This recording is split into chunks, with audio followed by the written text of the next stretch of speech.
situations of meeting need, the cost of helping will not be the same for all persons. But in fulfillment of the duty of mutual aid, the difficulties of one's own situation are relevant in determining what one must do. This is not true for all duties. Such difficulties are irrelevant in determining whether one may deceive for self-interest, betray a trust, and so on. The facts of one's situation that are relevant differ for different kinds of duties. In a given set of circumstances, it is morally appropriate that the duty of mutual aid should oblige only some people to give aid. But different people will put different value on the cost of their helping act. And different people will decide differently about which of their needs cannot be sacrificed. How is this to be dealt with? The duty of mutual aid does require some sacrifice. We are not to help only when it costs us little or nothing. On the other hand, we do not need to help when the cost undermines our lives, and each person must judge when that is so. There can be no simple rule that will guarantee correct judgments. This is why training in casuistry is an essential part of a moral education, for when it is not taught, we are more likely to require simple principles that cannot do justice to particular cases. But if we sup. 156.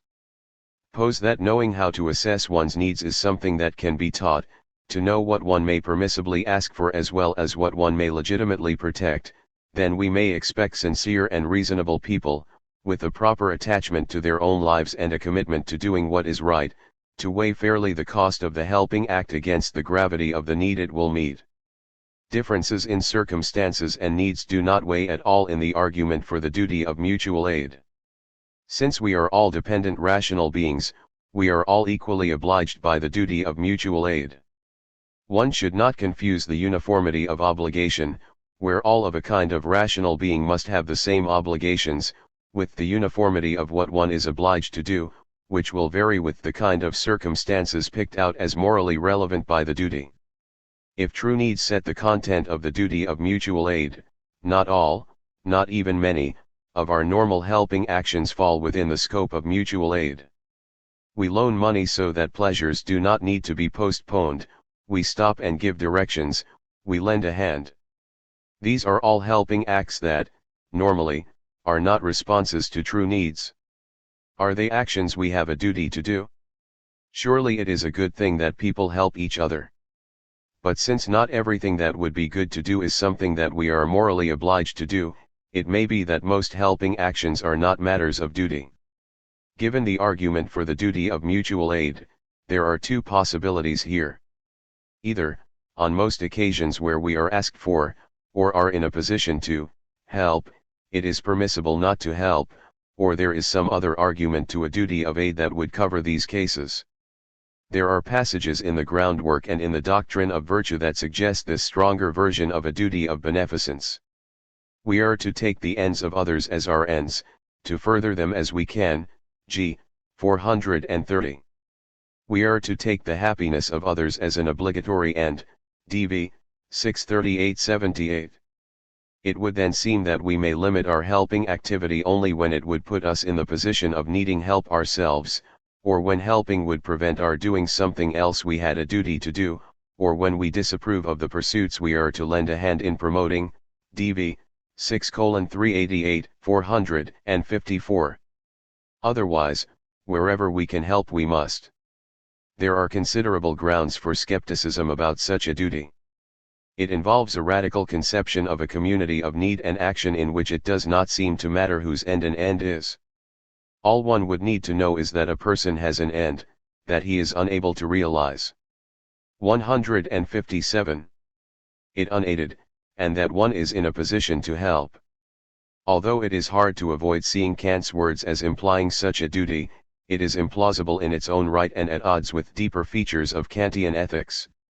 First, it makes no distinction between ends that an agent could easily give up on discovering that he could not realize them without aid, going to a movie on a day I am short of cash, and ends that an agent cannot rationally abandon, true needs. Both sorts of ends would have an equal claim on others. Second, the duty neglects the way in which it matters how a desire is satisfied, from what source, by whose agency. That is, the radical community of aid that such a duty describes would not be supportive of the expression of rational agency in one's life.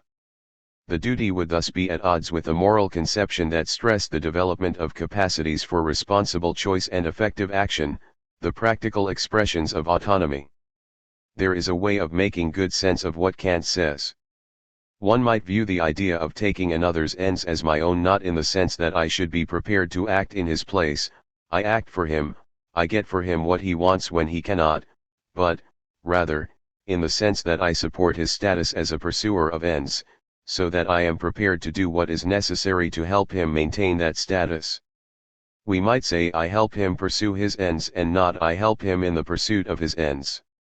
This interpretation acknowledges the other as a rational, autonomous agent in a way that the community of ends interpretation does not. It leads me to view the well-being of another as something more than the passive satisfaction of his desires. What I support is the other's active and successful pursuit of his self-defined goals. I promote another's well-being or happiness by supporting the conditions for his pursuit of ends. That is, what I have a duty to do is to contribute to the meeting of his true needs when that is not within his power. On this interpretation, then, in taking another's ends as my own or his happiness as an obligatory end, I acknowledge him as a member of the community of mutual aid. If, within the Kantian system, the duty of mutual aid is the only duty directing us to help others, there remain reasons to offer help for less than true needs and moral reasons to encourage an attitude of helpfulness in oneself and others. Although general helpfulness, or kindness, shares with the duty of mutual aid a willingness to take the need of another as a reason for action, it is the expression of a distinct attitude toward other persons. The helpful person is willing to set aside or delay his own pursuits to ease the way for someone else. He views the other. 158. As, in a sense, a fellow pursuer of happiness. In that, they are equals. Yet it is appropriate for him to weigh costs. While it matters to him that others succeed in their permissible endeavors, the demands of his own pursuits need to be met. The helpful person has an interest in the well-being of others. It is this interest that makes the need of another an occasion for his acting. This is unlike the circumstances of mutual aid where the true need of another has a claim, independent of interest, on one's help. So, if someone needs help changing a tire, a helpful person, in the absence of pressing demands of his own, will help. There is no moral requirement that he do so, it is not impermissible not to help. If, however, the person who needs this help is in great distress, someone on the way to the hospital, an elderly person who cannot tolerate exposure to bad weather, it is no longer an act of kindness but a duty to help. When if help is not given, a life will be in jeopardy or gravely diminished, then changing a tire is addressing someone's true need. It is not the action, its strenuousness, and so on, but the nature of the need to be met that determines whether it is an occasion where helping is required of us. I am not saying that kindness and benevolence are without moral structure or content, they are not mere inclinations. The claim is rather that they have a different moral structure, one that parallels the difference between interests and true needs. The difference is most readily seen in the nature of the excusing conditions each allows for refraining from giving help. According to the casuistry of mutual aid, when the true needs of another constitute a claim on one's help, it does not count as a reason to justify not responding that one gave yesterday or that the price in terms of sacrificed interests, not sacrificed true needs, is high. The casuistry of benevolence accepts these as excusing considerations. When someone's life is at stake, benevolence might have us see that the cost of helping is outweighed by the gravity of the need. Mutual aid, by contrast, instructs that, if one's own true needs are not at risk, one is simply to help as one can. The needs of the other do not outweigh the losses that will be involved in giving help. The losses have no moral weight in such cases. Consequently, one might expect the casuistry of gratitude and indebtedness to be significantly different for help required by the duty of mutual aid from that called for by benevolence. This is part of what is involved in distinguishing a duty of mutual aid from benevolence. They are different. 159. Moral requirements, fulfilling different moral roles. A complete Kantian account of the morality of helping should contain them both. Nothing is required of a helpful or kind person as such. But what it is to be such a person involves a readiness to take someone's need as a reason for helping. It is an active attitude, leading one to be engaged with the lives and projects of others. We call this sort of attitude a virtue and praise, value, those who become truly helpful persons. Although the duty of mutual aid and the virtue of kindness present different moral requirements, it may be that both need to be present for the exemplary exercise of either. Although true needs usually speak for themselves, one may turn away or become preoccupied with activities insulated from encounters with others who have such needs. A kind person maintains a sense of connectedness with others, and a priori acknowledgement, as it were, that he may be of use. Kant says, thus it is our duty, not to avoid places where we shall find the poor who lack the most basic essentials, but rather to seek them out, not to shun the sick rooms or debtors' prisons in order to avoid the painful sympathetic feelings that we cannot guard against. DV 6:457. Kindness, on the other hand, may need to be supplemented by the clarity about what the moral point of helpfulness is that can be derived from attention to the duty of mutual aid. Our good-heartedness is to be tempered by the moral need for self-development and struggle in others. So we should not meddle, and we should be wary of impulses to paternalism, not because they may bring more harm than good, as they may, but because they go against the grain of the respectful help we are morally required to give. There should be no suggestion here that these remarks complete the casuistry of mutual aid. I take it as barely begun.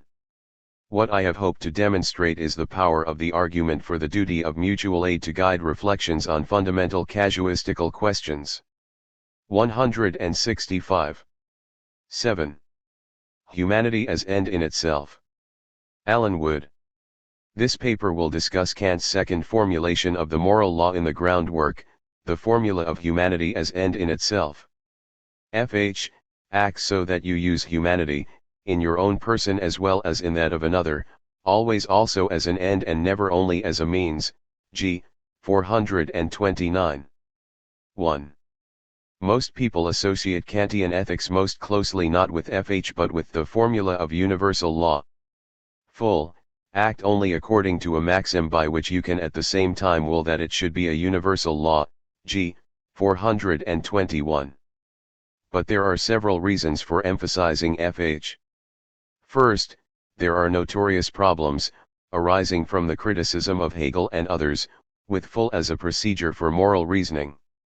For those who are sympathetic to the criticisms of full, and I am among them, it is worth looking closely at Fh to see if we cannot do better by Kantian ethics if we associate it with Fh.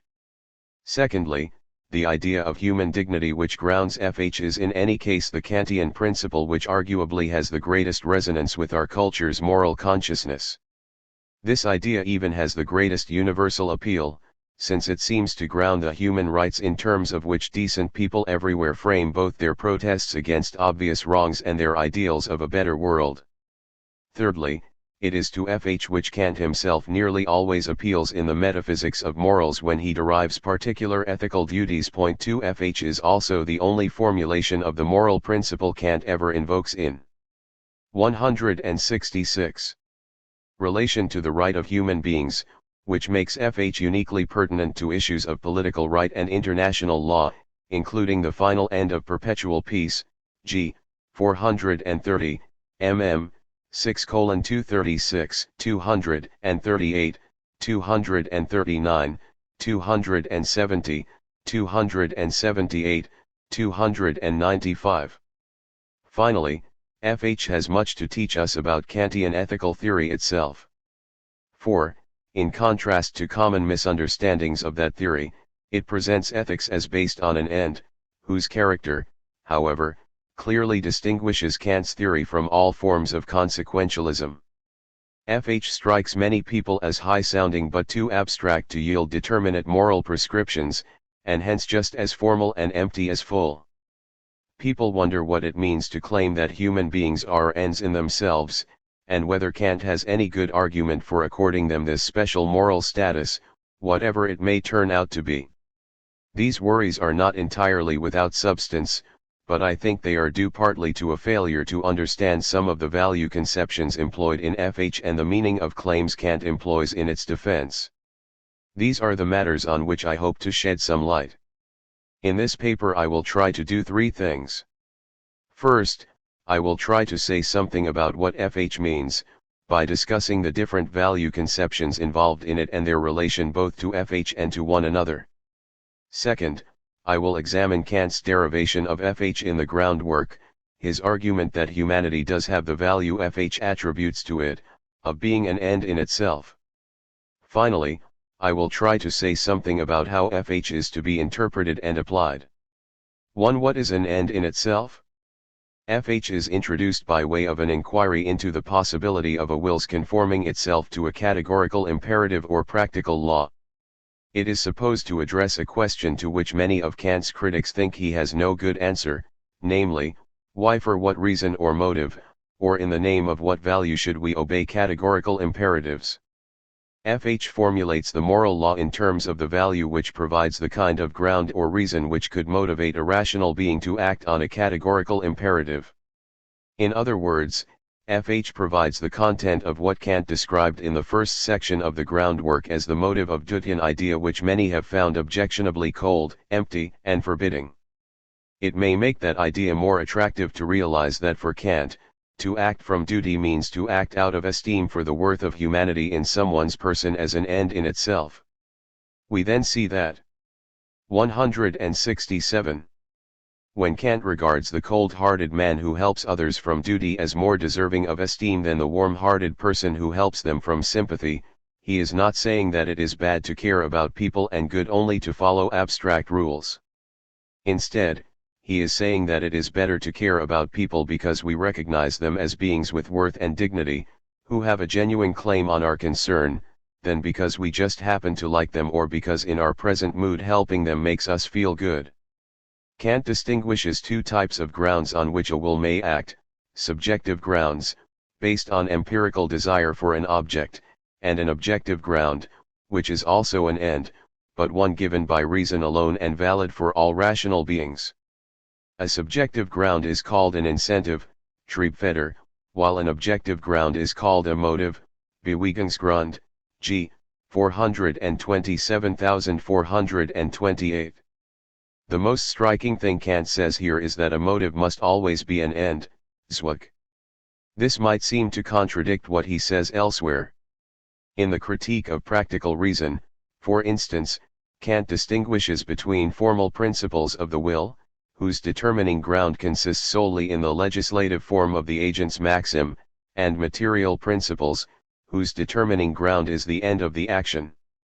Formal principles alone, Kant says, can be practical laws; material principles are all empirical, fall under the principle of one's own happiness, and are opposed to the determination of the will by reason alone, Seeprach R.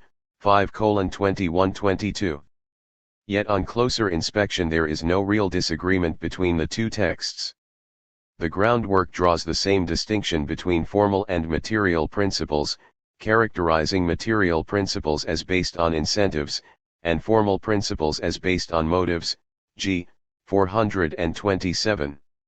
When the second critique says that the ground of a formal principle is the legislative form of the maxim, that is the mere form of giving universal law, 527, the groundwork merely tells us that this form, when it motivates us, constitutes a certain distinctive kind of end. If it surprises us that Kant should have characterized the legislative form or the motive duty as an end, we should investigate further to see why he does so. Light is shed on this question by something Kant argued 20 years earlier in his prize essay, Inquiry Concerning the Distinctness of the Principles of Natural Theology and Morals, 1764. No specifically determinate obligation flows from any formal grounds of obligation unless they are combined with indemonstrable material prin. 168. Sipples of practical cognition. They cannot be called obligations as long as they are not subordinated to an end which is necessary in itself, 2:298-299. To those who think of Kant's ethical theory as deontological in the sense that it is a theory which regards moral principles as binding independent of any end served in following them, it should be enlightening to find Kant explicitly rejecting any such position, and to realize that it is this rejection which lies behind the groundwork's argument that a rational will can be motivated to obey a categorical imperative only by a distinctive kind of end. Kant begins with a hypothetical account of the kind of value he ascribes to humanity or rational nature. Suppose, however, that there were something whose existence in itself had an absolute worth, which, as end in itself could be the ground of determinate laws, then in it and it alone would lie the ground of a possible categorical imperative, i.e. a practical law, g. 4:428. Here Kant invokes three distinct value conceptions.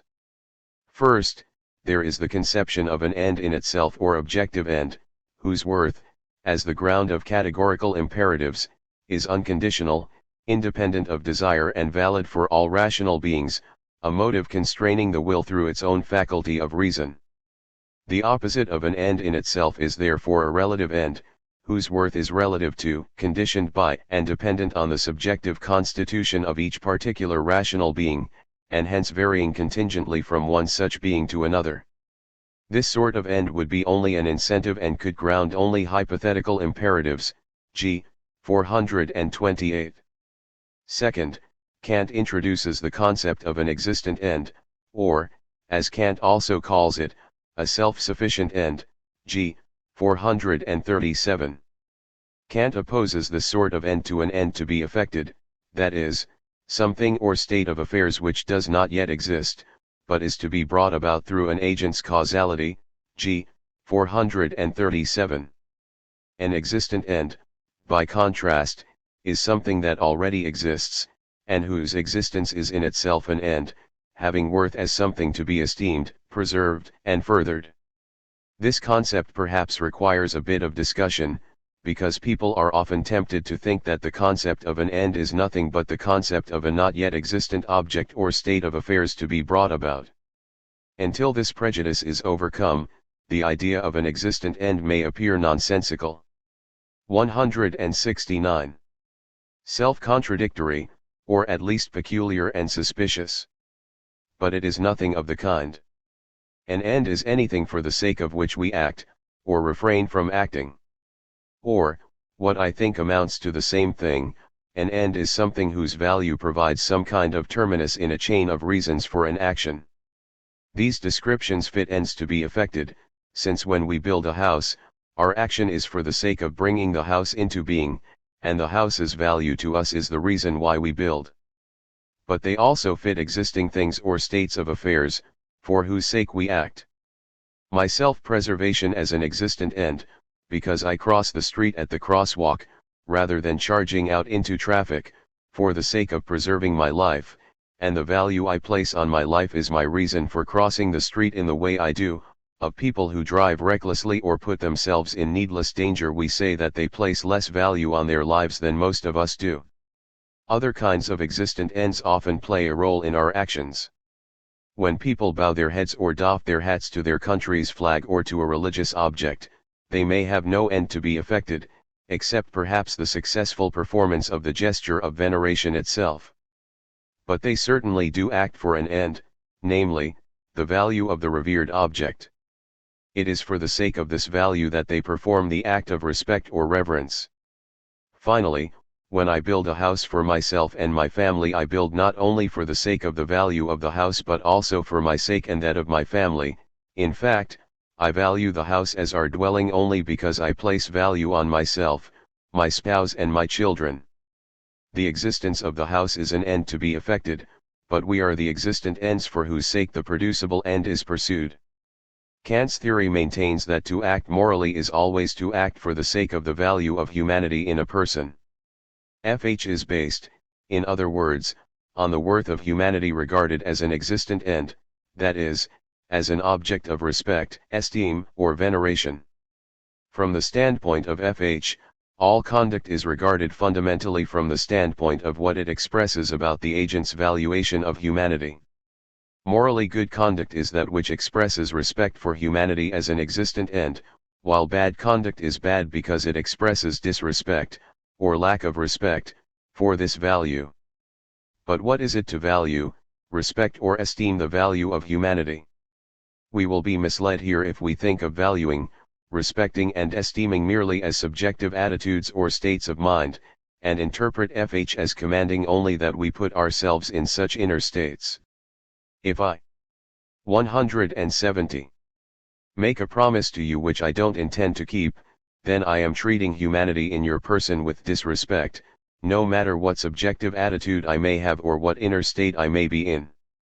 On the other hand, in dealing honestly with you, I treat you with respect in that dealing even if I do so only from self-interested motives and will cease treating you with respect as soon as it ceases to serve my self-interest.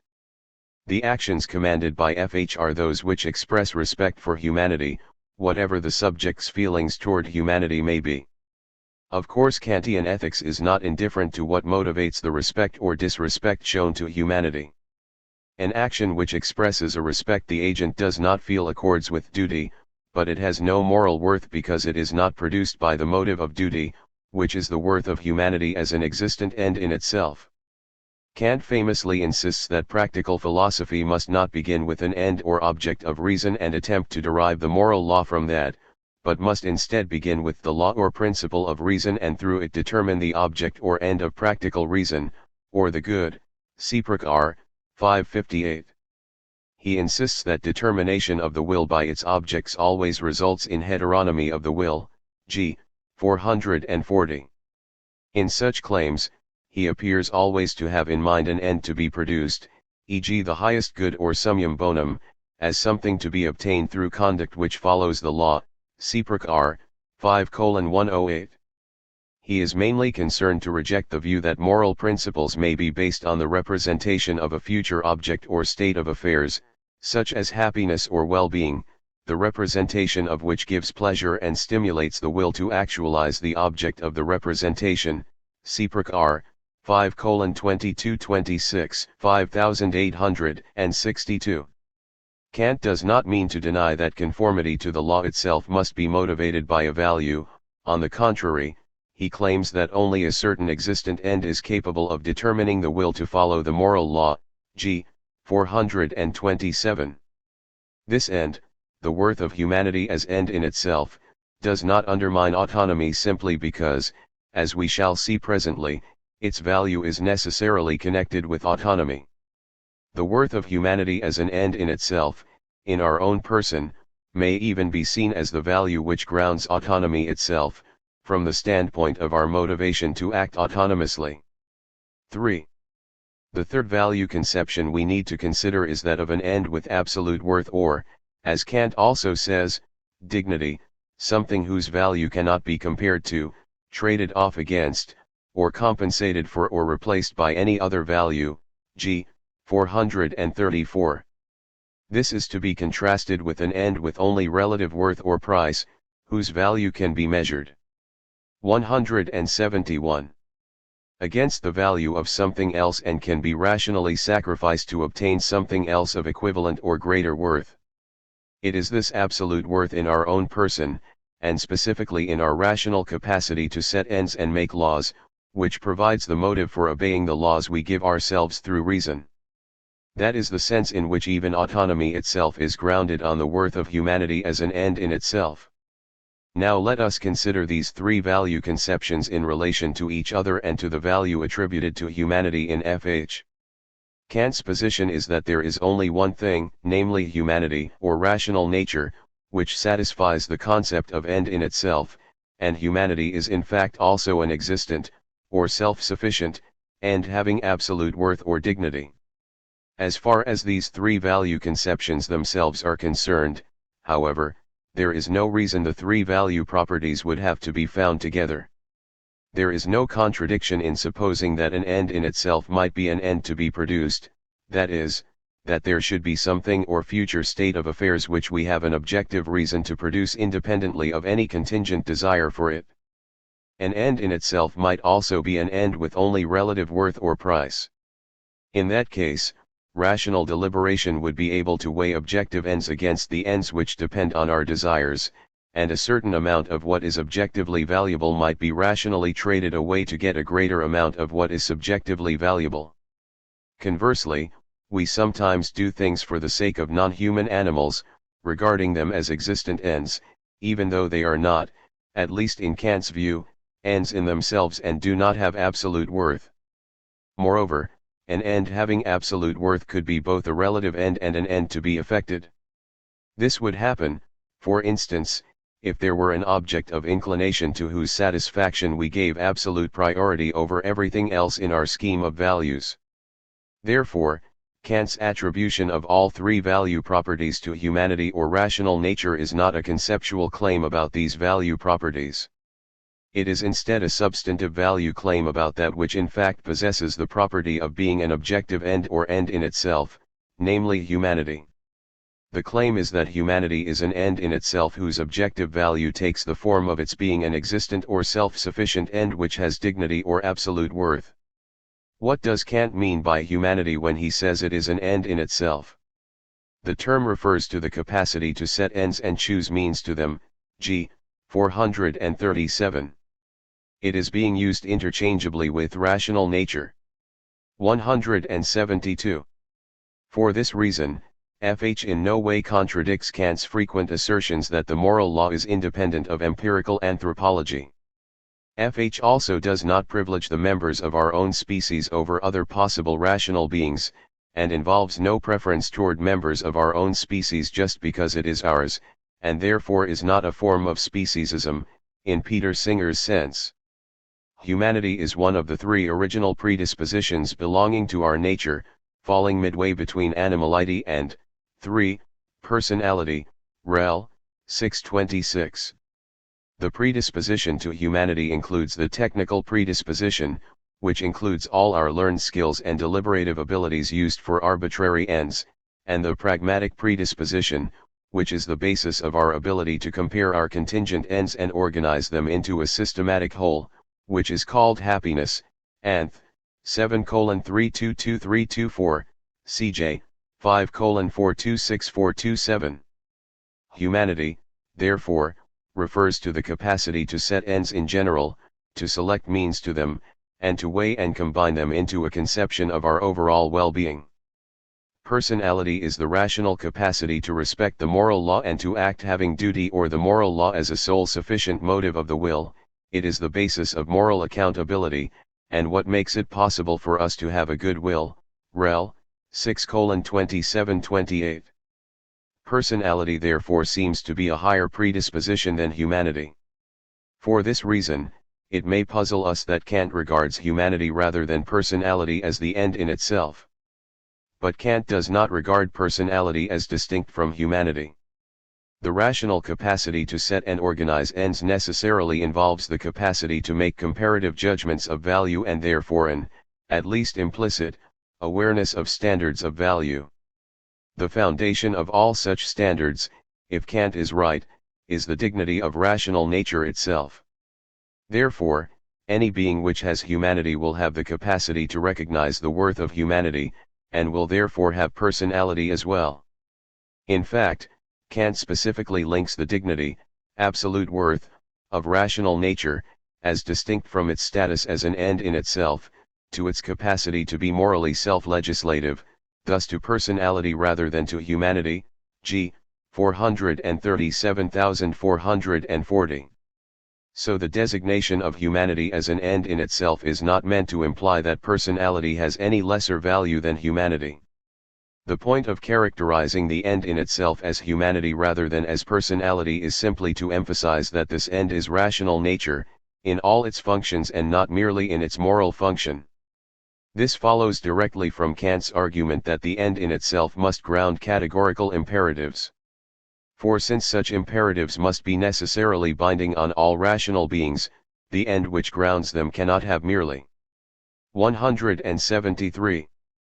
Contingent or even doubtful existence, as it would if it were present only in the good will or the virtuous person. A morality grounded on the principle that only virtuous people have worth could not issue categorical imperatives capable of determining the will. 4. 2. Kant's argument for the formula of humanity. Let us now turn to Kant's derivation of FH, which is also his argument that humanity is the sole end in itself. This argument has 4 steps, which I will separate and number for the sake of perspicuity. The ground of the moral principle is, rational nature exists as end in itself. 1. This is how the human being necessarily represents its own existence. To this extent, therefore, it is a subjective principle of human actions. But 2. Every other rational being also represents its existence consequent to precisely the same rational ground which is valid for me. 3. Therefore, it is at the same time an objective principle, from which, as a supreme practical ground, all laws of the will must be able to be derived. 4. The practical imperative will therefore be the following: act so that you use humanity in your own person, as well as in the person of every other, always at the same time as end, never merely as a means. G. 429.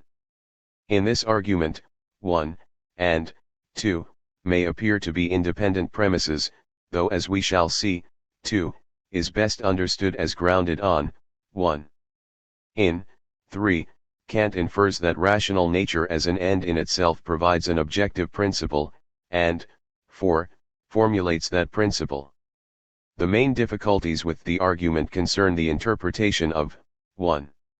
1 evidently harmonizes with Kant's view that propositions of ultimate good are indemonstrable and can be argued for only by appealing to what is already somehow acknowledged or presupposed to be of ultimate value.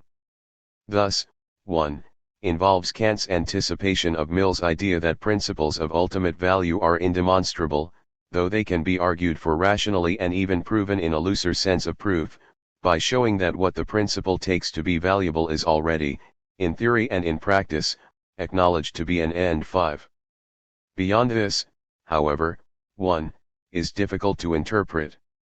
At first reading it, 174 looks like merely a universal empirical generalization about the worth people subjectively attribute to their existence. So regarded, it would clearly be false, since in fact people sometimes do think of their own existence as lacking in value. Even if it were a true empirical generalization, it could not sustain Kant's claim that every rational being necessarily represents its existence as an end in itself. Nor, finally, could 1. on this reading be put together with premise 2, to yield the argument's conclusion, since a mere subjective representation of my existence as an end in itself would not provide any rational ground for representing the existence of every other rational being in the same way. It is only the existence of such a ground which could justify the objective principle whose existence is inferred in 3, and finally formulated in 4. But these considerations may make it possible for us to reconstruct how 1 would have to be taken if Kant's argument is to work. 1 would have to mean that necessarily, rational beings subjectively represent their existence in some way which brings to light an objective ground for regarding them as ends in themselves. 6. 1 therefore means that whenever a human being sets an end for itself through reason, it thereby necessarily represents itself, if only obscurely or inexplicitly, as having some property which makes it an end in itself, thus providing all rational beings with an objective ground for respecting its absolute worth. In the groundwork, Kant identifies this feature as the capacity to set ends, and says that the worth of rational nature as an end in itself can be inferred from the fact that it is the subject of all possible ends. Rational nature is distinguished from others in that it sets an end for itself. It is that which must never be acted against and which must never be valued merely as a means but in every volition also as an end. Now this end can never be other than the subject of all possible ends themselves. G. 437.7. Christine Korsgaard is on the right track in suggesting that Kant begins from the value we place on the ends we set, and infers, by means of a regress on conditions, that this value is grounded in the rational nature of the being who set the end. She claims that rational nature therefore possesses a value-conferring status in relation to the ends it sets. Because humanity or rational nature is the source of all such value, it is regarded as absolutely and unconditionally valuable, and an end in itself. Point 8. Crucial to this line of reasoning is the idea that when we 175 set an end, we attribute to it objective value or goodness. Goodness, whether moral nor non-moral, is objective value in the sense that the good is represented by reason as practically necessary, as either means or end, and hence as an object of will for all rational beings. G. 412. The fact that every end we set is represented by us as good therefore entails that it is represented by us as having a rational claim on the will of every rational being. The idea here is not that all goodness is only subjective, because it depends on the choice of the being who sets the end and considers it good, but on the contrary, that rational choice of ends is the act through which objective goodness enters the world, and the fact that rational nature serves as the source of all value is supposed to imply that it has objective value as an end in itself. It might prove illuminating to consider Kant's conception of objective value in light of J. L. Mackey's contention that objective goodness is a queer property because it has to be objectively prescriptive. 9. Mackey is operating within the options standardly available within 20th century analytical metaethics. He is supposing that either goodness exists only relative to desire, it is only subjective, or else it is real out there in the world, as something objective. In the latter case, goodness is either something which necessarily provides reasons for action, if we hold what is called internalism, or else such reasons must be added contingently to it, as externalism maintains. In the latter case, the good gives us reasons to act only if along with it there is contingently present in us some desire or attitude disposing us toward the good, which once again reduces the authority of the good to something merely subjective. The good has genuine practical authority, therefore, only if internalism is accepted. But then real goodness must be a property out there in the world which somehow of itself tells us what we must do. It must be Mackey's queer property of being objectively prescriptive. The options canvassed so far, however, do not include any Kant would find attractive. Kant maintains that goodness is indeed objectively prescriptive, but not because there is some queer property out there in the world which imposes itself prescriptively on the will, thus violating its autonomy. Kant instead locates the good's objective prescriptivity in precisely the sort of thing which might naturally have been thought to prescribe, namely, the rational will itself. It says that the objectivity of a will's prescriptions comes from its rational capacity to make objective laws and set ends having objective value. The source of all such value is therefore nothing except the value of the rational will. 176. Itself. Rational volition is what makes it the case that other things are good, i.e. that they make objective claims on human beings. Rational volition can do this only if it is presupposed that the worth of rational nature is that which makes such claims necessarily and unconditionally. In other words, the autonomy of the will can be reconciled with the objectivity of value only if the sole object of value which is not legislated to be such by the will is the absolute value of the legislating will itself as the single necessary ground of all objective value. Kant's argument for FH depends on an inference from the premise that the objective goodness of all ends is grounded in rational nature to the conclusion that rational nature itself is objectively good or an end in itself. We might balk at this inference on the ground that if Y is something valuable and X is its source, it does not in general follow that X is something valuable, still less that it is objectively valuable or an end in itself. Sometimes in such cases we don't consider X itself good at all, but merely tolerate it as a necessary evil required to procure Y. So even if we grant that the rational will is the source of all objective values, it does not seem to follow that it is valuable, still less that it is absolutely valuable. But this objection misses the point, because in Kant's argument rational nature is not being viewed as the source of good things, of their existence, for example, but rather as the source of their goodness itself, of the very fact that they are good, indeed, of the fact that anything at all is good. The right parallel here is rather with our attitude toward an authority as a source of recommendations or commands. It makes sense for us to take someone's advice or prescription as authoritative only to the extent that we respect and esteem the authority itself as their ground. Hence we have reason to regard as good the ends we ourselves set only to the extent that we, at least implicitly, respect and esteem our own rational nature as that which sets them. More generally, if something is good only through being made the object of rational choice, then the capacity to make such choices is the sole authority over goodness, or as Kant puts it, the subject of all possible ends. If rational nature is the prescriptive source of all objective goodness, then it must be the most fundamental object of esteem or respect, since if it is not respected as objectively good, then nothing else can be regarded as objectively good. Rational nature is therefore the only thing which could answer to the concept of an objective end or end in itself. In the second section of the groundwork, Kant has provisionally 177 assumed that there is a categorical imperative. He has argued that if there is such an imperative, then the possibility of its determining the will depends on there being an objective end or end in itself. Thus if, as we have just seen, rational nature is the only thing which could answer to the conception of such an end, then Kant is entitled to conclude that rational nature, and it alone, is an end in itself. 3. Applying the formula of universal law. This will have to suffice as a discussion of Kant's argument for FH. I now turn to the question of interpreting and applying FH in moral deliberation. It was said earlier that to many people FH seems a highly abstract principle from which determinate moral conclusions would be hard to derive. Now it is time to consider the reasons why FH gives this impression, and to what extent it is accurate. FH involves a kind of moral appeal which is unfamiliar in philosophical theories of morality.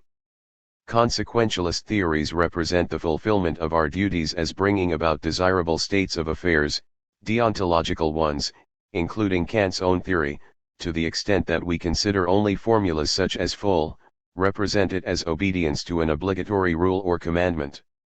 FH, however, bases duties on the worth of something and the dignity of rational nature as an end in itself.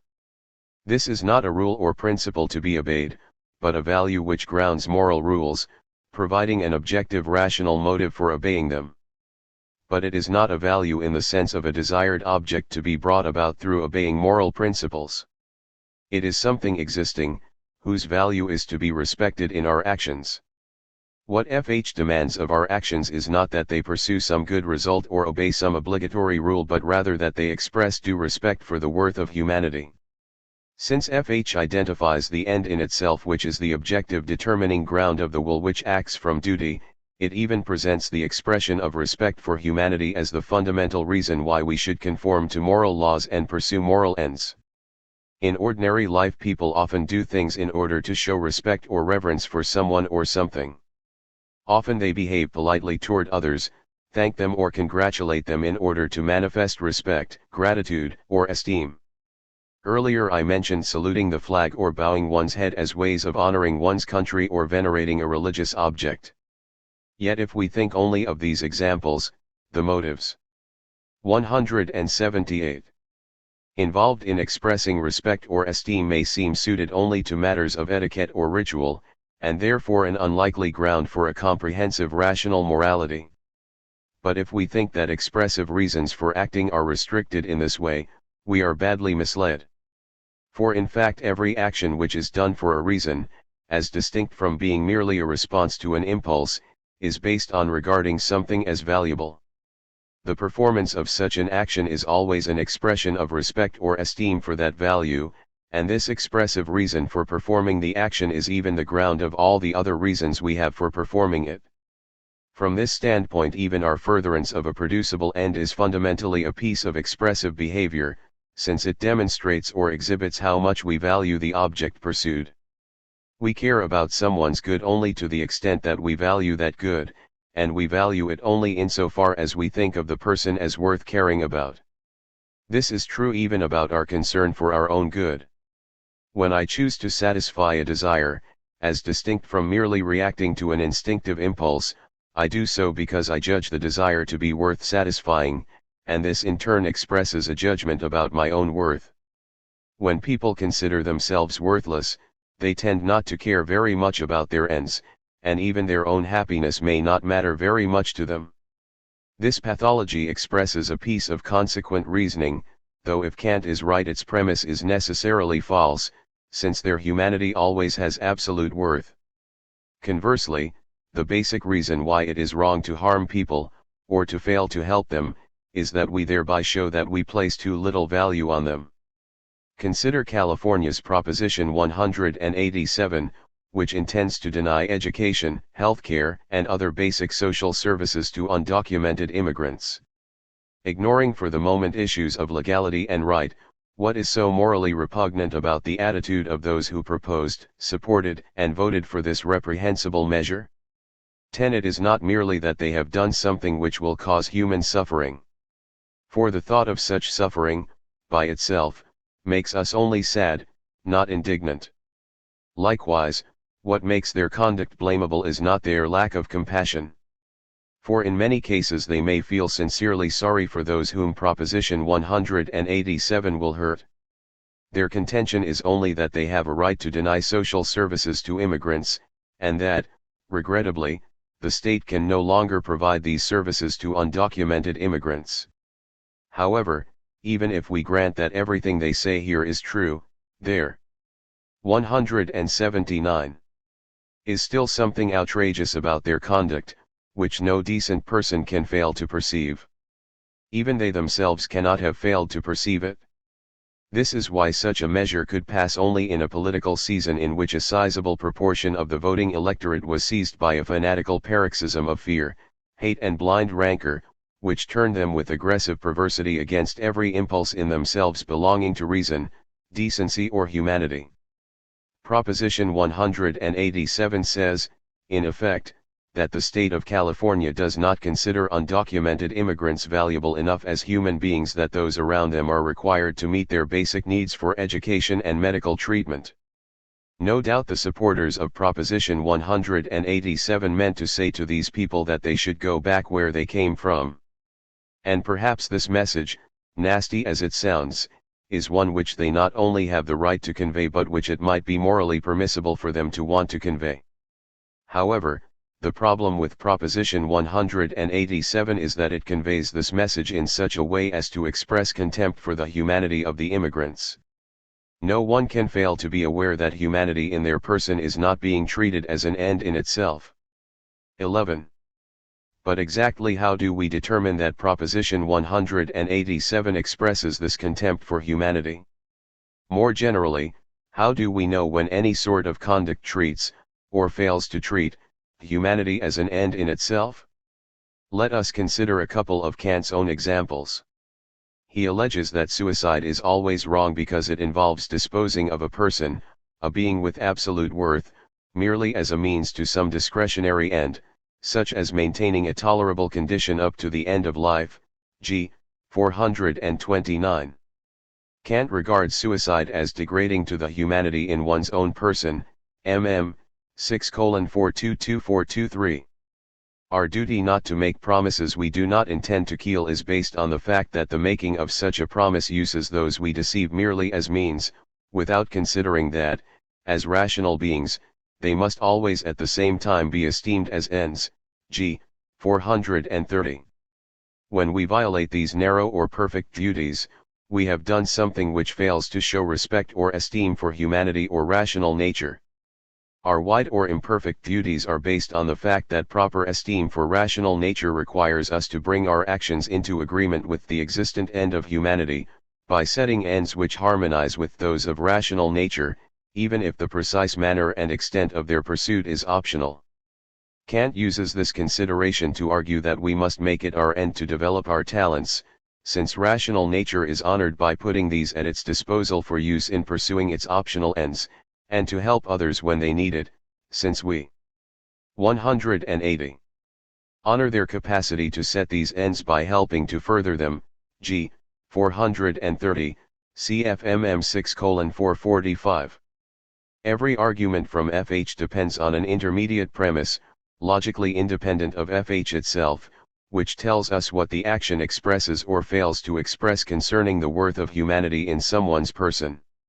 Kant's argument about suicide, for example, is 1. FH, one must always respect humanity as an end in itself in one's own person as well as in the person of another. 2. The act of suicide always fails to respect humanity in one's own person as an end in itself.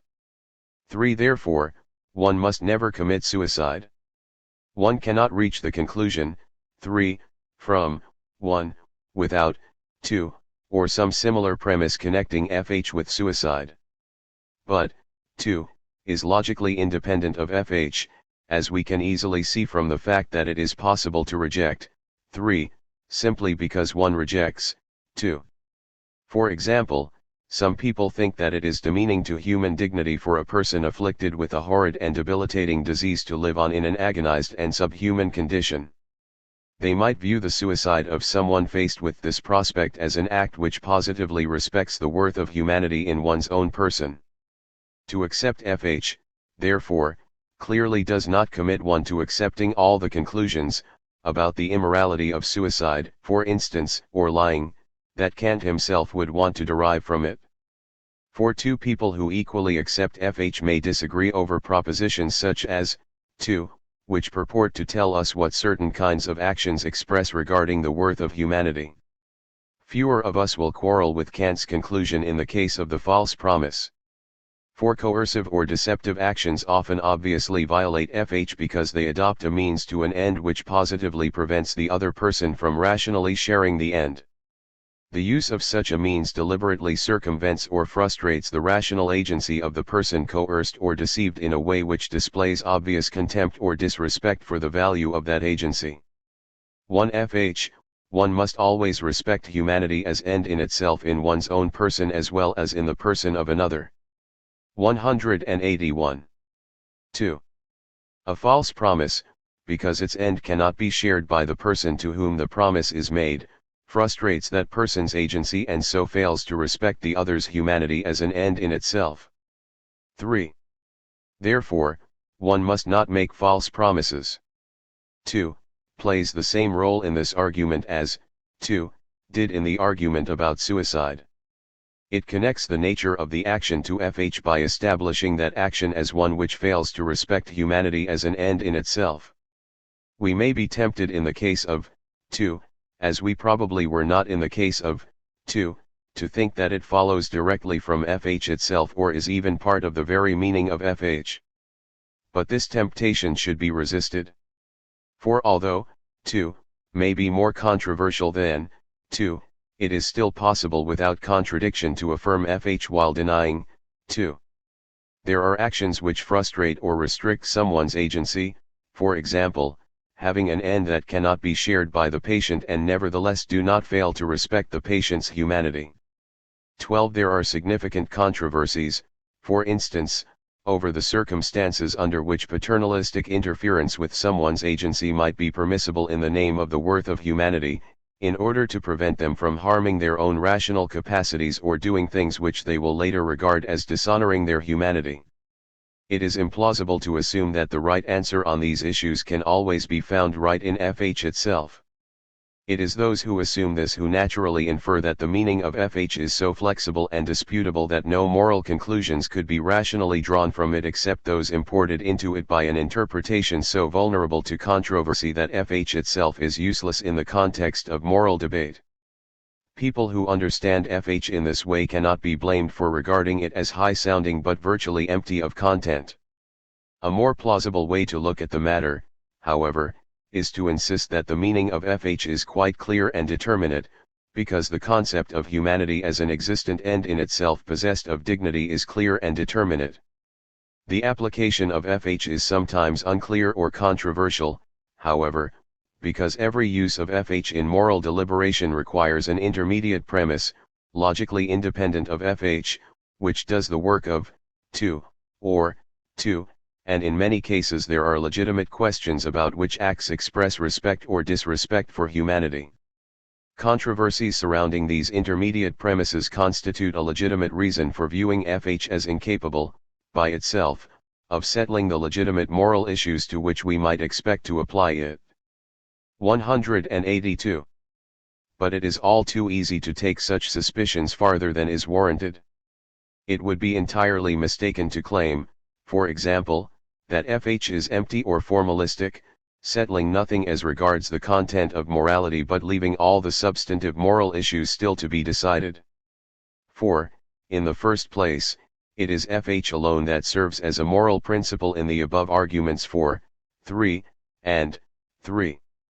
If 2 and 2 are independently necessary to derive these conclusions, it is even more obvious that the conclusions cannot be derived without FH, which alone gives moral significance to the fact that certain actions treat humanity with respect or disrespect. Secondly, that FH is a contentful principle is attested by the fact that it is itself far from being undisputed. It says that rational nature is the highest value, that it is an absolute value for which none other can be substituted, and hence implies that all rational beings are of equal value, whether they are wise or foolish, useful or useless, even whether they are morally good or bad. FH is denied by all those who think rationality does not make human beings worth more than animals, or who believe some rational beings are worth more than others, or who hold the value of rational nature to be less than absolute. A principle as controversial as FH cannot be regarded as trivial or empty of moral content. Finally, although every application of FH requires an intermediate premise logically independent of it, it is nevertheless true that FH itself is not entirely neutral regarding such premises. For what any such premise tells us is something about what it is to value rational nature, and that value is just what FH asserts. A premise such as 2 is easier to defend than a premise such as 2, because the direct frustration of a rational being's agency is more intimately related to rational nature than a rational being's termination of its life processes, and hence a more direct and obvious expression of disrespect for rational nature. 2, in turn, is easier to defend than the analogous premises in some of Kant's other arguments from FH, such as those which depend on the claim that we always dishonor our humanity when we enjoy sexual pleasure for its own sake, mm. 6:424425. Our concept of rational nature itself is a corrigible, hence variable one. That is why there is also variability, from person to person, or society to society, in what we take to show respect for rational nature. But we do have a certain amount of knowledge about rational nature, and this guides our judgments about what is valuable about it, and hence how a respect for this value should be expressed. There is no 183 algorithm or decision procedure leading from such knowledge and such judgments to intermediate premises which do the work of 2 and 2, but because rational capacities themselves are something real about which knowledge is possible, the defense of such premises need not be merely a matter of incommensurable intuitions or irrational prejudices. Therefore, there is after all a grain of truth in the temptation to treat intermediate premises such as 2 and 2 as part of the very meaning of FH. For FH itself, if taken seriously, can help to shape how people think, feel, and perceive the various ways humanity is treated. Since FH holds that all rational beings have absolute worth, it implies that they all have equal worth. Of course, it doesn't follow from this that all rational beings deserve identical treatment in any particular respect. Premises specifying how a respect for human dignity is to be expressed, and which aspects of people are relevant to this, can be used to reconcile FH with all sorts of social, political, and economic inequality. Kant himself regards FH as compatible with some inequalities which would today be regarded as abominable or at least controversial, such as the exclusion of the vast majority of society from the right to vote or hold political office, and the authority of the male heads of households over wives, children, and servants within families. Yet when a social order treats some people better and some worse in ways that they themselves regard as essential to their self-worth, there is a presumption, based on FH itself, that this social order fails to respect the humanity of those who receive worse treatment.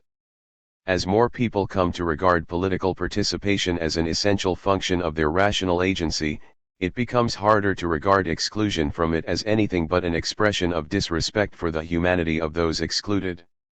Any such egalitarian presumption might be rebutted, of course, by showing that greater equality in one area could be achieved only at the cost of more fundamental failures to respect humanity in other areas, as defenders of economic inequality do, for example, when they argue that greater economic equality would require unacceptable restrictions on external freedom. But if we take FH seriously, we ought to be discontented with trade-offs when they concern matters essential to human self-worth and willing to adjust our views about what respect for humanity requires in order to give the equal absolute worth of every human being its due. For example, when untrammeled external freedoms in the economic sphere lead to large inequalities in wealth and status between human beings which are degrading to those 184 placed in an inferior position, this should make us reluctant to regard the respect for economic liberty as vital to respect for humanity, and willing to see this liberty curtailed in the interests of human dignity. In short, there is in FH itself a powerful tendency toward the relentless expansion of human equality in all areas of life that matter to human self-worth. Notes 1. In this paper, Kant's writings will be cited according to the Akademie Ausgabe by volume page number 2. Kant glosses Ulpian's principle of natural right, honest vive, as asserting one's worth as a human being in relation to others, a duty expressed by the saying, do not make yourself a mere means for others but be at the same time an end for them, mm. 6:237. The innate right to freedom is said to belong to every human being in virtue of his humanity, mm. 6:237. There are 14 ethical duties explicitly enumerated by Kant. Of these, only 1, the duty of beneficence to others is grounded on full, mm. 6:389, 451, 453.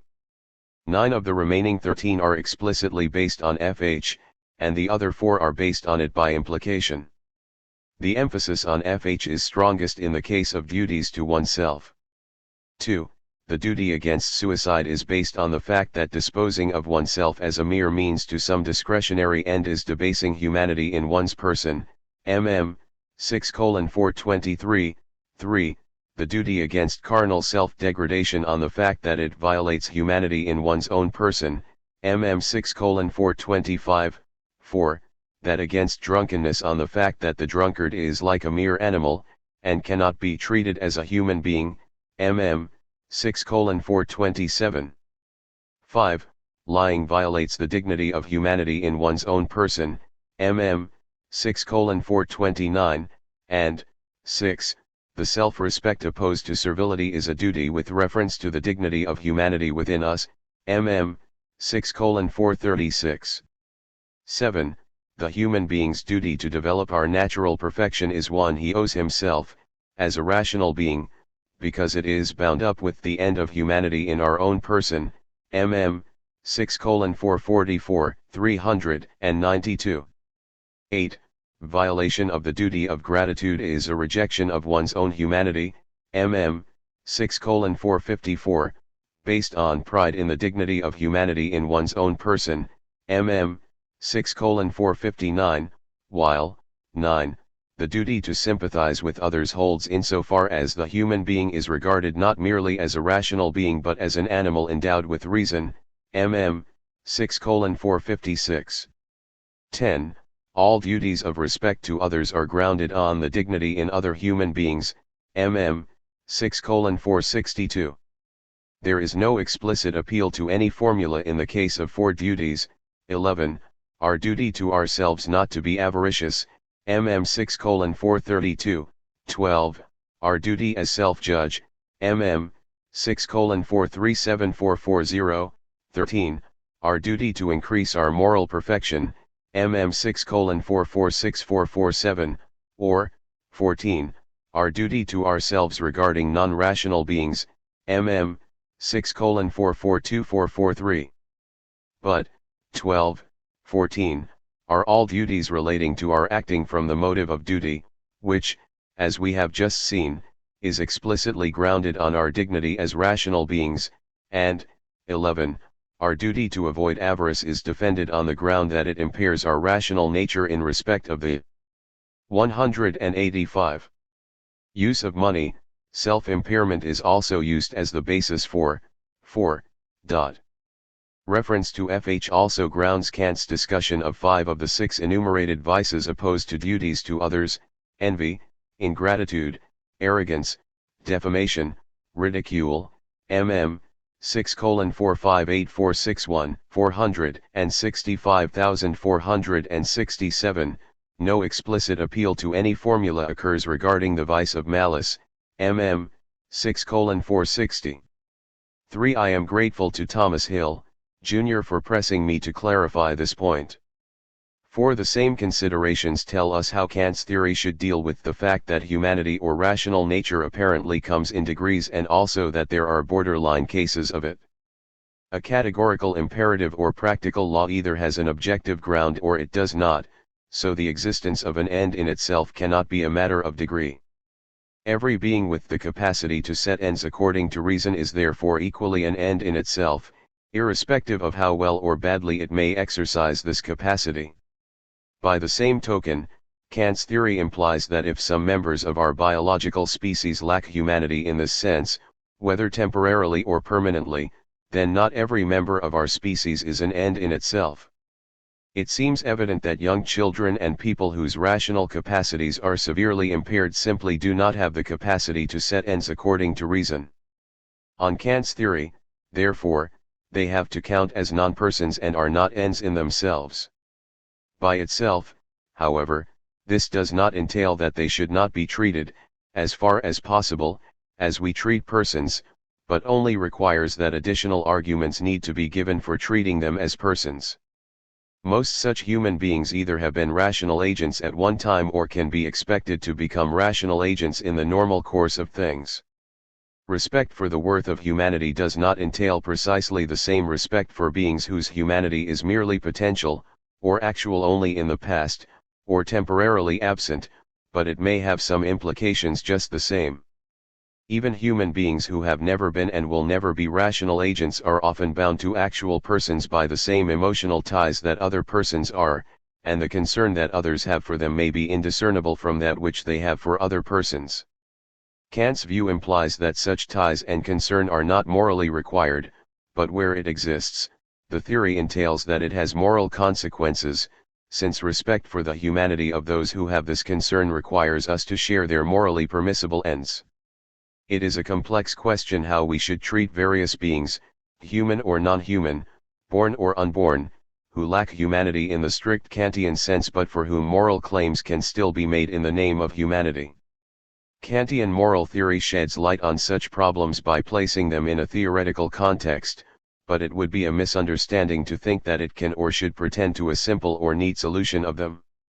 The Kantian position, admittedly controversial, is that such moral problems should be settled solely by reference to the absolute worth of humanity or rational nature as an end in itself.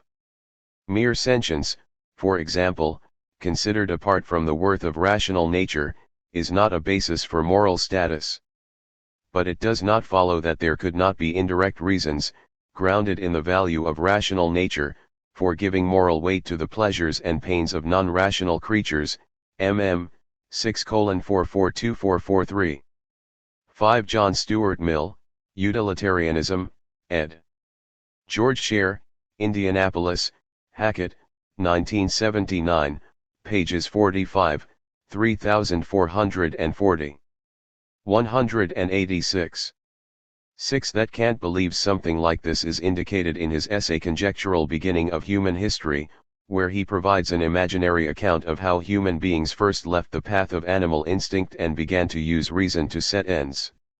One result of this, Kant says, is that the human being came to understand, albeit only obscurely, that he is the true end of nature, and made the claim to be an end in itself, estimated as such by every other, and to be used by none merely as a means to other ends, 8:114.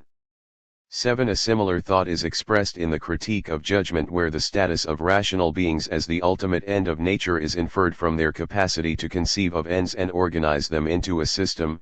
The human being is the ultimate end of creation here on earth because he is the only being on earth who can form a concept of ends and use reason to turn an aggregate of purposively structured things into a system of ends.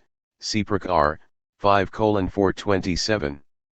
8 Course Gard, Kant's Formula of Humanity, Kant Study N 77, 1986, pages 194,197. 9 John L. Mackey, Ethics, Inventing Right and Wrong, New York, Penguin, 1977, pages 2627.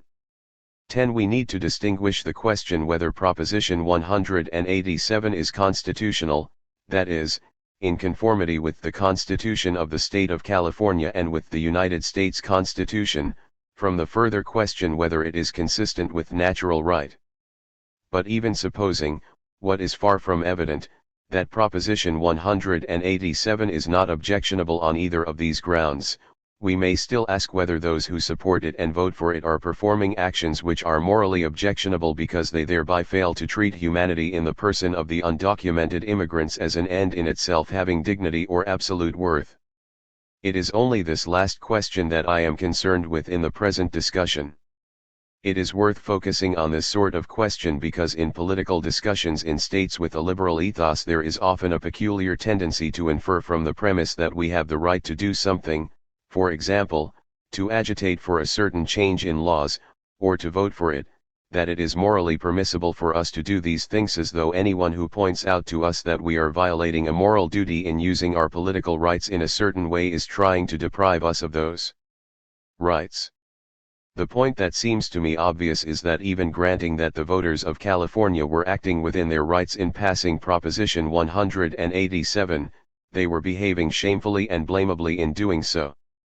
Further, it is an extremely harmful feature of our political culture that it should confuse the rightful with the morally permissible in this way.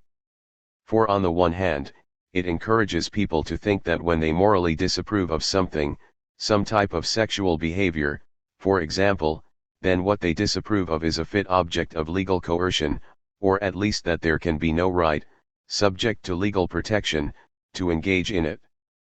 Conversely, if they held themselves morally accountable for their political behavior, for the way they vote, for instance, then measures such as Proposition 187 would stand no chance of passage, and the issue of whether it is constitutional or something the state has a right to do would never arise. Kant might sometimes seem to be taking issue with this last point, when he suggests that moral beneficence might be superfluous from the standpoint of human welfare, and that all that 187 is needed for maximal human well-being is that people merely respect one another's rights, g. 4:423, mm. 6:452, 458. But it is noteworthy that in such contexts Kant also occasionally insists that existing differences in wealth, for example, are contrary to right, resulting from a general injustice in the social system of distribution, 27:416, 20:140141. I am grateful to Professor Roman Hrushka for pressing me to clarify this point. 11 Another source of offense is that those who would deny education and social services to immigrants ignore the positive contribution they make to society, the work they do, the taxes they pay, and so on. This one-sided portrayal of immigrants is also a denial of their humanity, since in effect it views them solely as objects to be exploited and not as people whose activities have value and whose needs ought to be satisfied. But from the standpoint of FH, it is objectionable to argue that immigrants should be eligible for social services only because they make an economic contribution to society, as if others have reason to satisfy their needs only if they pay for it. For the dignity of humanity is not conditional on one's ability to pay. Kant would point out that each of us owes it to the worth of humanity in our person not to be dependent solely on the charity of others, since such dependence is humiliating and degrading, and amounts to a form of servility, mm. 6:436. But from the converse standpoint, of those who have it in their power to meet the needs of others, it is wrong to withhold help from those dependent on it or to treat them in a humiliating fashion because they need it. On the contrary, benefactors must try to show those they help that they are honored, that the recipients should accept it, which they always are, since the recipients are beings having absolute worth, mm. 6:453. 12 Kant himself would cite an act of just punishment as an example of this, since he maintains that it is impossible to will one's own punishment and yet that just punishment respects the dignity of humanity in the person of the criminal, Seaprick R. 537-38, mm, 6:331337. 189. 8. The categorical imperative. Thomas W. Pogge. This essay attempts a unified interpretation of the categorical imperative based on formulas IA, 2, and 3a. One Kant wants these formulas to be equivalent, g. 436, and I take this not as an assertion, as if each formula had an entirely clear meaning on its own, but as a prescription. The subsidiary formulas make distinctive contributions to the clarification and specification of the categorical imperative. They gradually enrich its meaning, until at last its full import can be understood. Point 2. And once fully understood, the categorical imperative can then be read back into each of these formulas so as to make them equivalent as Kant demands. 1. Universalizability. The categorical imperative applies in the first instance to maxims. These are subjective, intentional, principles of volition/action, g. 400n, 420n, i.e. fairly general personal policies. A maxim envisages perhaps conditional upon certain situational or subjective circumstances a specific course of conduct, action or inaction, aiming at some object, or material end, g. 427f. A maxim is then an ordered triplet consisting of a type of circumstances S, a type of conduct C, and a type of material end E, M equals. Point 3. Central to Kant's moral philosophy is the idea that moral principles must be universal. Some particular agent is obligated, permitted, or forbidden to adopt some given maxim, if and only if everyone is. Point 4.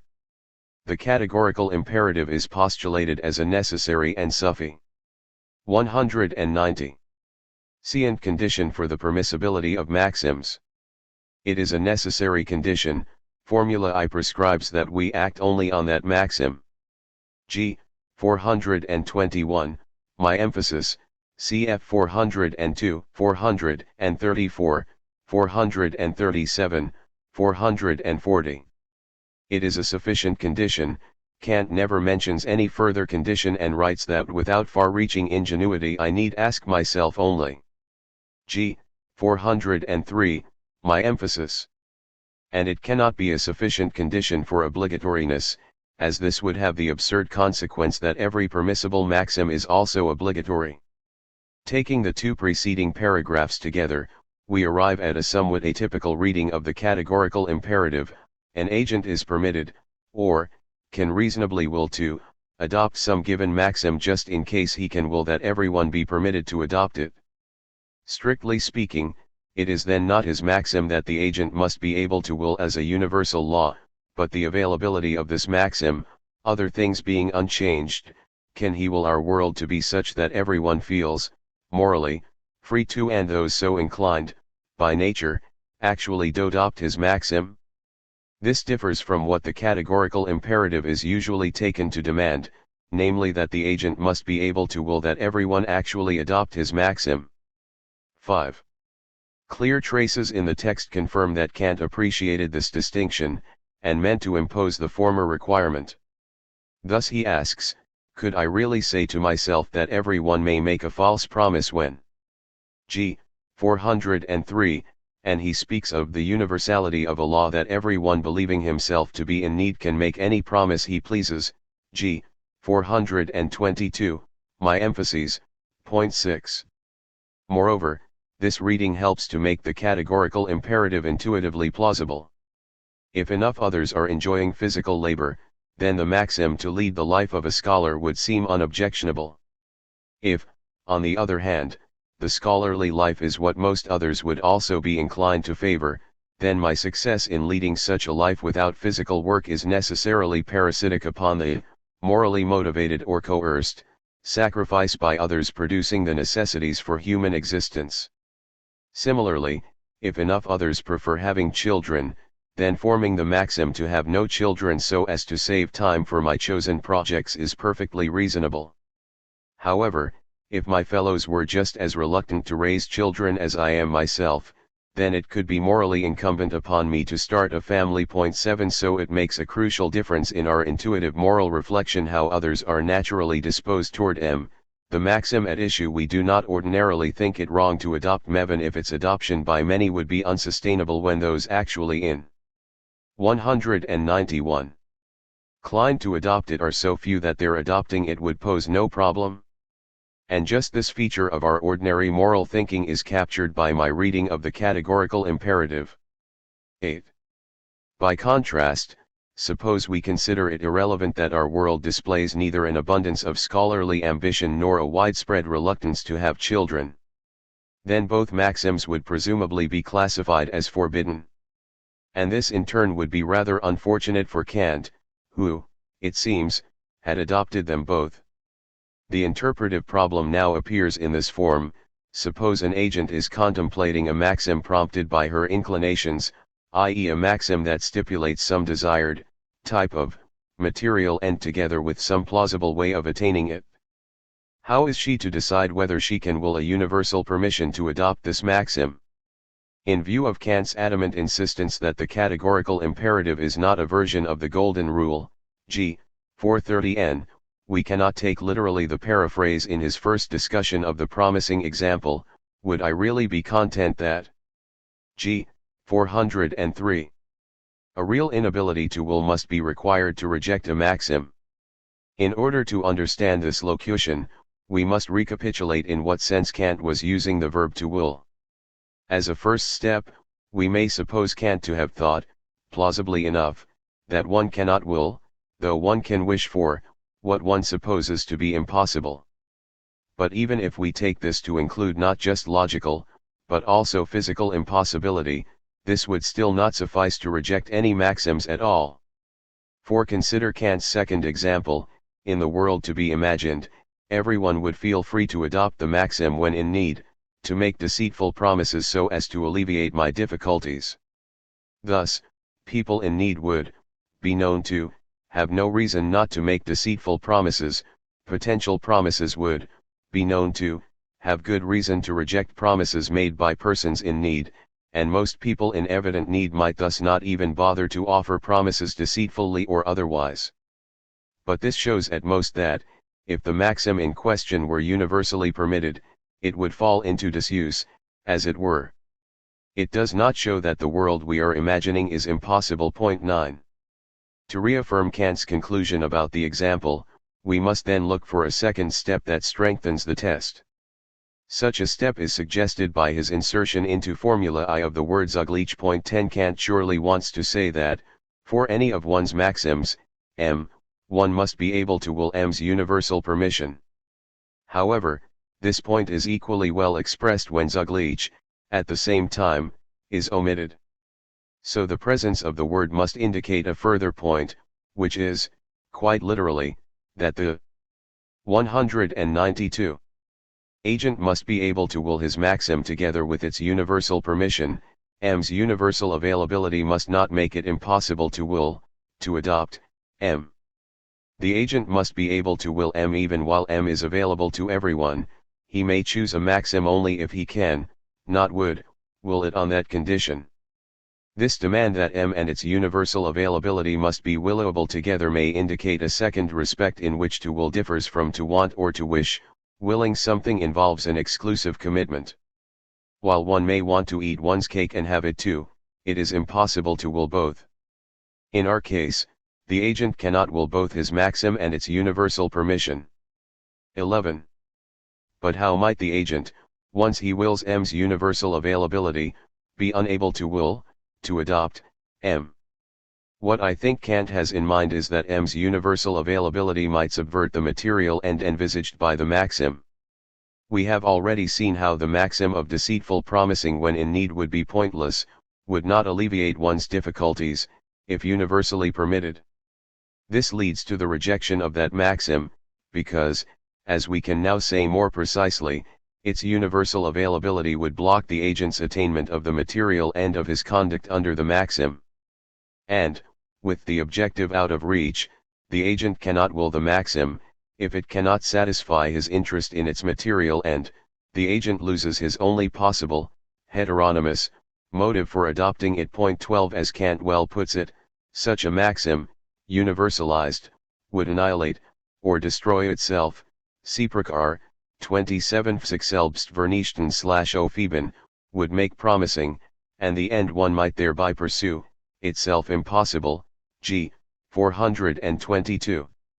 In modern jargon we could say, making this maxim morally available is collectively self-defeating. Point 13.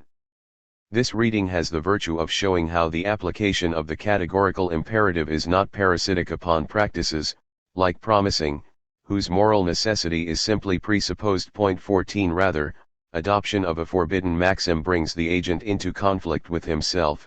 He both wills the practice, his objective involves taking advantage of it, and does not will the practice, he sanctions its violation. Let me restate the general idea. Suppose you desire to attain some objective E attainable in circumstances S through conduct C. You may adopt the maxim M equals only if E would be attainable even while everyone felt free to adopt more, in terms of formula IA, even while everyone naturally inclined to adopt M were certain to do so. As reconstructed so far, the categorical imperative forbids then the adopt. 193. Tion of any maxim, M, that engenders an inconsistency among these three items. 1. The ability to will M, in virtue of an interest in its end. 2. The universal availability of M. 3. Natural laws, especially those covering human dispositions. This, I submit, is the test Kant proposes for deriving perfect duties from formulas I and Ia. The test is designed to screen out maxims that cannot even be conceived as a universal law of nature without contradiction, g. 424, because they are collectively self-defeating, because their raison d'etre does not survive their universalization. Trying to imagine that world in which no one would forego the advantage I aim for through my maxim, I see that this world is impossible. The advantage is available only because it is not realized by everyone who might enjoy it, and it becomes impossible when this condition ceases to be satisfied. Let me confess that my reading has two consequences that may seem implausible. If the world were such that even promises given without intent to keep them are known to be normally fulfilled nevertheless by God, perhaps then giving such promises would not be wrong under the test developed so far, because the benefits of promising deceitfully in circumstances S would persist even while everyone felt free to make such false promises. One may well ask why, intuitively, divine intervention should make a difference here. And I must accuse Kant of having overlooked the possibility of significant historical, and cross-cultural, variations in relevant social conditions. I think Kant, wrongly, believed that the social conditions relevant for developing the content of morality, under formulas I and Ia, are given by the laws of, especially human, nature alone. And for the sake of clarity, I am leaving this belief uncorrected, saying that the universalization requirement must be applied against the background of the laws of nature, rather than, against the background also of prevalent social conditions. To an objection. It is high time to respond to an alternative line of interpretation, popular in the German-speaking discussion, which emphasizes the purity. 194. And a priori character of Kant's moral philosophy, cf. Note 5 above. To begin with, a morality for human beings cannot be pure, i.e. without admixture of anything empirical. B3 In developing such a morality through the categorical imperative, Kant must, and does, draw upon rational anthropology. He clearly presupposes that human beings have needs, language, and memory, for example. Hence there is no pristine purity to be preserved by our reading. The question is then not whether, but to what extent, knowledge about human beings is presupposed. The answer is, I think, that Kant takes for granted a general understanding of the laws of human nature or of the permanent conditions of human life. Thus, in illustrating formulas I and Ia, he consistently invokes general facts. We have a need for the love and sympathy of others, g. 423, We have sufficient memory to learn from experience, which we are disposed to do, and we can use language to deceive one another. G. 403, 422. But if such knowledge, presumably analytic to the notion of humanity, is part of rational anthropology, and thus may be used in deriving the a priori precepts of human morality, then it seems difficult to disallow what my reading presupposes, information about how, by and large, humans are naturally inclined to, saying this in a broad sense that excludes only moral motivations. 15. Two general passages, G. 389, 425, deny that any anthropology is needed even for applying moral philosophy to human beings. But these passages are contradicted by others, by G. 410n, and by Kant's own illustrations, and most directly by G. 412, ethics, requires anthropology for its application to man. Thus it seems plausible to conclude that Kant is there flattening out his own conception. 16. He contrasts only two levels. A. Pure morality, establishing the moral law that is valid for all rational beings, and c. The application of morality to particular situations, with the aid of rational and empirical anthropology. And forgets about the intermediate level. B.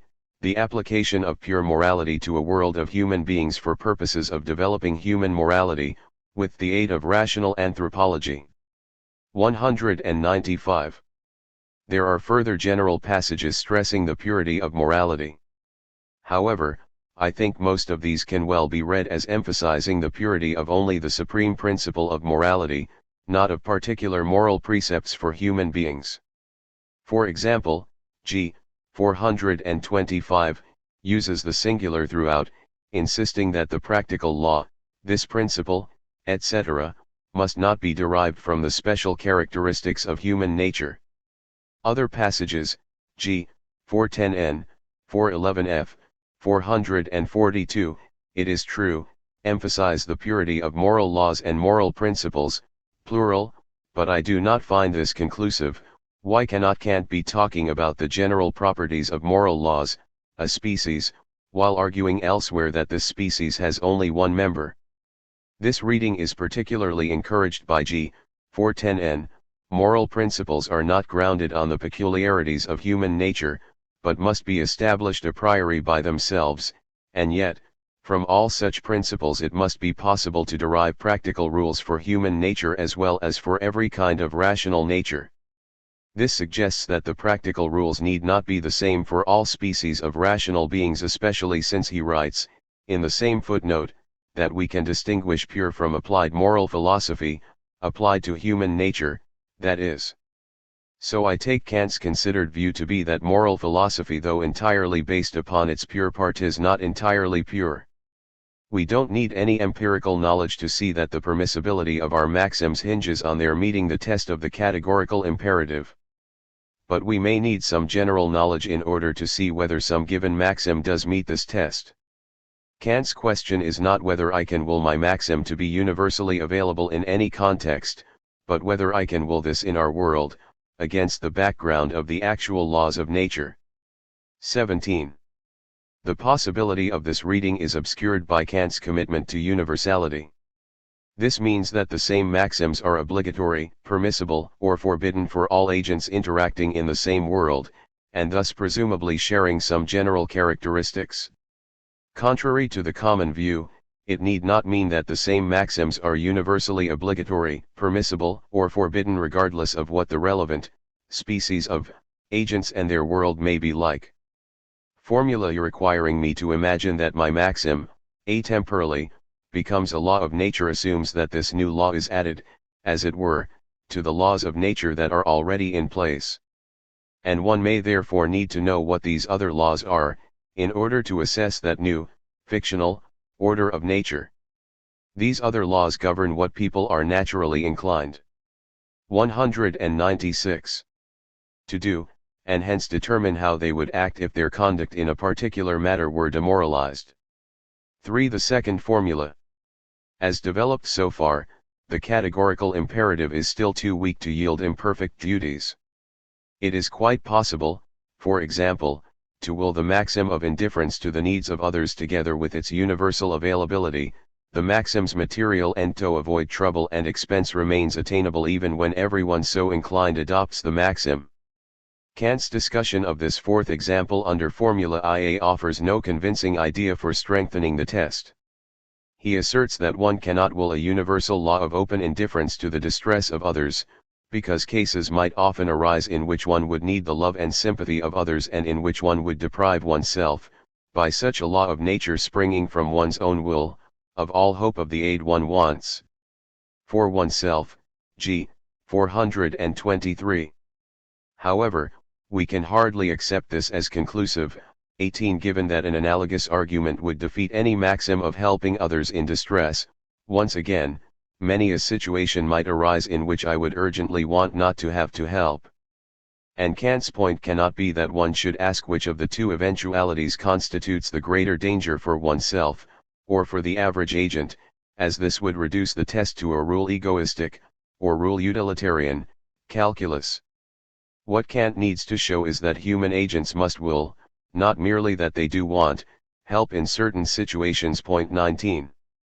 The discussion of the third example under Formula IA invokes the premise that as a rational being the agent necessarily wills that all his powers should be developed. G.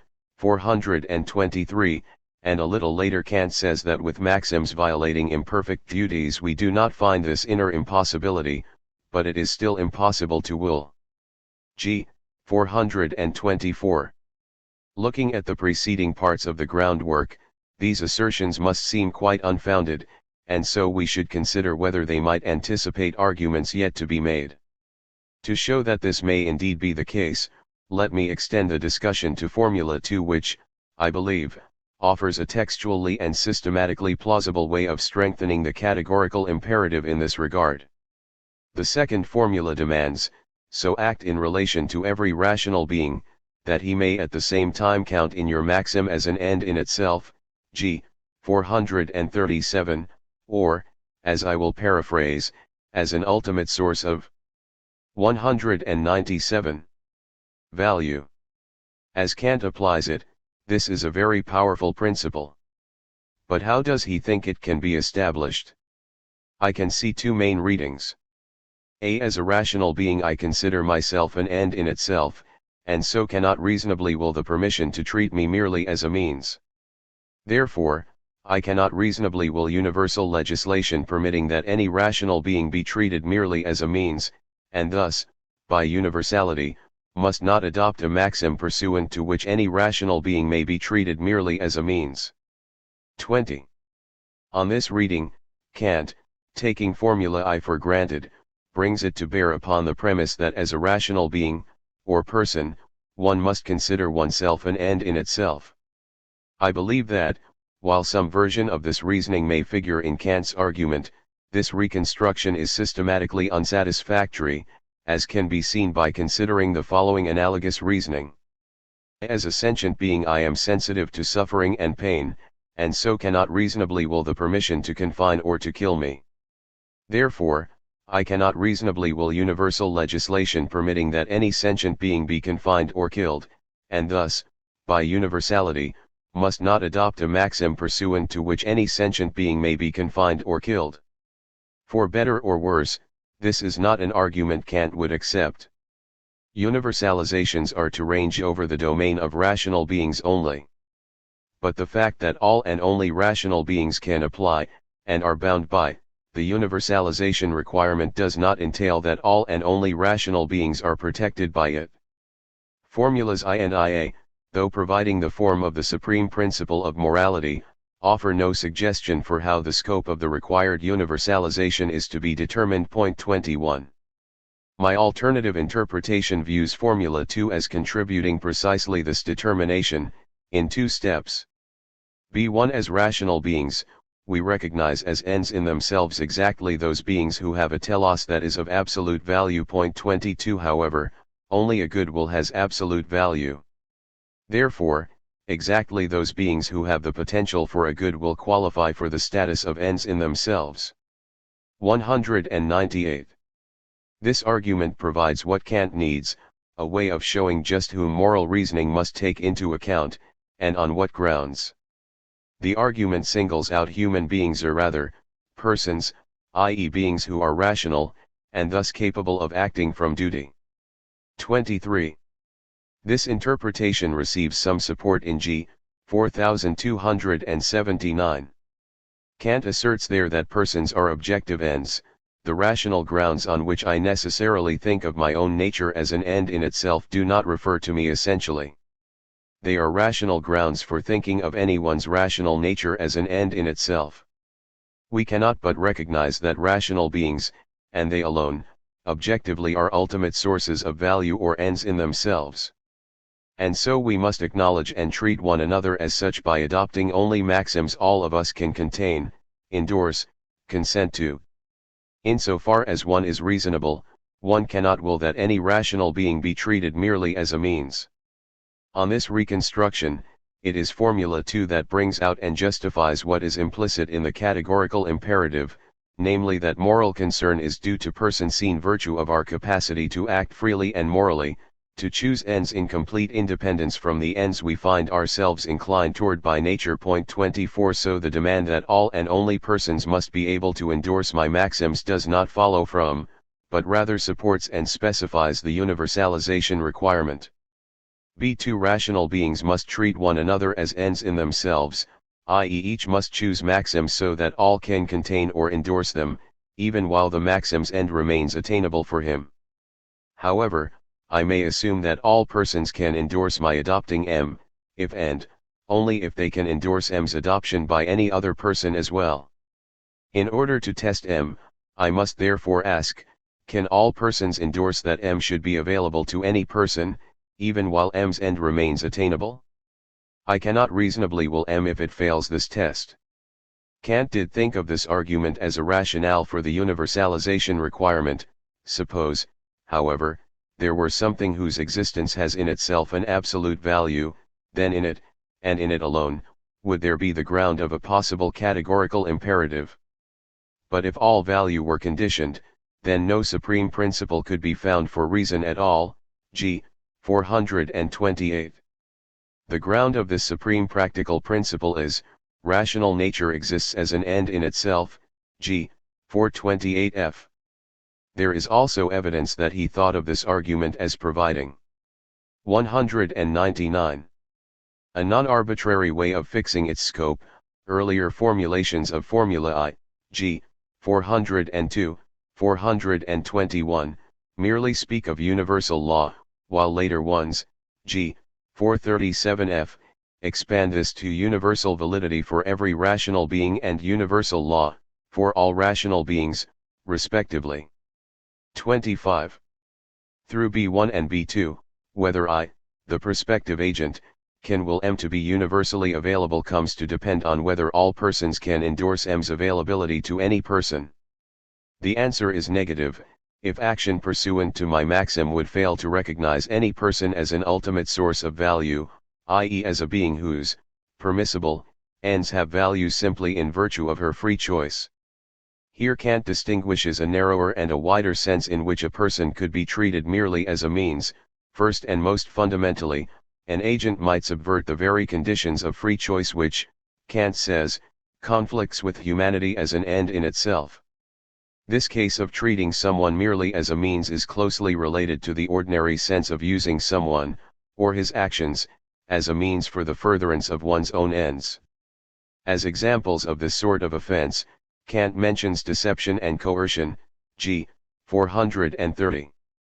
And second, the agent might disregard the other's status as an ultimate source of value.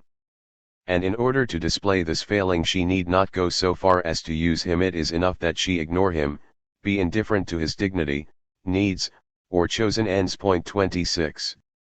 Given this distinction, there is then a narrower and a wider requirement not to treat persons merely as means. Persons cannot endorse and therefore one cannot reasonably will maxims that envisageth a subversion of their will, or indifference toward their ends, toward what they will. The former is a strong inability to endorse/to will, yielding perfect duties, the latter a weak inability to endorse/to will, yielding imperfect duties.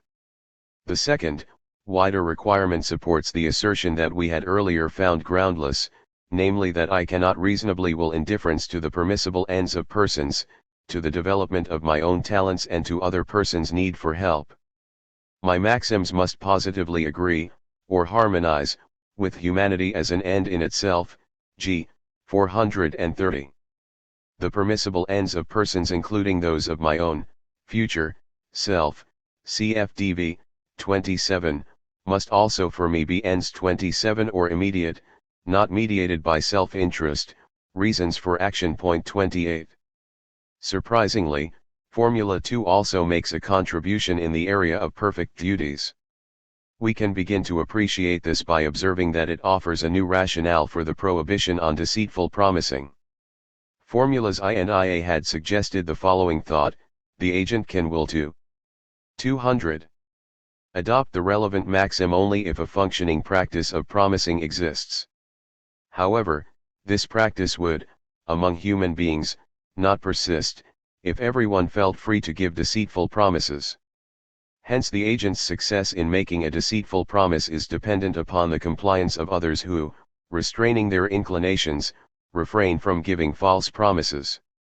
The agent need not give or accept promises at all, but, by giving a deceitful promise, he is, as it were, free riding on the self-restraint of all those who, promising only in good faith, keep the practice of promising afloat.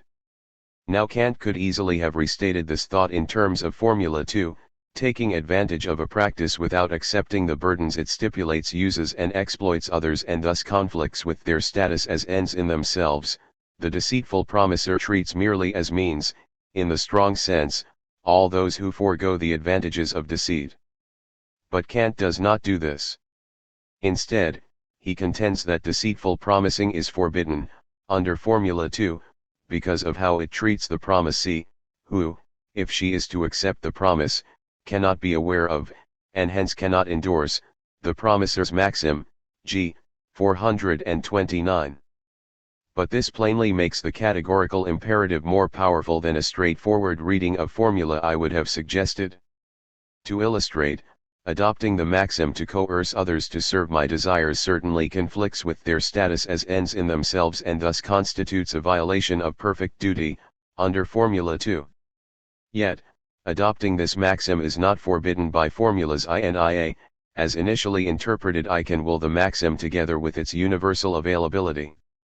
It is still possible for me to succeed, to attain the maxim's material end, even if everyone so inclined adopts the same violent policy. 29. The sharpening of the categorical imperative through Formula 2 is important in yet another context, namely for the assessment of maxims that contain a reference to a subset of all persons, e.g. to women, parents, Muslims, Canadians, or the poor. When the question is merely what the agent can will by way of maxims available to all persons, then some outrageous maxims might seem to pass. The rich and childless husband will be quick to exclaim, "Let anyone so inclined ignore their parents, beat their wives, despise the poor, and massacre Muslims." The problem is resolved through my construal of Formula 2. The agent may not adopt maxims of despising the poor, ignoring his parents, or beating his wife, because he realizes that they parents, wives, the poor cannot endorse such maxims, and, as a rational being, he 201 recognizes them as ends in themselves, whom he cannot reasonably will to treat merely as means. To establish the equivalence of the formulas, all this must be read back into Formula I, as throwing new light on what one cannot reasonably will as a universal permission. We pull in the new premises that, as rational agents, we are unable to will in the strong/weak sense any maxim pursuant to which persons can be treated in ways that conflict or fail to harmonize with their status as ends in themselves. We are unable to will, in the strong sense, maxims of coercion and wife-beating, and unable to will, in the weak sense, maxims of ignoring one's parents and despising the poor. Equivalent to the Formula 2 requirement that a rational agent must treat every person as an end in itself, we thus get the following revised reconstruction of Formula I. The categorical imperative forbids the adoption of any maxim, m, that leads to an inconsistency among 1. The ability to will M, in virtue of an interest in its end. 2. The availability of M to all rational beings. 3. Natural laws, especially those governing human dispositions. 4. The recognition of every person as an end in itself. Such an inconsistency can take three forms: a violation of perfect duty, as the first three items are inconsistent by themselves. A violation of perfect duty, as M involves the use/exploitation of persons. And a violation of imperfect duty, as M involves indifference toward persons. While some duties, also, derivable in the latter two ways would not require appeal to general facts about human dispositions, all duties derivable without 4. Will, as far as I can see, involve 3. To sum up, Formula 2 represents a threefold clarification of the categorical imperative. It shows how the scope of the required universalization is determined and indicates both the basis for the derivation of all imperfect duties as well as a further ground for the derivation of perfect duties. For the third formula. The third formula, discussed at g. 4315, contributes two new ideas associated with the notions of autonomy and a realm of ends. 30 of 202. These I shall briefly discuss, only the latter, Formula 3a, to show how it fits with my reading. A realm of ends is a unified, harmonious whole of all ends, both of rational beings as ends in themselves and also of the particular ends that each may set for itself, g. 433. Formula 3a builds upon the clarifications contributed by the preceding formulas. Following Formula 2, membership in a realm of ends belongs to exactly those beings who are ends in themselves, g. 435, 4379. And, following formulas I/IA and 2, a realm of ends is so regulated that each member, in pursuing his material ends, will not use others, nor obstruct, or be indifferent to, their permissible pursuit of material ends. The notion of a realm of ends is then a new way of presenting the content of the categorical imperative. In deliberating about what maxims I may adopt, I am to ask which maxims I would make universally available, if it were my task to legislate so as to guarantee unity and harmony among a plurality of human persons, ends in themselves, involved in the pursuit of their self-chosen ends. As a moral agent here and now, I must honor the moral restrictions that, as an ideal rational legislator, I myself would enact. This new presentation also strengthens the categorical imperative by stressing that moral reflection involves a striving for completeness. This comprises two components. System. All maxims to be made available must combine or fit together into a possible realm of ends. 31. This further clarifies the categorical imperative by raising a demand not apparent from the preceding formulas: my maxims must be jointly universalizable. As a simple example, consider someone who forms the maxim, M1, of invoking some impartial arbitration mechanism in practical conflicts, so as to have honored any of her claims successful there. M1 is obviously permissible, because its end can still be attained if everyone feels free to adopt it. However, suppose she also forms the maxim, M2, of ignoring the verdicts of this arbitration mechanism when they are not in her favor, so as to avoid meeting the successful claims of others. She thinks, correctly, that if everyone felt free to adopt M2, its end could still be attained, and that M2 is therefore permissible as well. I am suggesting that the agent, though she may adopt either maxim by itself, may not commit herself to both of them, on pains of a violation of perfect duty. The reason is 203. That if M2 were universally available, M1 could not be willed, because its end could not be attained. Whoever wills M1 must will M2 to be forbidden. Formula 3a thus emphasizes that the categorical imperative requires the agent to bring her own commitments, to various maxims, to bear upon one another. This requirement, too, should be read back into the canonical formula I. An agent can will each of her maxims to be universally available, permissible and willable, only if she can will all of them to be so. 32. Applied in the area of imperfect duties, e.g. to the issue of mutual aid, this thought shows that the agent must endorse a single standard whether she is potential helper or potentially helped. If one refuses to give help of a certain sort, in certain circumstances in which one is not naturally, e.g. from sympathy, inclined to help, then one may not request such help for oneself. For in the world in which everyone felt free to refuse such requests, they would be refused and the end of receiving such help could thus not be attained and the maxim of requesting it could then not be willed. What this shows is that a maxim may be rejected because its universal availability would defeat not its end, but the material end of some other maxim to the availability of which the agent is committed.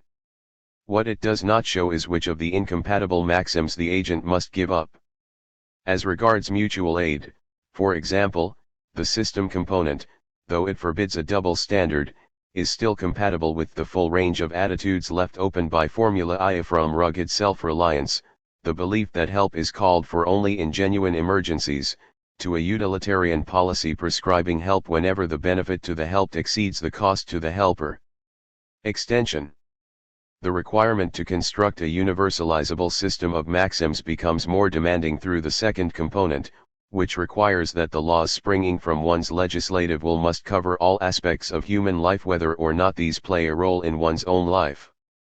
We have already seen that the agent, before adopting a maxim governing his conduct toward the poor, say, must also ask whether they can endorse the universal availability of his maxim. But what if our wealthy man, sufficiently distanced from the poor, is not prompted to form any maxim at all in this matter? What if the question how the rich should act toward the poor simply does not occur to him? I suggest that, by requiring the agent to conceive of himself in the role of moral 204 legislator, the categorical imperative does not allow him to avoid such reflections. In developing a system of maxims that one can will to be available to all human beings, one must take up the point of view of every other rational being, g. 438, however remote their situations may be from one's own. As presented in Formula 3a, the categorical imperative requires then that the agent construct a comprehensive system of maxims to be available as a system he has thought through from the various relevant points of view, including those of circumstances, of race or gender, say, that can never arise for him. To be sure, this demand need not change his mind about a particular issue.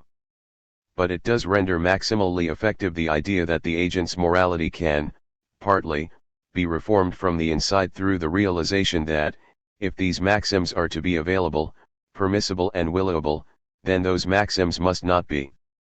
Formula 3a shows then how the categorical imperative is not just a filter on maxims prompted by our inclinations, on the motto inclination proposes, reason disposes. It is a method for constructing a complete morality for human beings. These remarks may help elucidate why Kant refers to a realm of ends as an ideal, g. 433, of reason. I think that this ideal corresponds to reason's central idea in the practical sphere, the idea of a systematic unity of rational volition, which is directly expressed by the moral law, the only condition under which a will can never be in conflict with itself, g. 437. This idea defines a regulative principle within the domain of maxims that, individually, pass the categorical imperative, as presented in formulas Ia, 2. This principle demands that one extend one's reflection to further and further such maxims while also eliminating maxims so as to consolidate the remainder into a unified system of maxims that one can will to be universally available together. 33. In the limit, this process of reflection converges toward a complete system of jointly universalizable maxims. Given the principle of its construction, such a system, when attained, would determine a realm of ends, a possible harmonious community of human beings pursuing their material ends under just the maxims whose availability I will have endorsed. Conversely, reason's quest in the practical sphere can then also be described as that of constructing an ideal of a realm of ends. 34. 5. Conclusion. The categorical imperative incorporates then the demand for unity and system in the domain of action guiding principles. But since it contains 205 more than this demand, Kant hasten this reading a response to, what one might call, the content problem. My concluding summary will concentrate on this topic. The problem concerns the fertility of the categorical imperative. Even if the maxims entertained by the agent supply the empirical concepts in terms of which a human character is to be formed, the human context to which the purely intelligible moral law must be adapted, the categorical imperative may still be thought to be useless as a guide to the assessment of maxims. In the theoretical sphere, the mere commitment to unify experience in the direction of a single system of natural law is certainly not sufficient to determine which laws hold. As Kant repeatedly objects against the rationalists, without sensible intuitions we can know nothing about the world.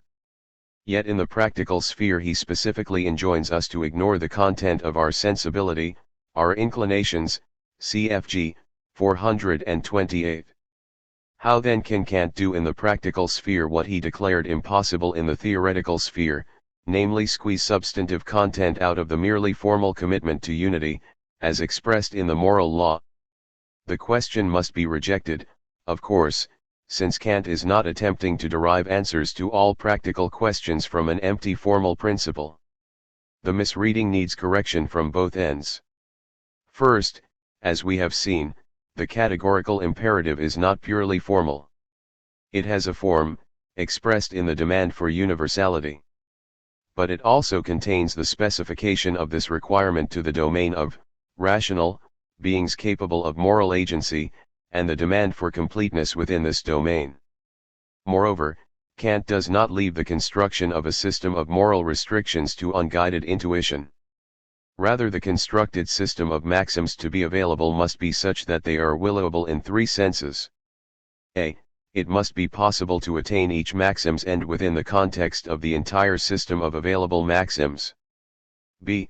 The system of maxims must not conflict with any person's status as an end in itself. C. The system of maxims must harmonize with each person's status as an end in itself, must give some weight to the permissible ends of all persons. In applying these requirements, we can draw upon 206. D. The principles of empirical practical reason, to choose the most efficient means to given ends, etc. E. The general facts about the world as expressed in its natural laws, which provide information about what can be done, what are efficient means to given ends, what the relevant consequences of alternative human moralities would be, and so on.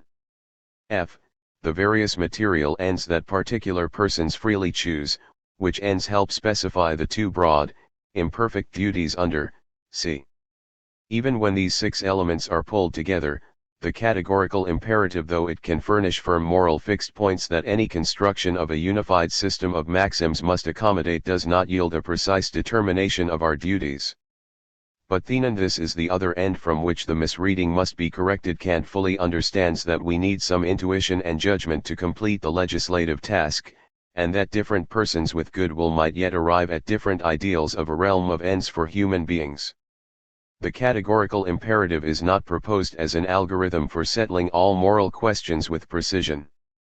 35. It greatly reduces moral indeterminacy. And beyond this, its ingenuity consists in that it facilitates a decision by transforming it from one concerning oneself in a concrete situation, where it may be quite difficult to avoid bad faith and dishonesty, to one concerning the world at large.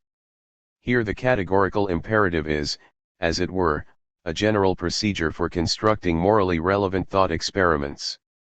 Such a thought experiment shows whether I, as a rational agent in a world of human beings, can really will the maxims I am about to adopt.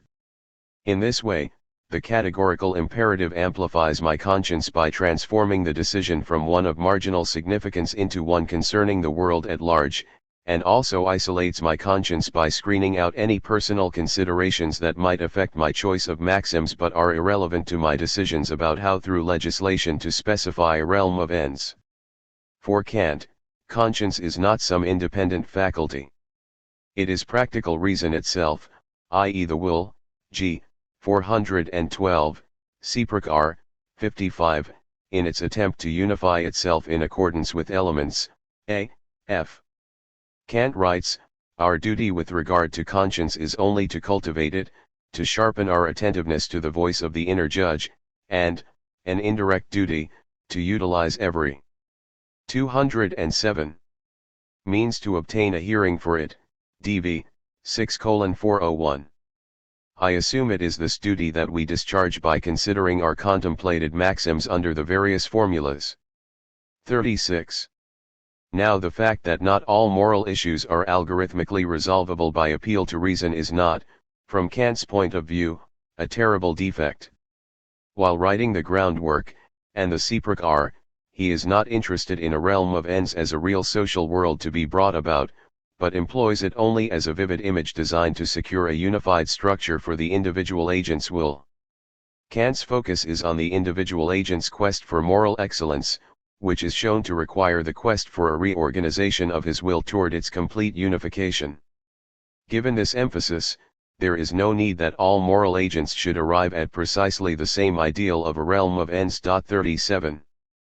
Moreover, even when viewed as a concrete goal, a realm of ends is not a sophisticated political utopia, but a social world much like ours, the only difference being that all persons would act only on maxims that the agent has admitted into his system. So a realm of ends would in any case not be brought about through the success of a political party whose members have united behind a shared platform. It might be approached through the moral improvement of individuals provided that their systems of maxims will not differ too much. A last reason for his patent unconcern with the content problem is that Kant presupposes in the reader a genuine desire to understand what a morality is, and to develop one and act from it. A person attempting to minimize his moral burdens consistent with the categorical imperative will, by Kant's criteria, be identified as a bad person. What matters is the maxim from which one actually acts, perhaps, to take advantage of others so long as doing so can be defended under some clever description, not the maxim one might shrewdly construct for oneself. Such a person therefore has no conceivable motive to pay attention to the categorical imperative at all. 38 We might find such an attitude naive in view of our understanding of humanity's potential for rationalization and self-deception. We might find his conception naive for the further reason that it ignores how human behavior is conditioned by social institutions.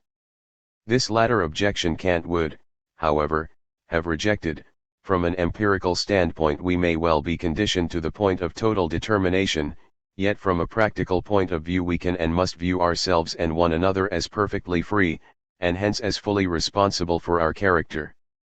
215. 9. The possibility of the categorical imperative. Paul Guyer. 1. The formulations of the categorical imperative and their problems. In spite of 2 centuries of study and many fine commentaries, Kant's groundwork of the metaphysics of morals 1 remains a deeply perplexing book. Several of its most vexing difficulties concern Kant's intentions in its second part. Here Kant indicates that he takes himself to be offering 3 different formulations of the fundamental principle of morality, a principle that we human beings call the categorical imperative, CI, because it presents itself as an obligatory constraint to creatures like us, whose will, because of our liability to inclination, is not necessarily determined by the pure principle of morality, 413. But there are many questions about these 3 formulations of CI, about which ones they are, about the relationships that Kant intended to establish among them, about the basis from which he thought he could derive them and the manner in which he intended them to be derived from this basis, and about the relationship between the argument for and about the 3 formulations of CI in Groundwork 2 and the argument of the remainder of the book, especially the argument of Groundwork 3.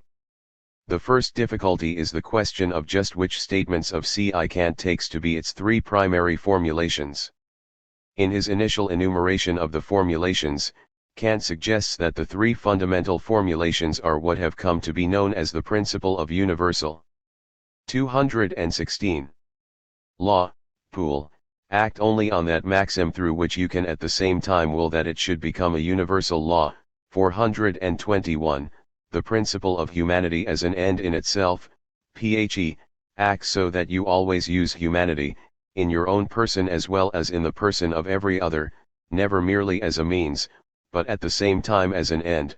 429, and the principle of autonomy, pha, which Kant does not initially state in the grammatical form of an imperative but rather in the form of the idea of the will of every rational being as a universally legislating will. 431. In introducing this third principle, Kant explicitly calls it the third practical principle of the will, as the supreme condition of the conformity of the will with universal practical reason. 431, and on the next page he reiterates his designation of it as the present third formulation of the principle of morality. 432. However, after next stating that the concept of every rational being, that it must consider itself as universally legislating through all the maxims of its will, leads to a very fruitful concept which depends on it, namely that of a kingdom of ends. 433, Kant adds a review of the three ways that have been adduced of representing the principle of morality, in which what he treats as the third formulation of ci is not the principle of autonomy that he originally so classified but rather a principle employing the idea of a kingdom of ends that he has just said is derived from the principle of autonomy, namely the principle that all maxims from our own legislation ought to harmonize into a possible kingdom of ends, as a kingdom of nature. 436, which we can call the principle of the kingdom of ends, pike. 2. So what are the three main formulations of ci according to Kant himself? Pul, phe, and pa, as he says at 43,132, or pool, phe, and pike, as he says at 436? And is this a significant question, or is the difference between pa and pike insignificant? 3. The next question that arises is, whatever precisely Kant thinks that the three main formulations of ci are, how in his view are they related? Kant's own explicit statement on this issue is doubly confusing. First, he claims that pool, phe, and pike are merely so many formulations of precisely the same law, differing only in that the latter two bring an idea of reason nearer to intuition. 436, and thus help secure acceptance for the moral law. 437, while the first furnishes the strict method most useful for actual moral judgment or decision making. 436. On this account, the three formulae would seem to be equivalent in their theoretical significance, although they would apparently have different roles in moral judgment where pool would dominate and in moral education where it looks as if phe and pa and / or pike 217 should have the more significant role. However, Kant immediately follows this denial of a significant theoretical difference among the three formulations with the suggestion that they do play theoretically distinct and irreducible roles in the elucidation of the principle of morality. He says that pool specifies the form of morally appropriate maxims, which consists in their universality, phe specifies their matter, that is, an end to be achieved through the adoption of moral maxims, and only pike offers a complete determination of all maxims by completing the progression, through the categories of the unity of the form of will, its universality, of the multiplicity of its matter, of its objects, i.e., its ends, and of the allness or totality of the system thereof. 436. But since Kant uses the contrast between form and matter in so many different ways throughout his corpus, and since he makes clear elsewhere what he means by the complete determination of a concept of an object but not what he might mean by the complete determination of a principle, or even that there could be any such thing, for it is not at all clear what actually is meant by this explanation of the theoretically distinct contributions of the three formulations to our understanding of the fundamental principle of morality. But our problems in understanding the argument of groundwork 2 only begin with this obscure statement. Further problems are raised by some of Kant's other statements about the character of his argument in groundwork 2 and its relation to the argument of groundwork 3. Early in the argument of groundwork 2, Kant states that he intends to ground the principle of morality in the concept of rational being in general and not in any specific features of human nature. 412. Still early in his exposition, after he has introduced the contrast between hypothetical and categorical imperatives, but before he begins the series of formulations of CI, Kant indicates that there are two different questions about the possibility of CI that he will need to solve. He writes, "The question now arises, how are all these imperatives possible? This question does not demand to know how the execution of the action which the imperative commands can be conceived, but rather merely how the necessitation of the will can be conceived which the imperative expresses in the task which it sets." 417. I take this to be a reference to the difference between the tasks Kant assigns to the second and third parts of the groundwork, ground. 218.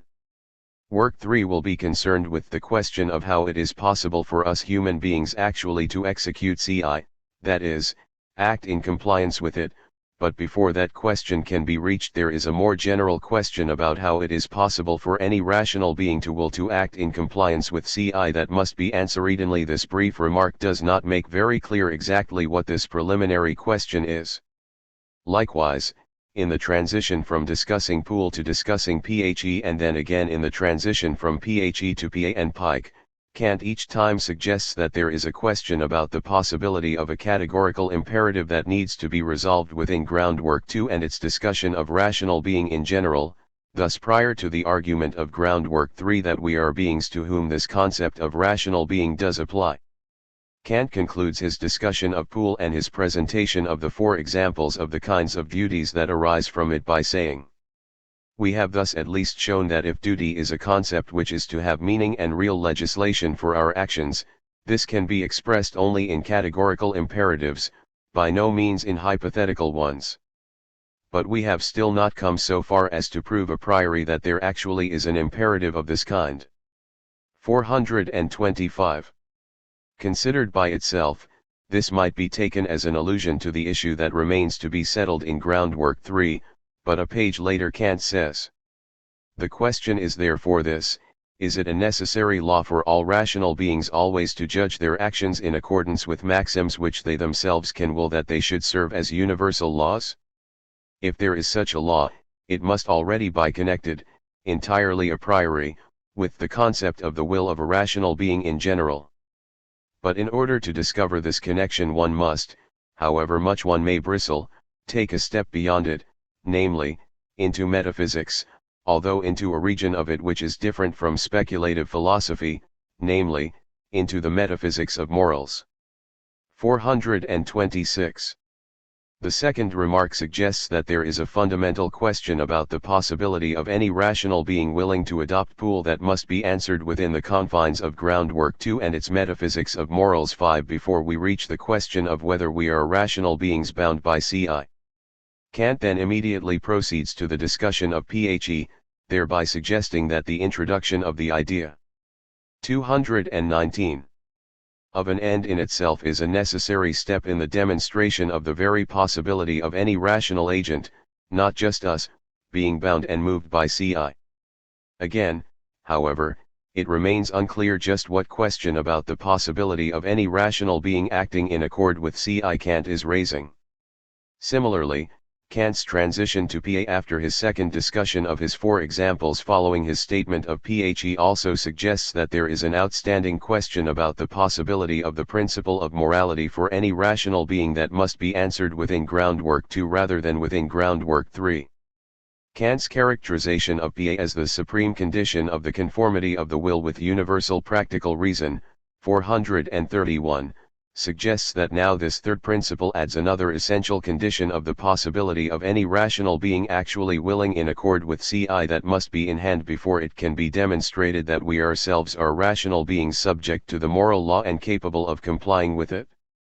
Kant amplifies this suggestion when he says, "Imperatives as previously represented, namely that of the universal lawfulness of actions similar to an order of nature, 6 and that of the universal supremacy as ends of rational beings in themselves, did, just insofar as they were represented as categorical, exclude from their proper authority every mixture of interest as an incentive.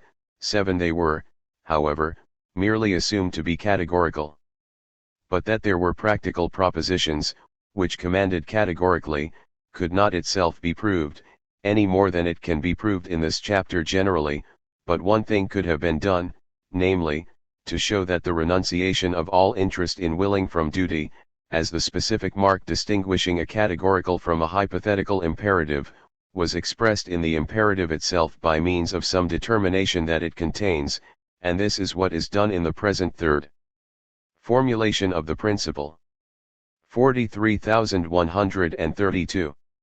Here Kant suggests that a critical condition for understanding the possibility of any rational being acting in accord with Ci that is not addressed in either its first formulation as pool or its second formulation as Phe, namely the possibility of any such being acting in accord with Ci in spite of the renunciation of interest that Ci demands, must be added as part of the metaphysics of morals of groundwork 2 before he can proceed to the critique of practical reason and its proof of our own freedom in groundwork 3.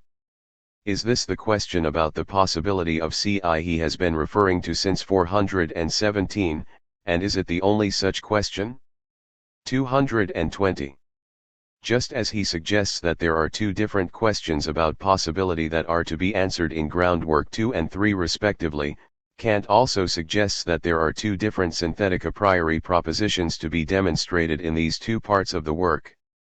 Thus, at the outset of groundwork 2, Kant suggests not only that the argument of this chapter must concern rational being in general rather than specific features of human nature, but also that this argument is to be entirely analytical, thus that all of the formulations of Ci are to be derived from the analysis of the concept of a rational being in general. Since moral laws are to hold for every rational being in general, they are already to be derived from the universal concept of a rational being in general. 412. This naturally suggests that it is only in groundwork 3 that any synthetic, let alone synthetic a priori, proposition is to be proved.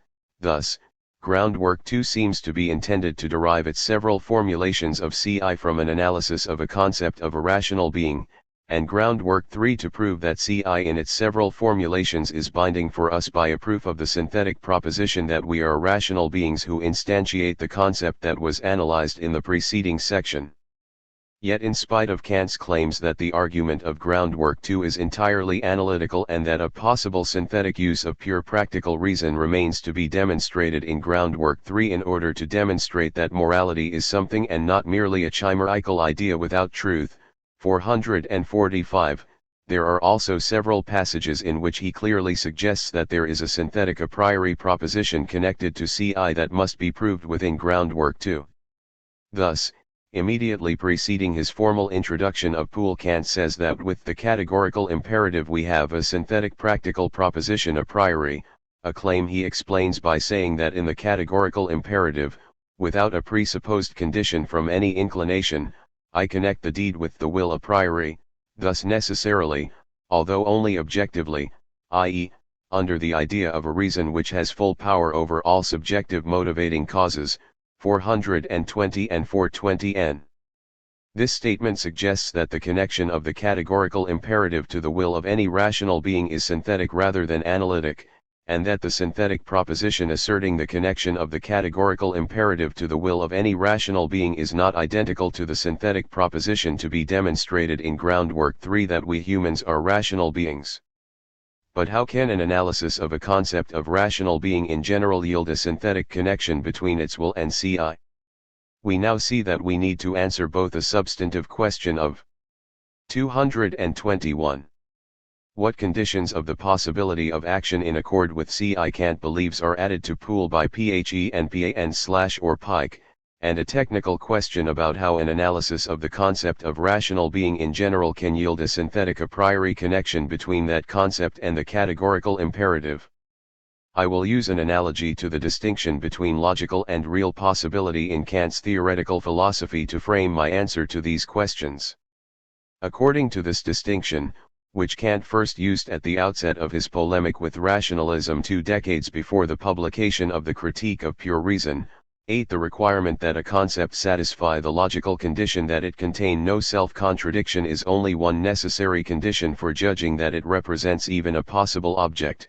To determine that the object conceived by a concept is a real possibility also requires two other conditions: that it be conceived in accordance with the pure concepts of the understanding necessary to formulate the concept of an object of judgment, the categories, and that it be conceived in accordance with the forms of intuition through which any empirical intuition that could confirm the reality of such a concept would have to be given.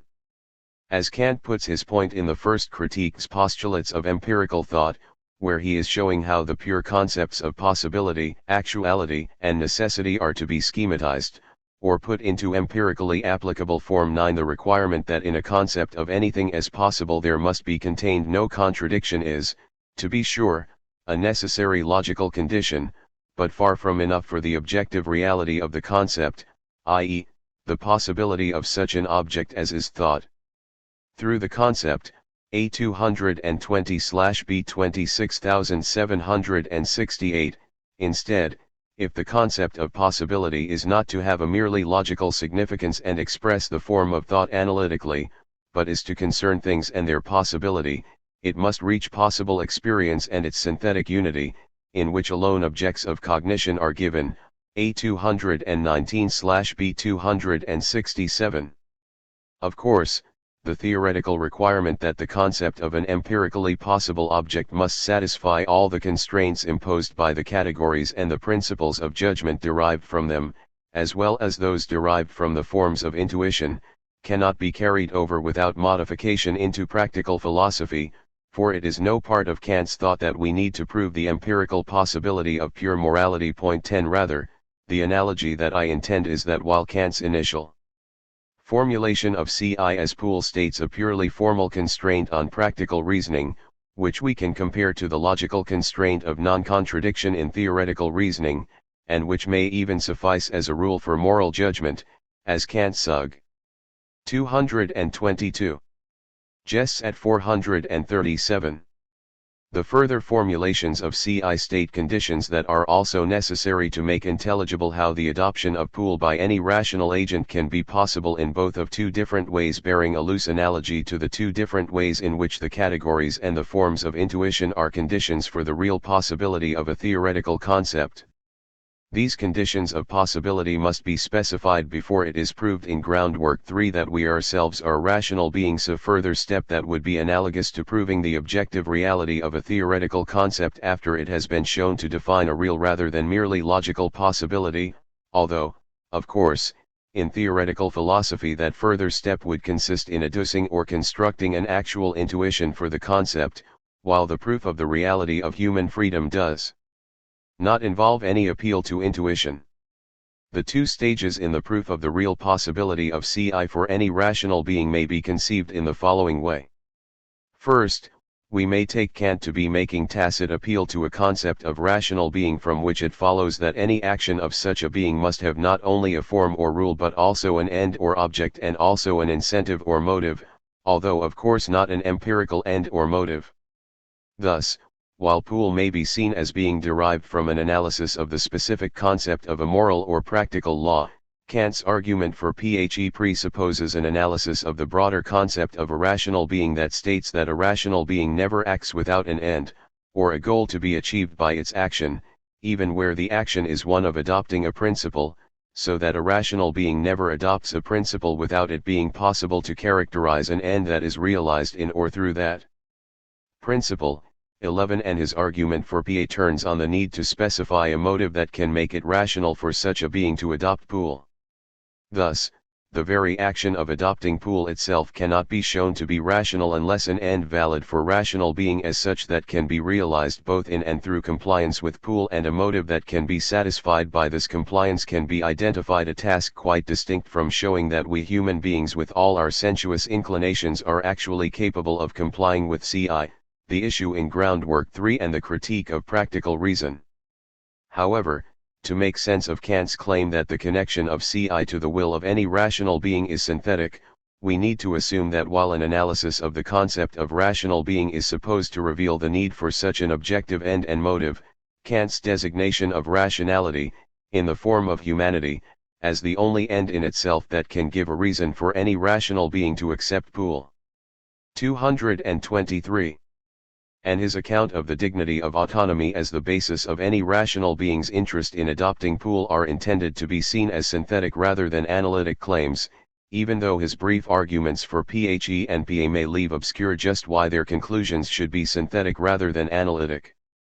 On this account, the synthetic a priori proposition demonstrated in groundwork I that any rational being has a ground to will to act in accord with PUL would be a different synthetic a priori proposition from the proposition that is to be proved in groundwork I that we human beings are rational beings who are bound to act in accord with CI and are capable of doing so. Second, I will argue that Kant's discussion of Pike makes a further contribution to establishing the real possibility of action in accord with PUL for any rational being, analogous to showing that a theoretical concept is compatible with the forms of intuition or is schematizable.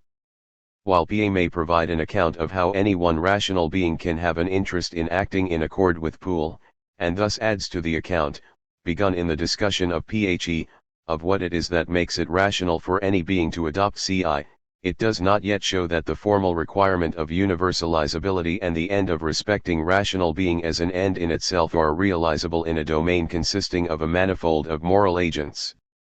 What has to be shown here is that a multitude of agents always can find a single maxim of action acceptable to all in spite of whatever empirical interests may separate them.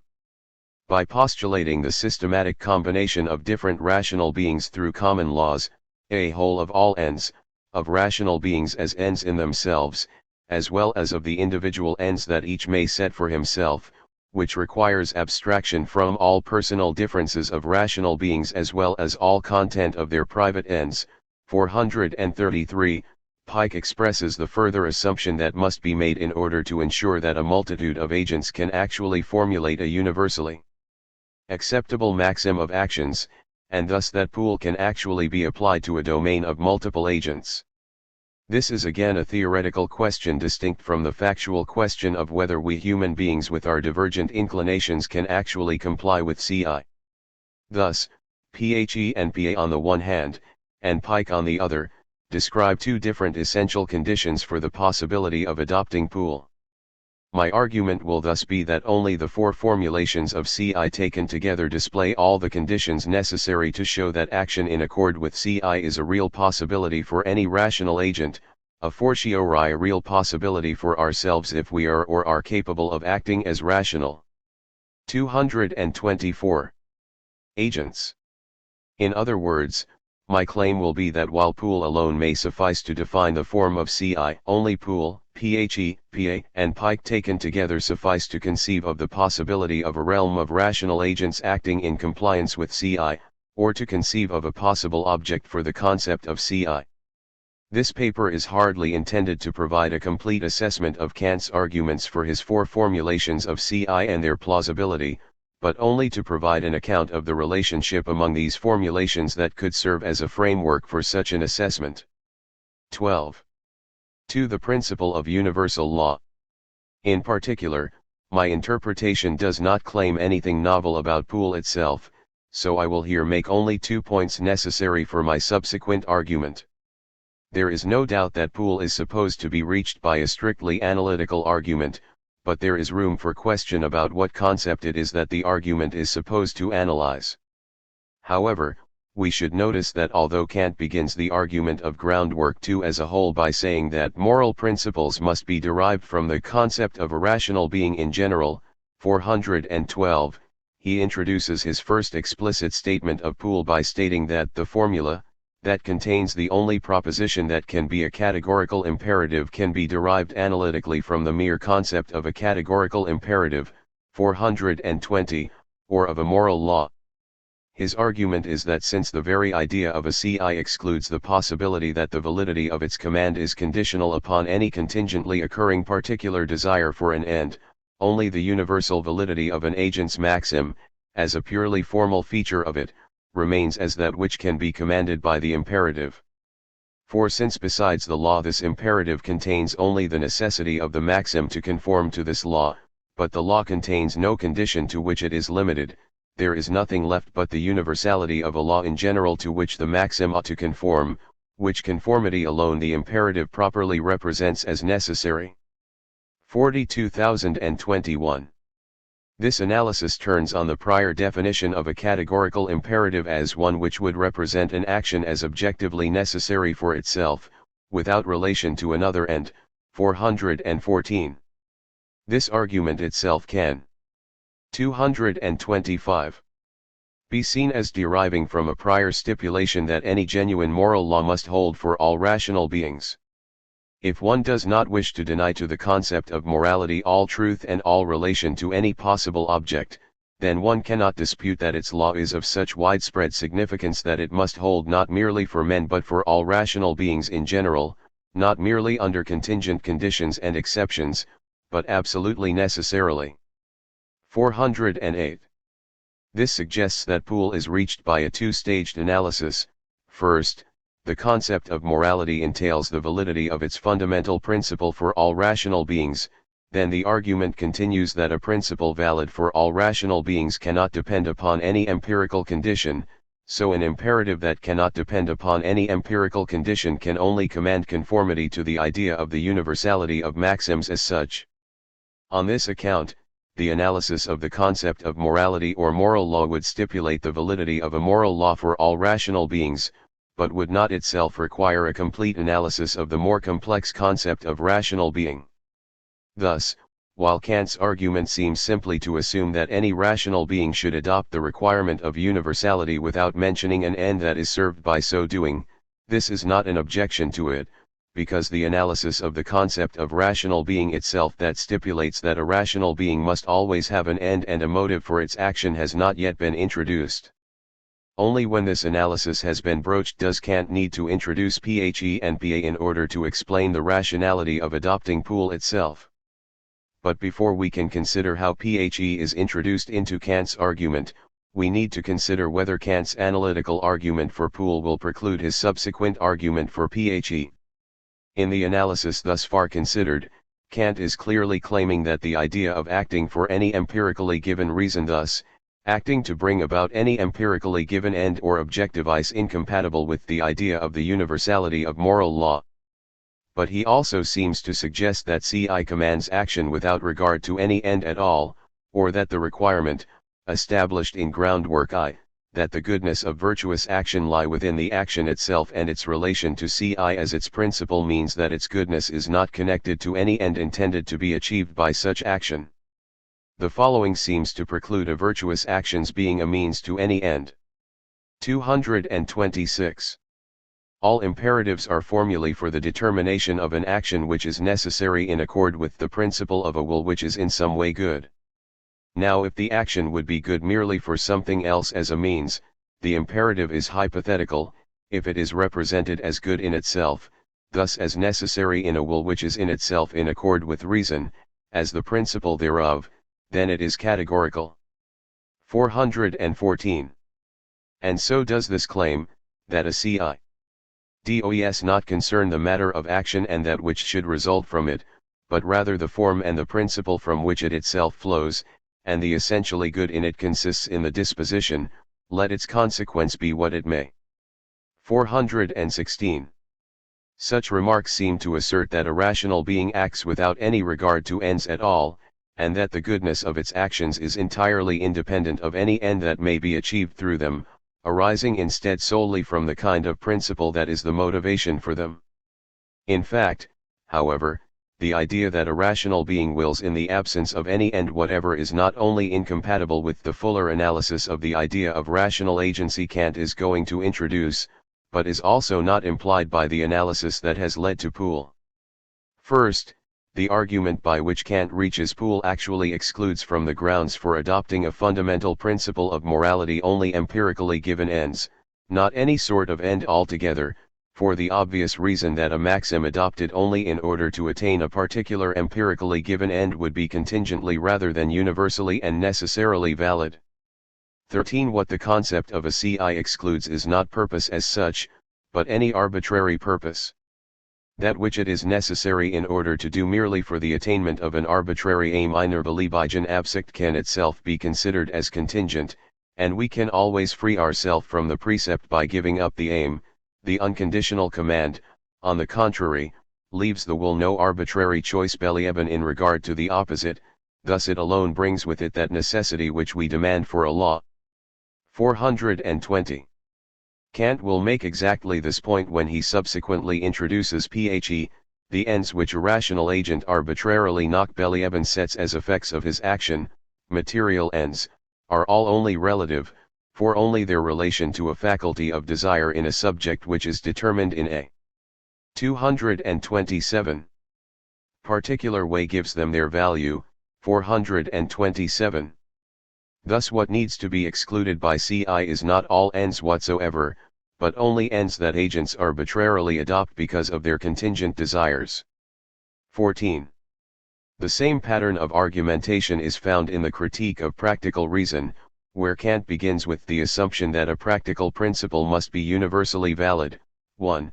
519, asserts that all practical principles that presuppose an object, matter, of the faculty of desire as their determining ground are empirical. 2. 521, and from that infers that a proper practical principle must determine the will through its form rather than its matter. 4. 527. Again, what is excluded is not the idea of an end as such. Here Kant does not even use the word Absicht or Zwit, but only matter or object of the faculty of desire. In all of these passages, then, the logic of Kant's analysis entails only the independence of the principle of morality from any contingent and empirically given end, not the exclusion of any concept of end as such. Kant's initial contrast between hypothetical and categorical imperatives may not make this point clear. Here he states that while hypothetical imperatives represent the practical necessity of a possible action as a means to something else, whatever it may be, a Ci represents an action as objectively necessary for itself, without relation to another end. 414, and that while a hypothetical imperative says that an action is good for some possible or actual aim, a Ci declares the action as objectively necessary without relation to any aim, i.e., even without any other end. 41415. These statements seem to suggest that Ci commands obedience from rational beings without reference to any end at all. But even in these statements, what Kant twice excludes is relation to another end, an end to which the action commanded would be a mere means. This leaves open the possibility that there may be an end achieved in the adoption of Ci itself. Likewise, a number of Kant's comments after his initial introduction of Poole make it clear that he does not mean Ci to be adopted without any motivation whatsoever, but only without any contingent desire for an end as the motive for its adoption. Thus, after the derivation of his 4 examples of duty from Poole, 42224, Kant claims to have shown only that if duty is a meaningful and authoritative concept, then it can be expressed only in categorical imperatives, but that it remains to be proved a priori that there actually is an imperative of this kind. To prove that there actually is a Ci, he says, requires showing that there is a practical law which by itself commands absolutely and without all incentives. Triebfedern, 425. In the next 3 paragraphs, how? 228. Ever, he makes clear, by saying it no fewer than 10 times, that what he means by requiring that the practical law command without all incentives is that it command without any merely empirical and contingent incentives, Feelingsgefühl, propensities hang, inclination Neigung, subjective causes subjektiven Ursachen, and so on. In a word, without reference to the special characteristic of human nature. 425. All of these are empirical feelings directed to objects of contingent desire. What is required instead is that if there is such a law, it be connected, entirely a priori, with the concept of a will of a rational being in general. 426. To do this requires precisely that a non-empirical end be supplied through which a rational being in general could be moved to adopt Ci or to connect the law to its will, a non-contingent end that could be the object of a non-empirical motive. Kant states that if reason for itself alone determines conduct, the possibility of which we will now investigate, then everything related to the empirical of itself falls away. 427. I suggest we read this to mean that all empirical ends fall away when reason supplies a non-empirical end through which Poole can be connected to the will of a rational being. Finally, the same point emerges at the outset of Kant's introduction of phe.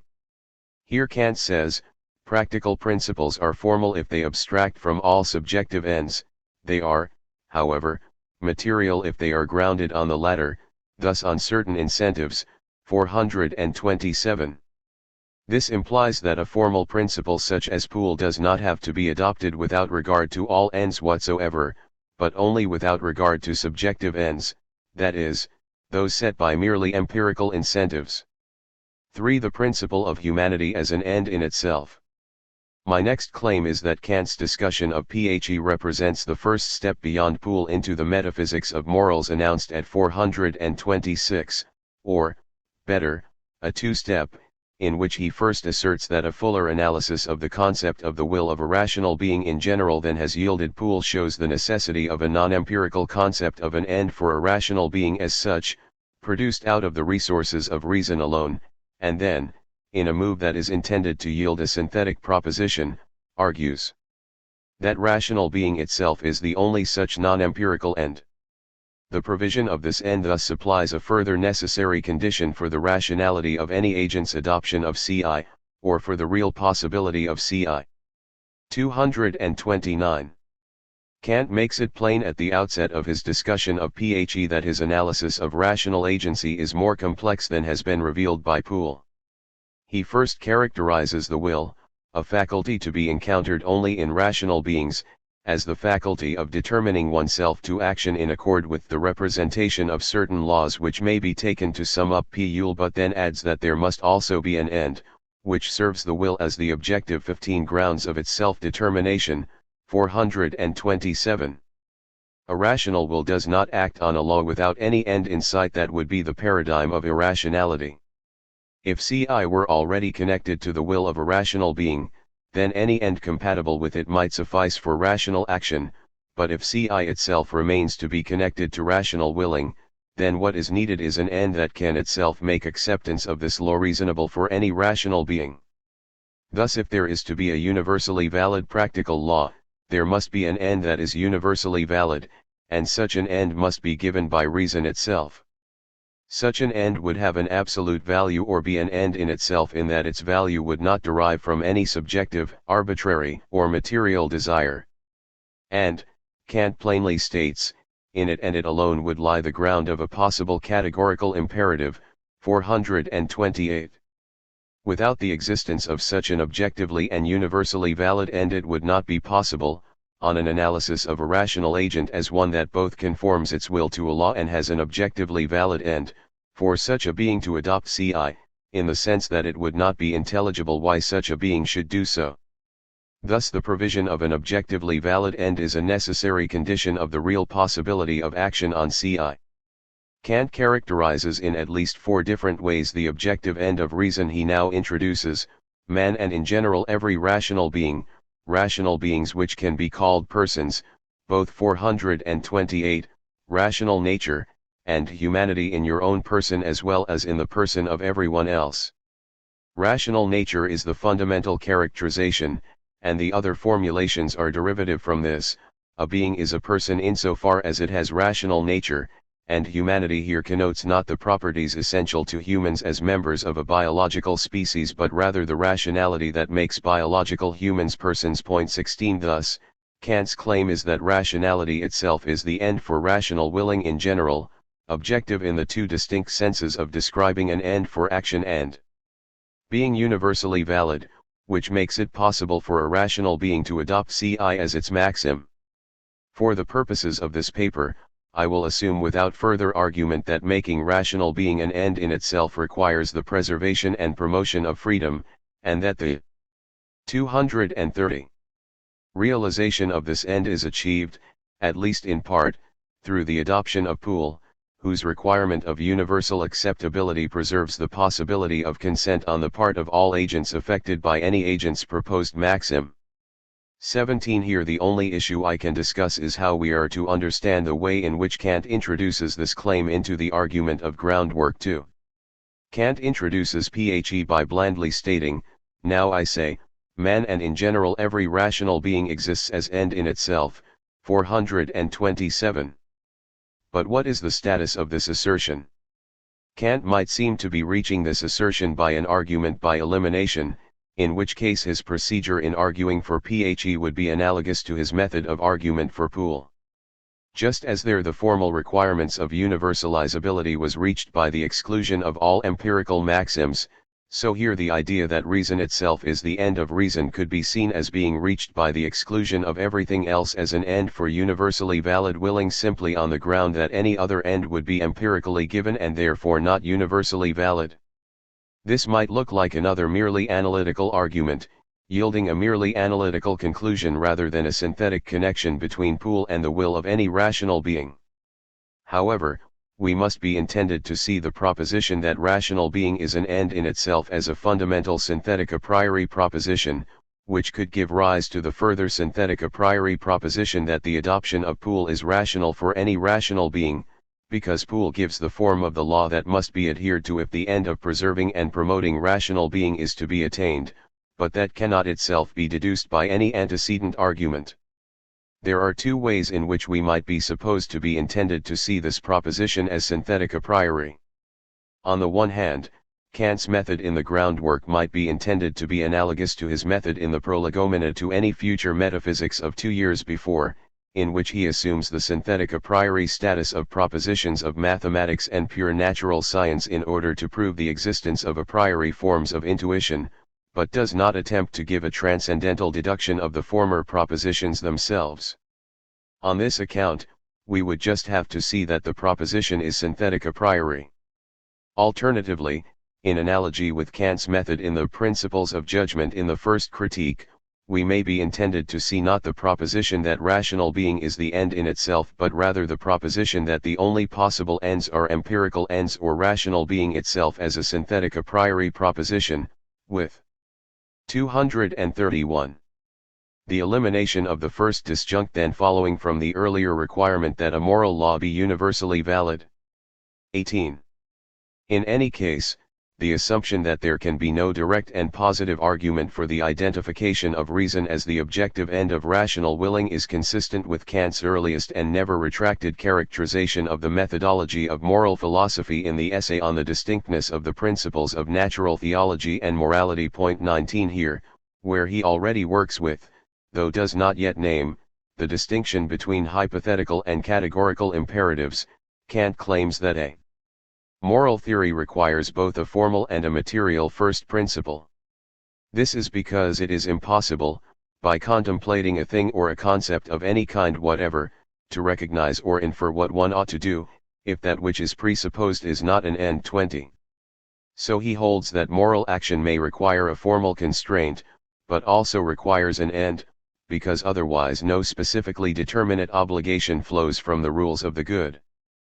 But there cannot be a demonstration of what the fundamental end is, because such a demonstration could proceed only by showing that its candidate is a means to a further end, in which case of course it would not be the fundamental end after all. At this stage of his development, Kant concludes that the fundamental end must be recommended by feeling rather than reason, tacitly identifying the faculty of reason with the faculty of demonstration. The Kant of the groundwork instead supposes that we can see that reason and only reason can be an end in itself, but still suggests no way of deducing that from any more evident premise.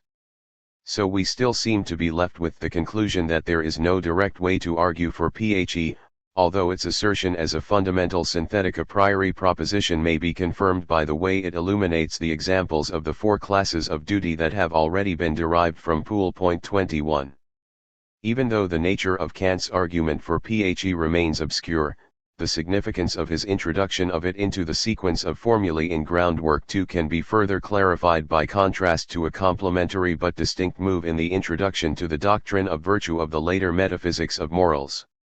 Here Kant claims that very action has its end, or that whatsoever is an act of freedom on the part of the acting subject, not an effect of nature, requires that the agent himself make the object of his choice into an end.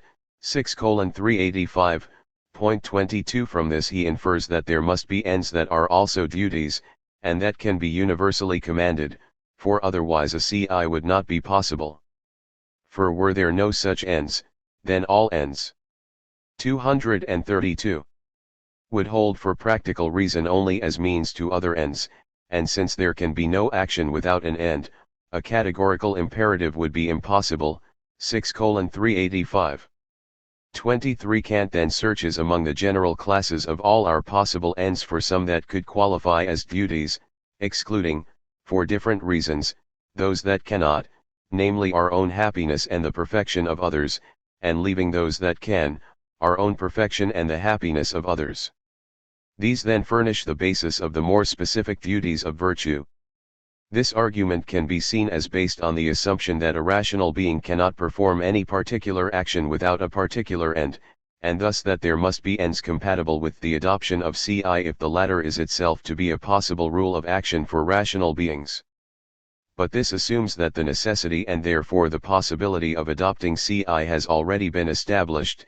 One can begin with the maxim of actions in conformity with duty and seek out the end that is also a duty. 6:382.24 In the groundwork, however, Kant treats the adoption of Ci as something that must itself be shown to be possible for a rational being, which it can be only if there is shown to be a necessary and universal end that any rational being would hold but that can be realized only through the adoption of Ci. In other words, Kant conceives of a rational being as one for whom every level of action must have an end, not merely particular actions that need to be compatible with Ci but also the higher order action of making Ci into its fundamental maxim. 25 The doctrine of virtue requires that there be ends that are compatible with the adoption of Ci, but this presupposes the argument of the groundwork that there be a universally valid end that offers a reason for the adoption of Ci itself. 26 Before leaving the discussion of PHE, I want to return briefly to the larger question of how the idea that rational nature is itself the universally necessary end of all rational willing is to be reconciled with Kant's earlier claim that moral action is good in itself, 414, rather than in relation to any other end, 415. As is well known, in groundwork Kant argues that an action is morally praiseworthy because of the quality of its intention rather than actual outcome, 394, but the considerations he appeals to there imply only that, because of the ways in which forces beyond the foresight or control of an agent can intervene between the intended and actual outcome of an action, we should praise an agent in virtue of the intended end of his action rather than its actual outcome. Understood this way, Kant's claim would not imply that the moral value of an action is independent of any end altogether. 233. But only that it is independent from the actual realization of its intended end. In groundwork 2, Kant seems to have a more controversial claim in mind. As we have seen, Kant never introduced any premise from which it would follow that a virtuous action can have no end at all.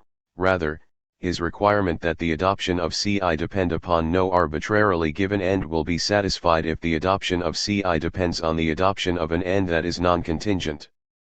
However, we can now go further and see that rational being as an end in itself is in a certain sense fulfilled in any action that is performed under its aegis, and is not merely an effect of it that could in principle be attained through some other means. That is, PHE can be interpreted as presenting rational being as both the means and the end of moral action, thus as introducing an end that is neither another end external to moral action nor an arbitrary end. The relation between action performed with the intention of satisfying Ci and the end that makes the adoption of Ci rational can be called constitutive rather than instrumental in the sense that such an action is itself an instance of rational being, or of being rational, although there is also a way in which action on Ci is instrumental to rational being as its end, since it is aimed at bringing about a state of affairs that goes beyond the individual rational agent's compliance with Ci itself. That is, while there may be a kind of conceptual identity between moral action and its aim, insofar as the end of being rational is nothing other than rational being itself, and is therefore already reached in acting rationally, there is also an extensional difference between the rationality of any one action, and of any one agent, and rational nature in general, which allows rational nature to serve as an end of moral action the attainment of which goes beyond the individual agent's performance. For what is commanded by PHE is that humanity in your own person as well as in the person of every other always be your end, 429, that is, that each moral agent strive to preserve and promote rational nature in all persons or all rational agents affected by his actions, not just in himself. Thus, although every moral action is already an instance of the general idea and ideal of rationality, the outcome it is aimed to produce can be the preservation and promotion of rationality in a wide range of instances other than itself. In these two ways, then, any particular exercise of rational nature is itself an instance of that which is absolutely good and yet also has an aim that is outside of and larger than itself. 27. Kant draws on this understanding of rational nature as an end in 234. Itself in a final explanation of how Phe serves as the ground for the adoption of Poole, which without it would be fallacious. The ground of this principle is, rational nature exists as an end in itself. Man necessarily represents his own existence to himself in this way, insofar as it is therefore a subjective principle of human actions. But every other rational being also represents its own existence to itself in this way in accordance with the same rational ground Vernunftgrunds which is also valid for me, thus it is likewise an objective principle, from which as a highest practical ground all laws of the will must be able to be derived. 429. If this were read to assert that just because I value my rational nature and every other human or rational being values his or her rational being, therefore I have a reason and an obligation to value the rational nature of every other human or rational being, it would be fallacious that I love my wife and you love your husband obviously does not of itself give me a reason to love him. But I take it that what Kant means is rather that each of us values his or her own existence as a rational being because of the value of rational nature in itself, which however gives us the same reason to value rational nature in everyone else as in ourselves. There is no fallacious inference from love of self to love of others, but rather a valid inference from a general source of value to the value of each of its exemplifications. In this way my moral action is good in itself, because it is an instance of that which is fundamentally good, but at the same time has an end lying beyond itself, namely the preservation of rational agency in general and the promotion of it wherever that is possible and reasonable for me. Phe thus contributes an essential element to demonstrating the real possibility of Ci by specifying an objective end that is realized in and through action on Ci and that thereby makes it rational for a rational being to act in accord with Ci. We will now consider several further contributions to the demonstration of the real possibility of Ci for rational beings in general that are made by Kant's discussion of Phe and Pike. For the principles of autonomy and of the kingdom of ends. At the outset of his discussion of our third practical principle for the will, Kant states that the ideas of universal law and of rational nature as an end in itself can be combined into the complex idea of the will. 235. Of every rational being as a universally legislating will. 431, which idea yields the command to do everything from the maxims of one's will as one that can at the same time regard itself as universally legislating, that is, Phe. 432. Then he says that the concept of every rational being that must consider itself as universally legislating through all the maxims of its will leads to the fruitful concept of a kingdom of ends. 433, which in turn gives rise to Pike, the requirement that all maxims from one's own legislating ought to harmonize into a possible kingdom of ends, as a kingdom of nature. 437. This series of assertions seems to suggest that the idea of the kingdom of ends adds nothing new to the notions of universal law and rational nature as an end in itself. At the same time, however, Kant also claims that the first two formulations of Ci were merely assumed to be categorical, because one had to assume them to be something like that if one would explain the concept of duty, and that something more needs to be done in groundwork too, even though the final proof that there are practical propositions that command us categorically still awaits the argument of groundwork 3. This suggests that there is an essential contribution to the analysis of the conditions of the real possibility of action on Ci for rational beings in general that must precede the final proof that we ourselves are rational beings bound by the moral law. What could this be? I will suggest that in the course of his brief discussion Kant actually introduces two distinct ideas. First, Phe, or the idea of the moral agent as not merely acting in compliance with universalizable maxims but also as conceiving of himself as a universal legislator and thus as the source of these maxims, characterizes the interest we have in acting on the categorical imperative, an interest necessary to compete with the empirical interests we have in acting on hypothetical imperatives. Kant's further characterization of rational beings as having a unique dignity as makers of their own laws continues this account of the necessary conditions of the CI by exhibiting rational nature as not only an objective end but also one that can motivate us. Second, conceiving of not only oneself but of all the others who may be affected by one's actions as universal legislators, that is, as agents who have not only particular empirical interests but also the same overriding interest in universal legislation that one has oneself, that is, postulating that those whom one's actions affect can be members of a kingdom of entities, a necessary condition of acting on CI, for only the postulation. 236. That all who are affected by one's actions are capable of universal legislation can make it reasonable to suppose that a universal law can be accepted by a manifold of agents in spite of their diverse empirical interests.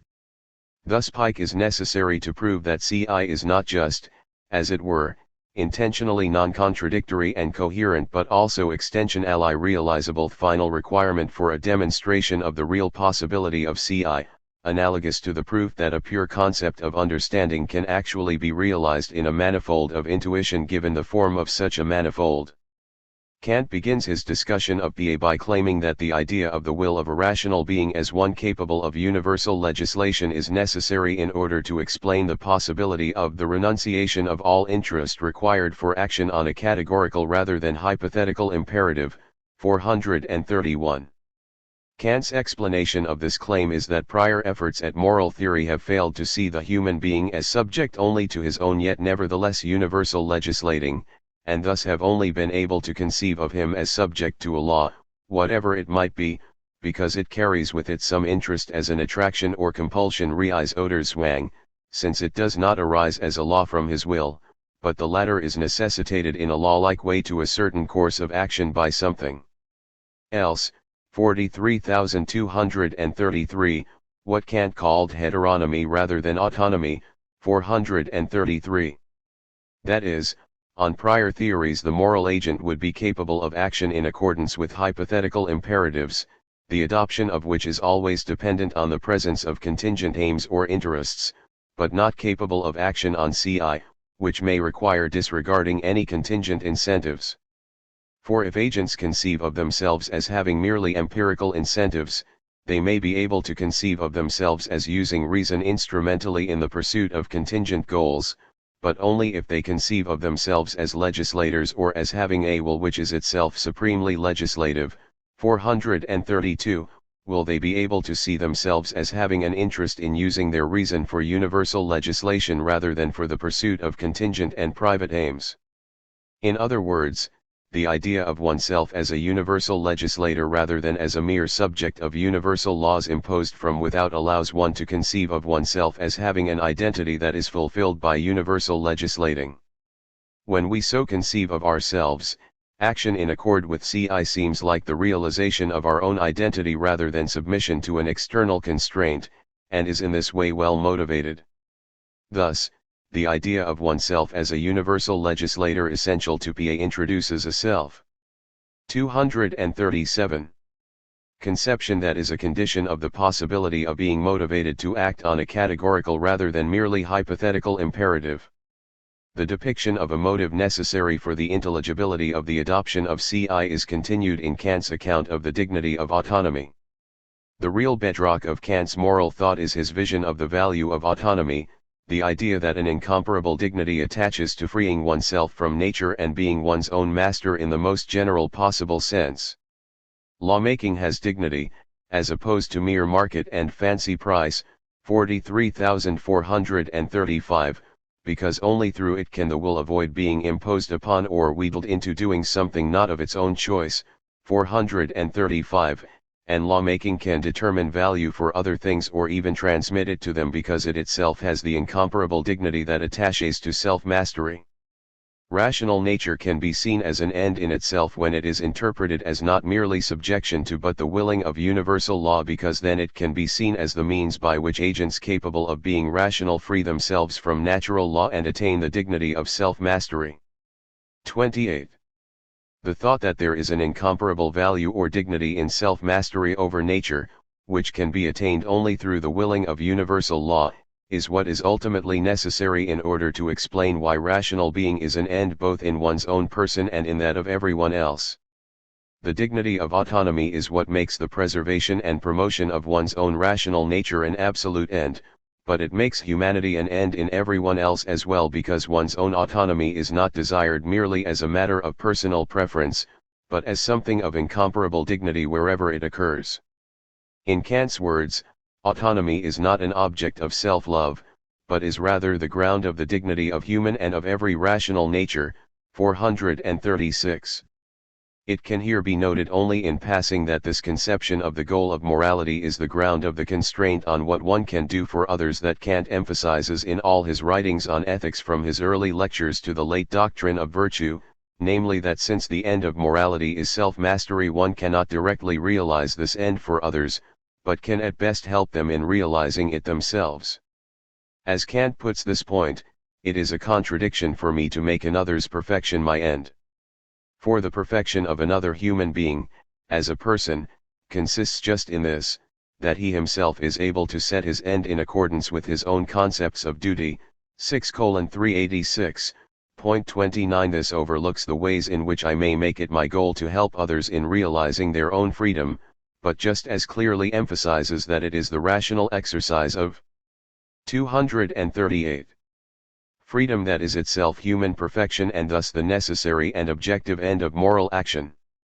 Finally, Kant's introduction of Pike as well as Ba constitutes the last step in his exhibition of the conditions of the real possibility of CI by demonstrating the assumption that is necessary in order to ensure that a universal law can be found for any manifold of agents. Kant defines a kingdom of ends thus.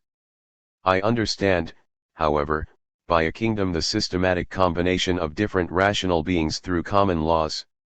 Now since laws determine ends in accord with their universal validity, then, if one abstracts from personal differences of rational beings, as well as from all content of their private ends, a whole of all ends, both of rational beings as ends in themselves as well as of the individual ends which each may set for himself, in systematic connection, i.e., a kingdom of ends, can be thought, which is possible in accordance with the above principles. 433. This passage can be interpreted as making several claims.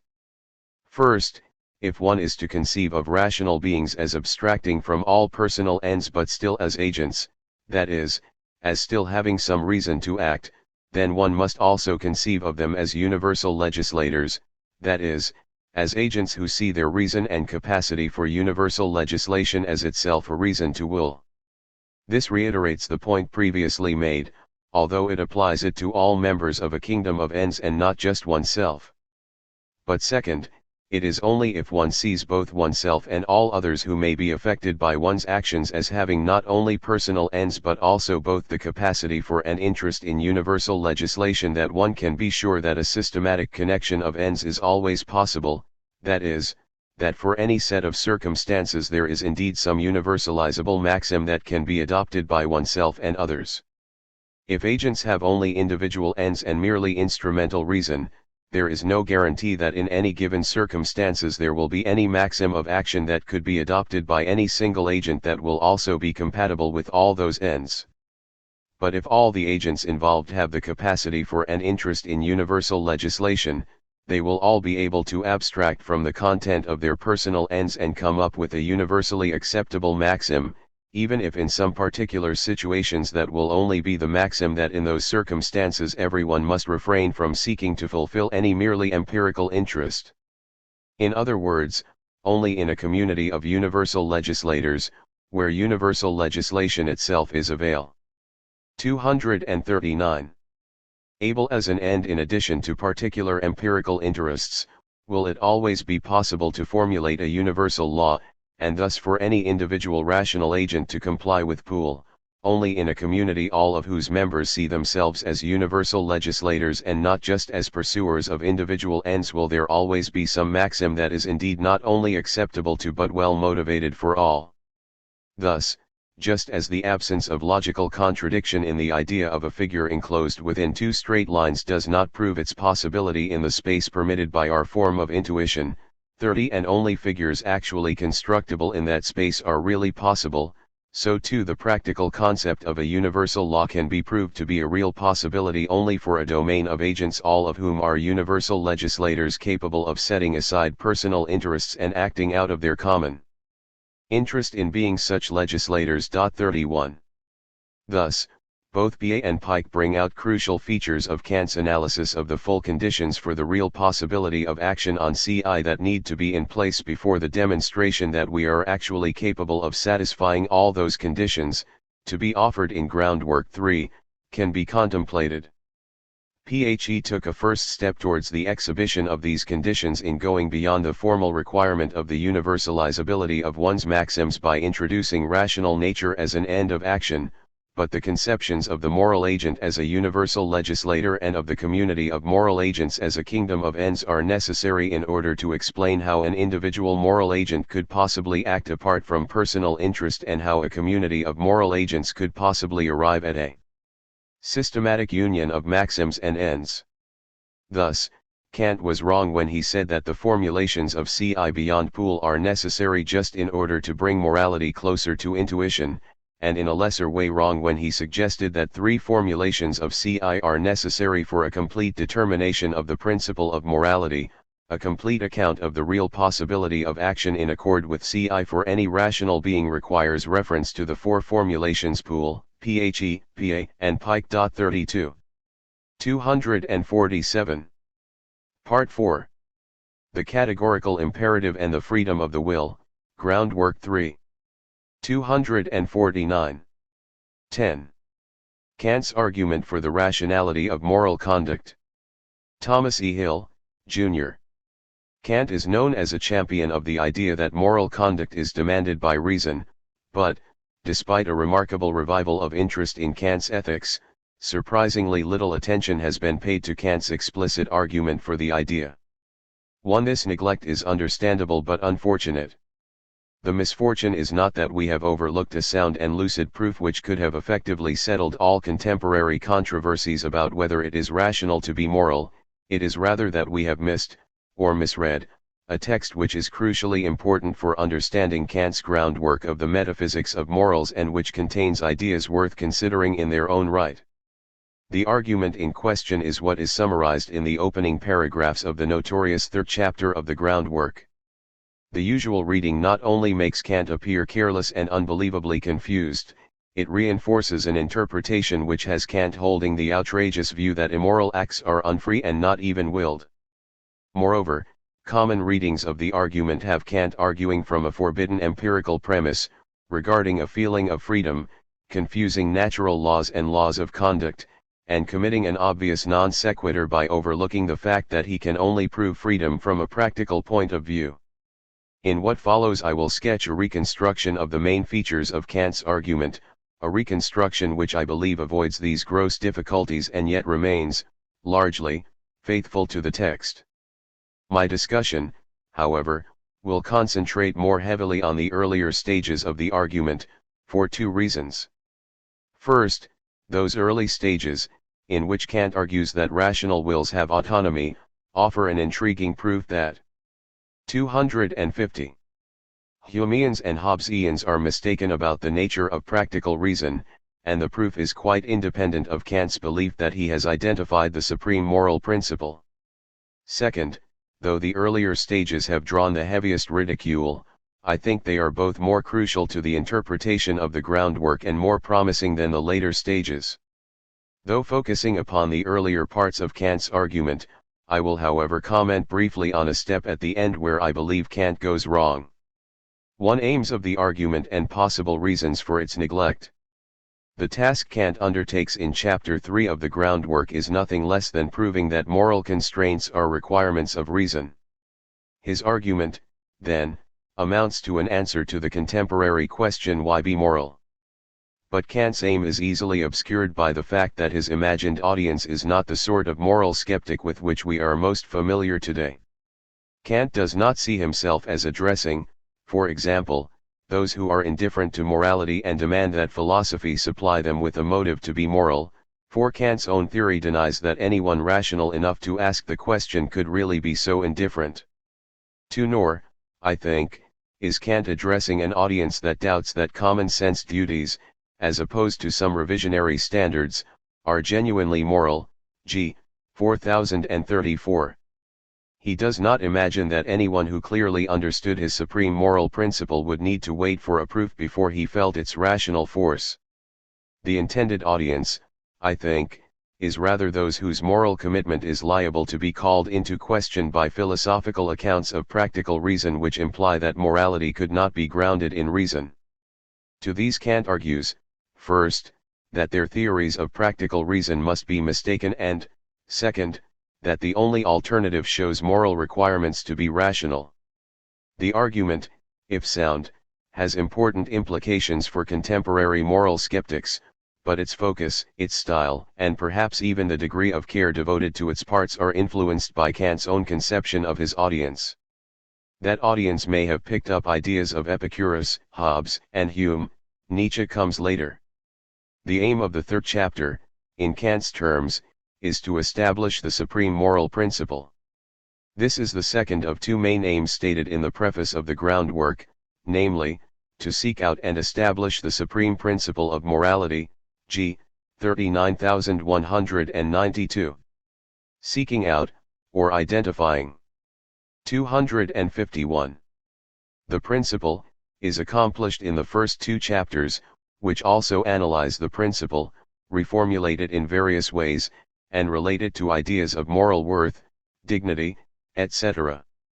In the second chapter, using a so-called analytical method, Kant also argues that the concept of moral duty presupposes unconditional commands of reason not based on desires and hypothetical imperatives, but this only raises the stakes for the third chapter and leaves us with the possibility that there may be no genuine moral duties. That is, the argument purports to show that if there are moral duties then there must be non-desire-based requirements of practical reason, g. 425, but whether or not there are such rational requirements is left an open question. As Kant says, for all that has been shown, morality may be a phantom of the brain, g. 445, that is, a set of constraints falsely believed to be rational but actually having their source in imagination rather than reason. In Chapter 2 the various formulations of the supreme moral principle are labeled the categorical imperative, g. 421, 42829, 440, but it is admitted that no proof has yet been given that they are categorical imperatives or indeed that a categorical imperative is possible, g. 425, 440, 445. That task is left for Chapter 3.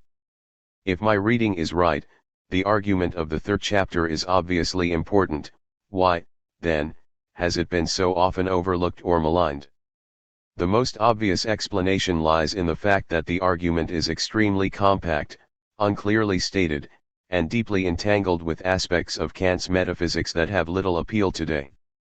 A further obstacle is that Kant himself suggests that he may have been reasoning in a circle, g. 44041, and though he claims to have found a way out of the circle, this turns on an introduction of the intelligible world that is not obviously helpful, g. 453. One is discouraged from trying to unravel all this by the fact that in the Critique of Practical Reason Kant seems to abandon the project of establishing the rationality of morals. Their moral obligation is simply declared a fact of reason and used to establish that rational wills are free, which is a crucial premise in the argument of the groundwork. 3. Another obstacle is the fact that Kant spends so much of the third chapter of the groundwork stressing the compatibility of phenomenal determinism and noumenal freedom that one is tempted to see the point of the chapter as a defense of morality against determinism. Finally, I suspect that Kant's argument has been underrated because many sympathetic commentators believe that, on Kant's own principles, it is unnecessary and perhaps even morally corrupt to ask seriously, why be moral? 4. To read the third chapter of 252. The groundwork as an attempt to answer this question, then, would be to see it as misguided and bound to fail. Although these considerations help to make the neglect of Kant's argument understandable, they are not, I think, adequate to justify it. One can make some headway despite the obscurities and heavy metaphysics. The reversal of premises and conclusion in the critique of practical reason can be explained by the different nature of its project. 5. And, despite Kant's dramatic rhetoric about circular reasoning, the argument of the third chapter is not in fact a circular 1.6. The long discussion of the compatibility of freedom and determinism, in chapter 3, cannot be the main point, because this was supposedly demonstrated earlier in the critique of pure reason, and it would not answer the question so provocatively declared open at the end of chapter 2, namely, whether alleged duties are, as they purport to be, genuine unconditional commands of reason. Again, while Kant thought it a mistake to try to give reasons for being moral in terms of desired ends contingently served by morality, this does not mean that he failed to recognize a need to demonstrate that moral requirements are rooted in reason. 7. To the structure of the argument. The most crucial passages are the following.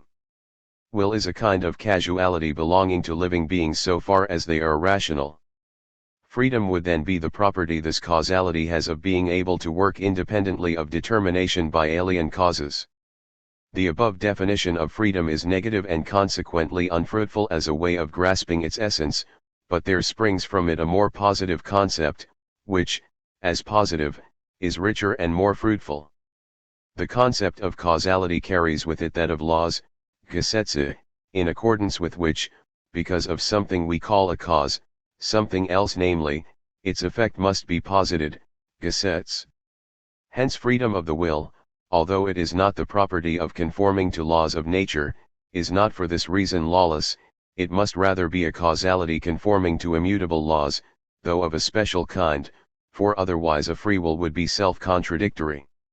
What else then can freedom of the will be but autonomy, that is, the property which the will has of being a law to itself?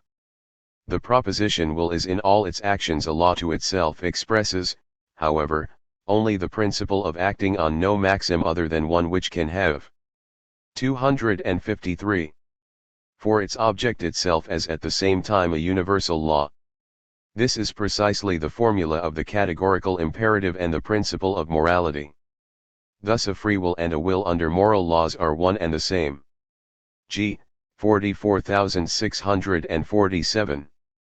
This passage argues in effect that, if free in a negative sense, every rational will is committed to morality. The following passage contains the nub of the rest of the argument, which is to show that every rational will is free, in a negative sense. Now I assert that every being who cannot act except under the idea of freedom is by this alone from a practical point of view really free, that is to say, for him all the laws inseparably bound up with freedom are valid just as much as if his will could be pronounced free in itself on grounds valid for theoretical philosophy. And I maintain that to every rational being possessed of a will we must also lend the idea of freedom as the only one under which he can act. 8. The main outline of the argument is clear enough. Reordering the parts, we have, 1. An argument that any rational will is free in at least a negative sense. 2. An argument, turning on definitions of negative freedom and autonomy, that any will free in the negative sense has the property of autonomy. G.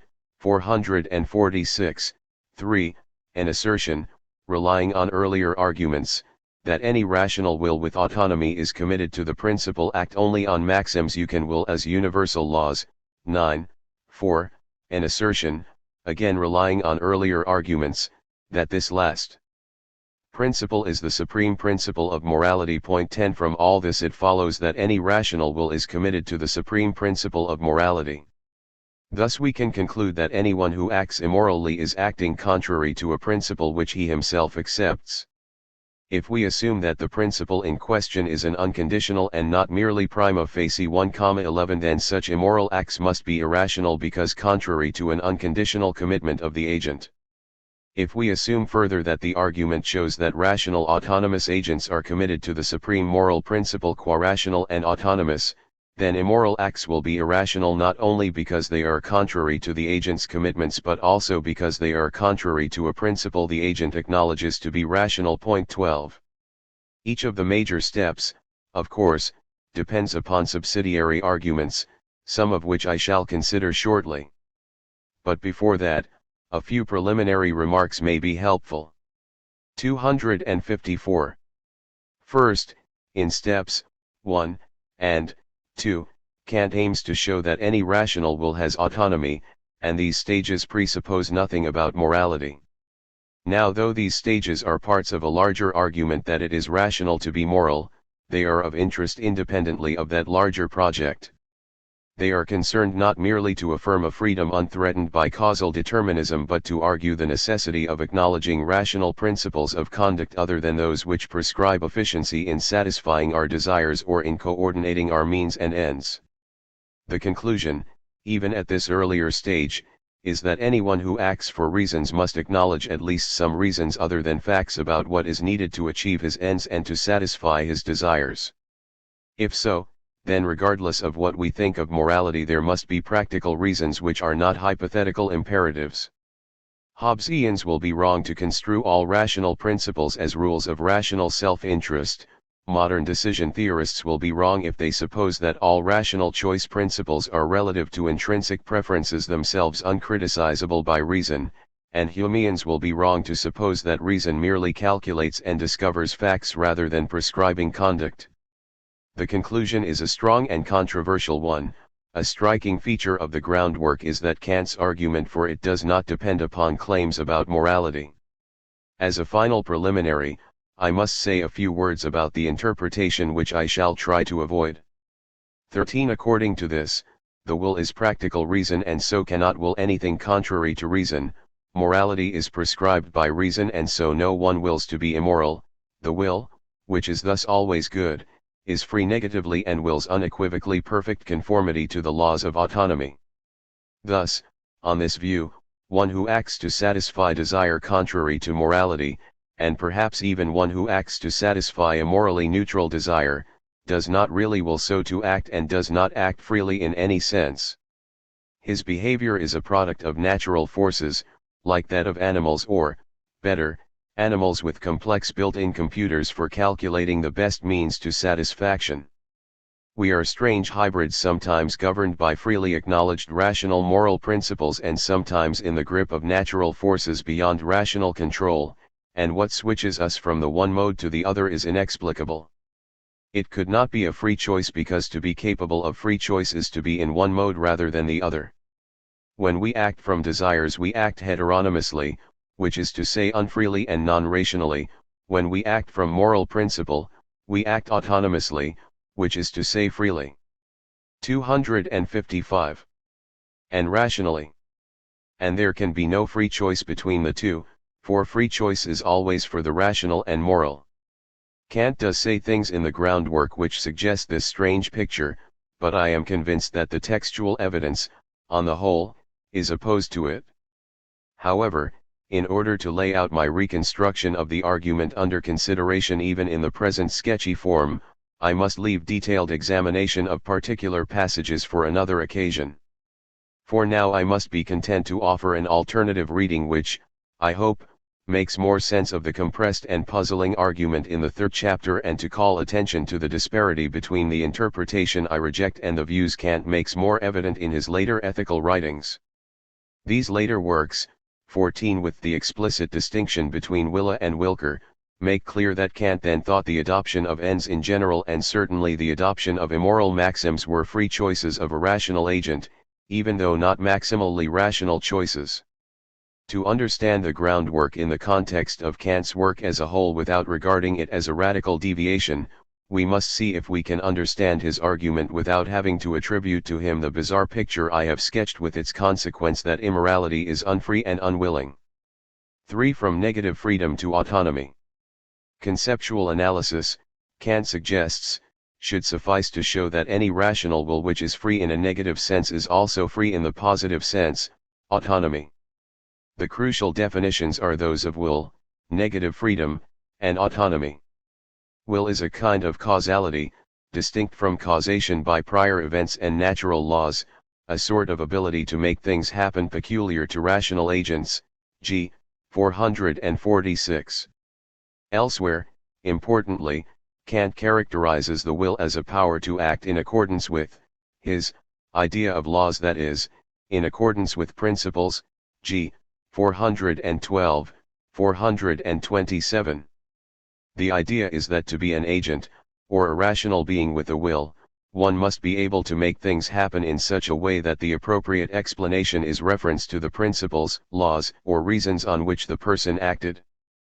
Principles, even laws, enter into the explanation of why a rational agent did something, as distinct from merely why the body moved, as the agent's guiding ideas or rationale, not as empirically observable regularities among types of events.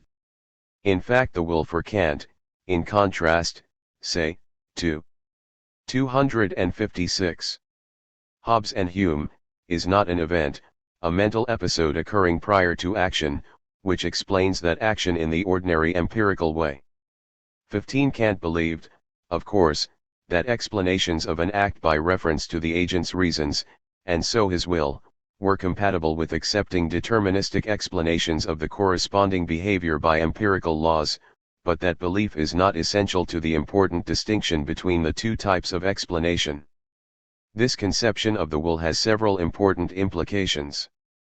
First, Hume's famous reductio ad absurdum of indeterminism does not apply to Kant. 16. Hume, assuming that an indeterminist's free will was an uncaused event prior to an agent's act, argued that such an event, unconnected with the agent's character, was not something for which a person could be held morally responsible. Kant undercuts the objection by denying that willing is a prior event. His own metaphysical account of the will has problems enough of its own, but he may be right to suspect that, in its classic form, the dispute between determinists and indeterminists rests on a shared model of rational action that is inadequate. As many since Kant have acknowledged, those who are troubled by the picture of desire, act of will, and bodily movement as discrete physical events in a causal sequence, like falling dominoes, do not obviously render responsibility less puzzling simply by denying the causal connection between the first two items, desire and will, or by assigning these items to an introspectable mental realm. Second, since an act of will for Kant is not an introspectable phenomenon, it is no reply to Kant's argument that the will is committed to a certain principle, example the categorical imperative, to say, but I don't remember deciding to follow that. An argument that the will of every rational agent is committed to morality need not be based on observations of their life histories. In at least this respect, moral commitment is supposed to be like rational commitment to basic principles of logic and empirical understanding. Third, behavior cannot be attributed to the will of an agent, not even to the free will of an agent, unless it is supposed that the agent was acting for a reason, or guided by the idea of a principle, or law. Thus it is part of the concept of a will that it cannot be lawless. 17.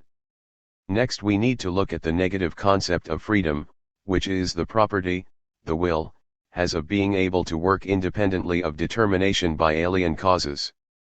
It is clear enough that Kant means at least to deny that there is an empirical causal account for why free wills act for the reasons they do. To attribute an act to the free will of a 257.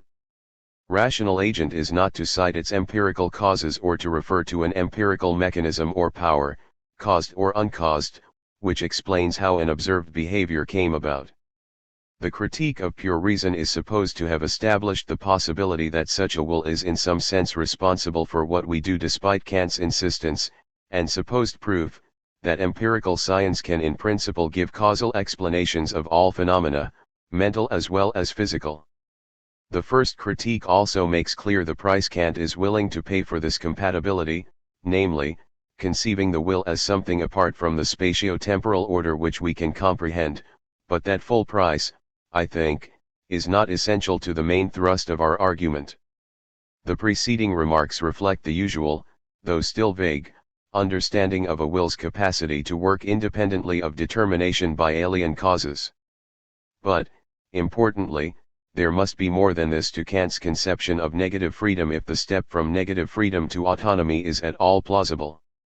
For even if we conceive a negatively free will as somehow independent of causal determinism, we could still regard such wills as causally inexplicable capacities to act for the sake of satisfying desires and inclinations.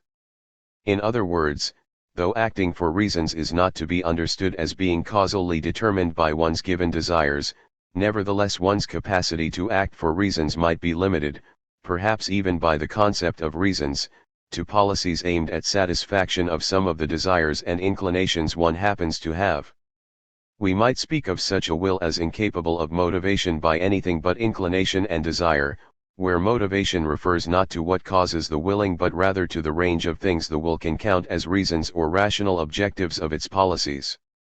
Though again I must forego detailed textual argument, I think it is evident once the distinction is made that Kant regarded a negatively free will as also capable of acting independently of motivation by desires and inclinations.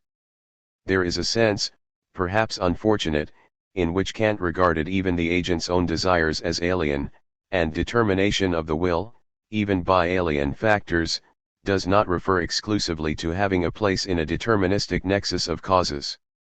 On the contrary, when Kant writes of a will determined by reason, this is not to cite a prior event and a causal law but rather to say that the guiding idea on which the agent acted was a rational one, and, similarly, when a will is determined by inclination in a standard case, not a knee-jerk, reflexive scratching, etc., this means the agent's policy or guiding idea was some hypothetical imperative concerning the means to satisfy the inclination. 258. Nation.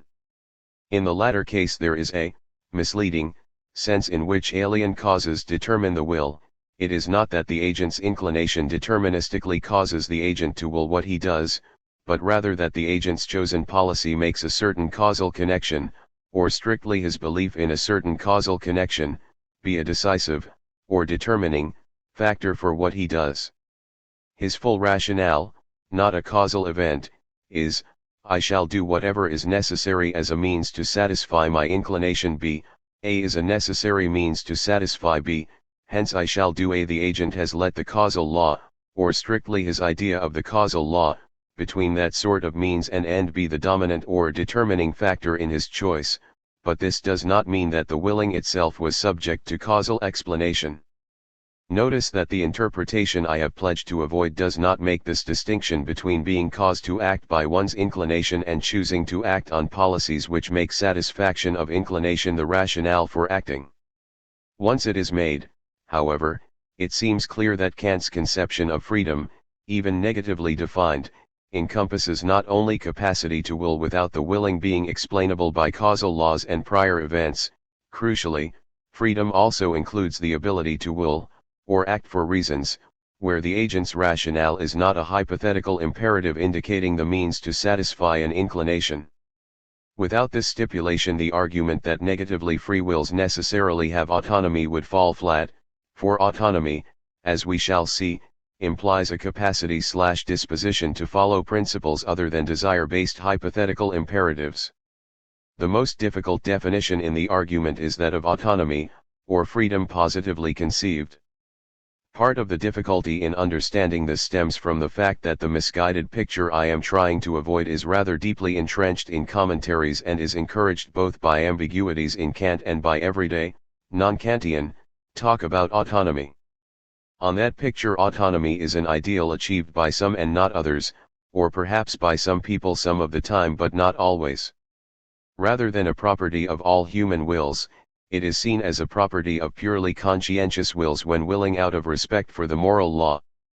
The misleading picture is reinforced by a facile use of the expressions, which are not Kant's, of acting autonomously for free/morally inspired conduct and acting heteronomously for causally determined or at least desire-motivated conduct. To the contrary, Kant's view, I think, was that autonomy is a property of the will of every minimally rational agent, which includes virtually all. 259. Adult sane human beings, no matter how wicked. Heteronomy is a possible property of wills which misguided moral philosophers have mistakenly attributed to human beings. 18 All rational agents, Kant argues, have negative freedom, and to have negative freedom is to have autonomy as well. This is not to say that everyone chooses to fulfill the commitments he has by virtue of having autonomy of will. The immoralist is not one who has a will characterized by heteronomy but rather one who acts as if the human will were such, i.e., one who in practice ignores the implications of having a will with autonomy and acts as if the only authoritative rational principles were hypothetical imperatives. Kant's most explicit definition of autonomy is that it is a will's property of being a law to itself, independently of every property belonging to the objects of volition, g. 440.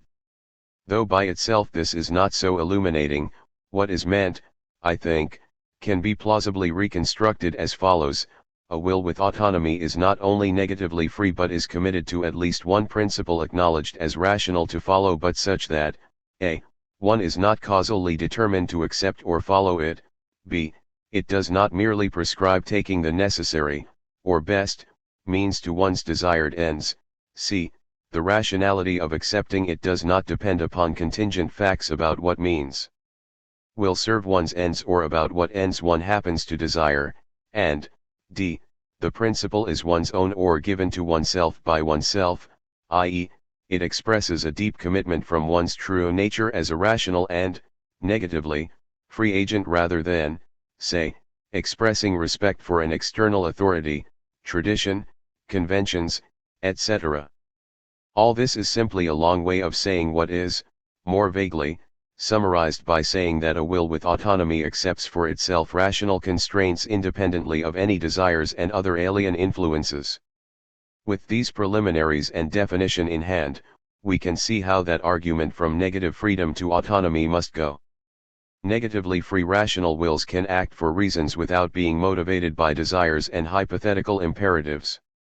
But, as they are not lawless, when they so act they must be following some principle, or principles, which allows us to attribute the act to a rational agent, acting for reasons, as opposed to whimsical behavior, knee-jerk reactions, etc. So the agent must have, or be committed to, principles he acknowledges as rational even though they are not of the hypothetical imperative sort. Because the agent is negatively free, acceptance of such principles cannot be causally determined.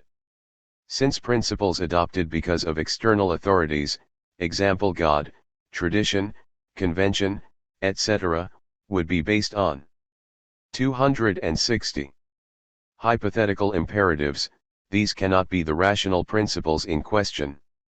The only alternative, it seems, is that the principles reflect some necessary features of rational agency itself independently of its special contexts. If we assume, with Kant, that one's nature as a rational will is in some sense one's true self in contrast to passively given phenomenal desires, then we could conclude further that the rational principles in question are one's own or given to oneself by oneself in a way that desire-based principles are not. The last step raises deep questions about personal identity which need not cloud the main point, namely, that if one can act rationally without causal determination and without following desire-based principles, then one must have some principle or principles which are rational and yet not hypothetical imperatives. If rational agents are negatively free, then, they must acknowledge rational principles of conduct beyond those recognized by followers of Hume and Hobbes. This conclusion is reached not by exhibiting an example of such a non-hypothetical rational principle but by indirect argument that there must be such if there is rational free agency. Since the argument turns on the capacity to act without motivation by desire, the conclusion is not that free agents invariably follow non-hypothetical rational principles but only that they must have or acknowledge them. If they had no such commitments, they would lack the ability to act rationally without following hypothetical imperatives, but having the capacity does not mean that they will follow the principles whenever they can, or even whenever the principles prescribe for them. Thus, when later stages of the argument identify the laws of autonomy with moral constraints, it will not follow that free rational agents invariably act morally but only that they can, and must to avoid irrational conflict of will. It may be useful to consider two objections. First, does it make sense to say, with Kant, that rational agents can act independently of desires and inclinations? This depends upon how these are conceived. Kant's idea of desires and inclinations, at least in the context of our argument, is narrower than some conceptions and wider than others. If it is confused with the narrower conceptions, Kant's idea of freedom will seem less controversial and interesting than it is, and if Kant's idea of desires and inclinations is confused with the wider conceptions, then his idea of freedom will seem absurd. To begin with the wider conception, there seems to be a use of desire and related words which refers to whatever motivates an agent, whether empirically discernible independent. 261. Dently of his act or not. That an agent desired, or, better, wanted, to do something in this sense is simply inferred from the fact that he did it, given options. Since there are no independent grounds for attributing the desire, obviously mentioning it does not explain what was done but only characterizes it as voluntary, unlike knee-jerks, etc. To say that we can freely will to act independently of desire, in this sense, is obviously absurd, and Kant did not mean this, for he held that even the purest moral acts are motivated, in some sense, by an inexplicable interest in the commands of reason. Sometimes desire, and related words, seem to be used quite narrowly, referring to dispositions that are noticeably, and often urgently, felt by the agent prior to acting, involving pleasant anticipation, painful fear of loss, tendencies to search for means of fulfillment, to experience frustration when thwarted and joy when fulfilled, etc. It is tempting to suppose that this is what Kant had in mind, for it is not very controversial that we can act for reasons without being motivated by desires in this narrow sense. 19. We seem to do so often when we go about our routine business, forego minor pleasures for health reasons, and so on. Kant does at times seem to have in mind this narrow sense, especially when dramatically depicting struggles between duty and inclination, but the argument needs more than this, and Kant clearly intended more than this in his discussions of freedom. We would still be acting independently of desire in this narrow sense whenever our reasons were based simply on Hume's compassions, or mild preferences unaccompanied by pleasures of anticipation, or aversions we attribute to ourselves more from inference than from feeling. But, however, rational, such acts would not have the independence of empirical motivation Kant attributes to acts which manifest freedom. What, then, is the relevant sense of desire and inclination? Fine points aside, these are virtually any empirically discernible motivations that one may happen to have so long as they are not concerns essential to all rational agents as such.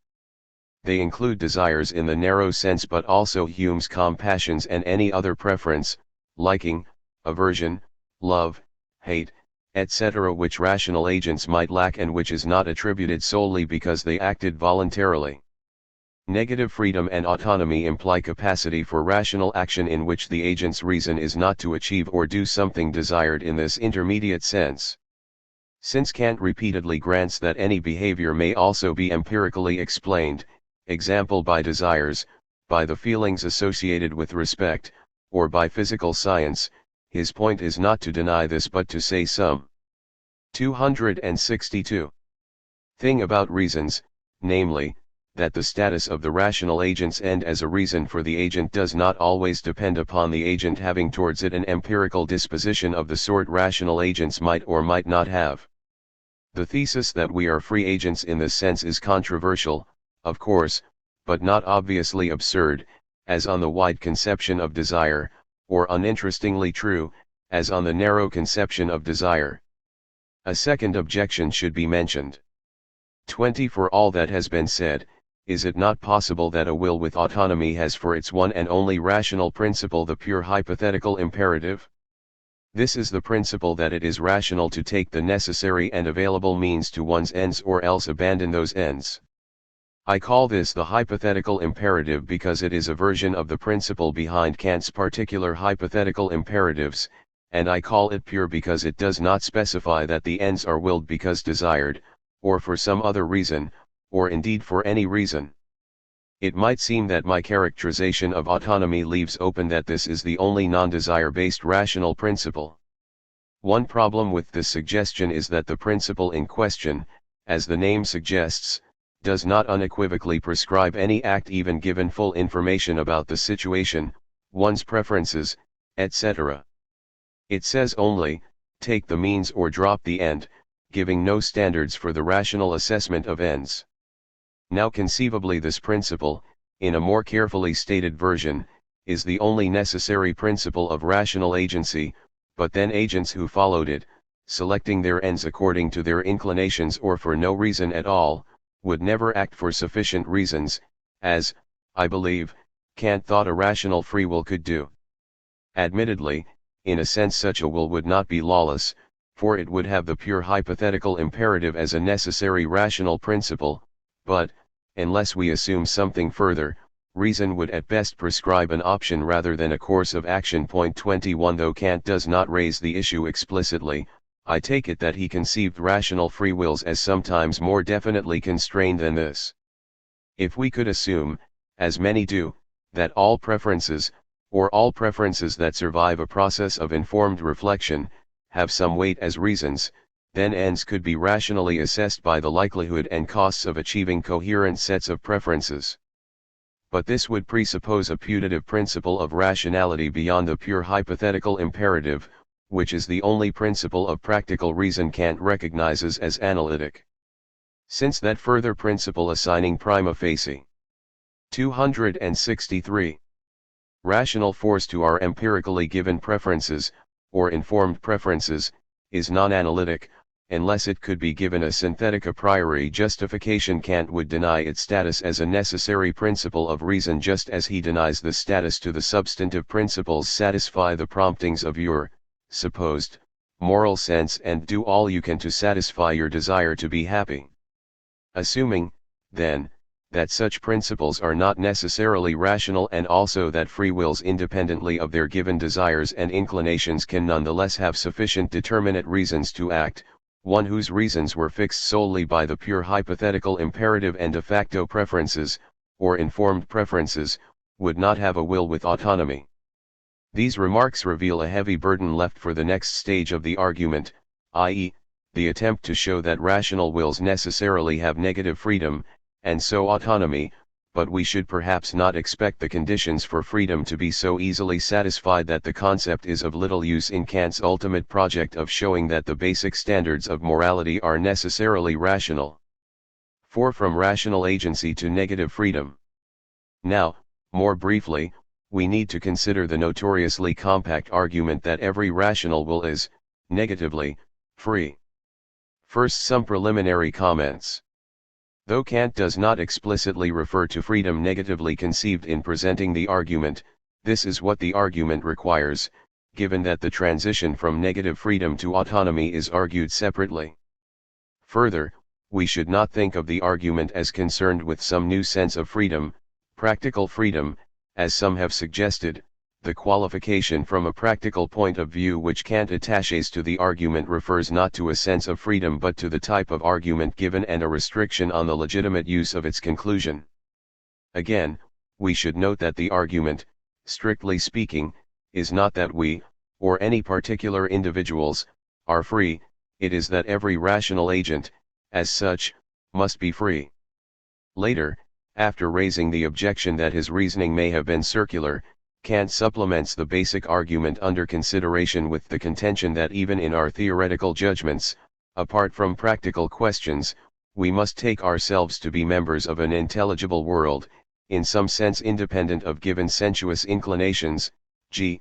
44,853. This further argument seems relevant to residual 264. Doubts that we are rational free agents, as defined, but this goes beyond the project at hand. Finally, the standards for rational agency must not be too high. Since any being not rational in this sense will not be under moral obligation, the criteria of rationality here must be satisfied not only by the perfectly rational but also by the imperfectly rational wills that Kant thought virtually all human beings to be. The outline of the argument for negative freedom is as follows. 1. A rational will cannot act except under the idea of freedom. 2. Any being that cannot act except under the idea of freedom is free from a practical point of view. 3. Therefore, rational wills are free from a practical point of view. Implicitly the argument continues. 4. Free from a practical point of view is sufficient for purposes of the rest of the argument for the rationality of moral conduct, and so for the purposes of that argument the qualification can be dropped. In order to avoid reducing the argument to obvious silliness, we need to guard against several temptations. First, the first premise cannot be read as saying that we feel free. Whether true or not, this would be a contingent empirical premise about us incompatible with Kant's insistence on an a priori method. What is needed is rather a necessary truth about rational agency. It would not follow from the fact that one could not act without feeling free that one was free even for practical purposes, just as it would not follow from the fact that a professor could not lecture without feeling brilliant that he was brilliant for practical purposes. What is so for practical purposes is at least a reasonable assumption to make in deliberating and deciding what to do, and neither assumption is reasonable to act on just because it is an unavoidable feeling associated with the activity in question. Second, the first premise should not be read as saying that those who sincerely believe in thoroughgoing determinism cannot act or, conversely, that no one who acts ever believes sincerely in thoroughgoing determinism. Surely many philosophers and scientists have believed in complete determinism, and it is too much to suppose that they lose that belief whenever they do anything. Acting under the idea 265 of freedom, then, is more plausibly construed as seeing oneself as free or perhaps taking oneself to be free for certain purposes. The point of the first premise, then, would be that rational agents, in deliberating and deciding what to do, necessarily see themselves as free, regardless of their standing convictions on the metaphysical status of determinism. It is, one might say, a necessary condition of playing the game of deliberation. Third, an important background of the argument is Kant's belief, which he thought he had proved, that the idea of free agency is such that there can be no empirical evidence or sound metaphysical, speculative, argument that rational agents are unfree. If there were strong reasons for believing that rational agents are not free, then one could not so convincingly argue that it is reasonable to assume the opposite for practical purposes just because that is how rational agents must see themselves in acting. By analogy, suppose, implausibly, that in acting rational agents necessarily see themselves as indestructible Cartesian souls, but that there are good empirical and or philosophical arguments that this is an illusion. Then we would naturally be reluctant to conclude that for all practical purposes they are reasonable to assume that they are indestructible Cartesian souls, for practical purposes include deliberation about life-risking activities, and their assumption has implications for this which they should reject no matter how they unavoidably see themselves. Finally, we must not construe the conclusion that rational wills are free from a practical point of view as merely a repetition of the first premise that in acting rational wills necessarily see themselves as free. If construed that way, the argument would go nowhere. The conclusion is that for all purposes of deliberation and decision it is reasonable to accept all implications of the assumption that one is free, and unreasonable to let one's deliberations be influenced by the contrary idea that one is, or might be, unfree. 22. We need here a distinction between merely seeing oneself as free, which is, by the first premise, unavoidable in rational deliberation, and taking full account in one's deliberation of all the implications of the assumption that one is free. This is important because, by the rest of Kant's argument, the implication of the assumption that rational wills are free is nothing less than that they are rationally bound to morality. The inevitability of rational agency, expressed in the first premise, is taking oneself to be free when deliberating and acting. The resulting prescription for all rational agents, expressed in the conclusion that we are free from a practical point of 266 view, is that it is only rational to act on the full implications of the assumption that we are free. The latter is not inevitable but is what, according to the argument, we rationally should do. Putting the pieces together, then, the argument runs as follows: rational agents necessarily see themselves as, negatively, free when deliberating and acting. This means not only that they look upon themselves as choosing among options the outcome of which is not determined by prior empirical causes, but also that they see themselves as capable of reaching a decision in a way that is not a function of their given desires and their beliefs about the means to satisfy them. As in theoretical judgments guided by reason, rational agents deliberate with the view of themselves as able to reach reasoned conclusions which do not fit, or well serve, what they feel most inclined to. Given the impossibility of proof or even evidence that this view of themselves is illusory, they should accept, for all practical purposes, the idea that they are free in this sense. That is, they should accept any implication of the idea that as a rational agent I am, negatively, free as a reasonable assumption in all their deliberations about what to do. This conclusion, we should note, is all that the remaining argument needs. For the argument as a whole is a practical one, addressed as it were to those deliberating about what it is rational to do and, in particular, to those wondering whether philosophical arguments concerning practical reason should be allowed to undermine their confidence that it is rational to be moral. To this audience the argument for negative freedom says, in effect, it is perfectly rational for your deliberative purposes to assume that, as a rational agent, you are negatively free, that is, you should assume that any account of practical reason is mistaken if it denies your ability to choose independently of determining causes or your ability to act for reasons other than desire-based hypothetical imperatives. The preceding remarks are intended to reveal, or reconstruct, the initial argument for negative freedom as more coherent and plausible than it may at first appear, but two residual doubts should at least be raised.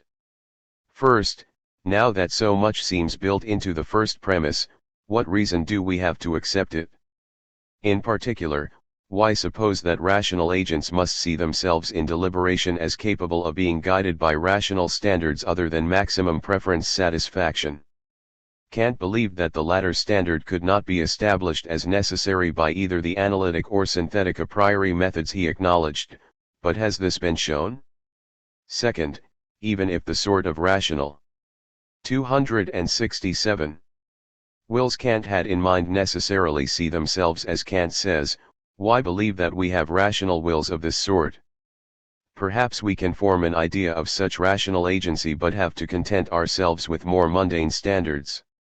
The argument we have been considering seems to rest the case on a thought experiment, or, more grandly, a phenomenological test. Just try to see yourself, in acting, as tacking negative freedom and you will discover that you cannot. But this reply, as Kant apparently realized, may be unconvincing by itself. Even if we discover what Kant expects, how do we know that the test reveals anything more than a universal but contingent feature of human nature? Also, since the cases in which we are most convinced of our capacity to act rationally independently of given preferences are likely to be cases of duty versus inclination, might not our conviction be due to the fact that we have presupposed the rationality of moral conduct, which is what was to be established? These worries would lead naturally to Kant's discussion of the possibility of circular reasoning and his introduction of the intelligible world as the third term between reason and freedom. The latter idea, I suspect, stems not so much from obsessive concern with an otherworldly metaphysics as from the thought that even theoretical judgments in science and everyday life presuppose that we are guided, or guidable, by standards of rationality which, though applicable to experience, are not derived from experience and which are importantly different from find the conclusion that best suits your given preferences. That we are the sort of beings capable of being guided by such standards is supposed to be evident not only in cases of moral conflict or other practical choices but also in theoretical judgments. The reply assumes Kant's idea of the unity of theoretical and practical reason, which Kant does not try to defend in the groundwork, and it raises deep questions beyond the immediate aim of this paper. V. From autonomy to morality. The preceding steps leave us with the striking conclusion that any rational agent is, as such, committed to at least some principle of conduct acknowledged as rational but not based on his desires and the imperative to take the necessary means to them.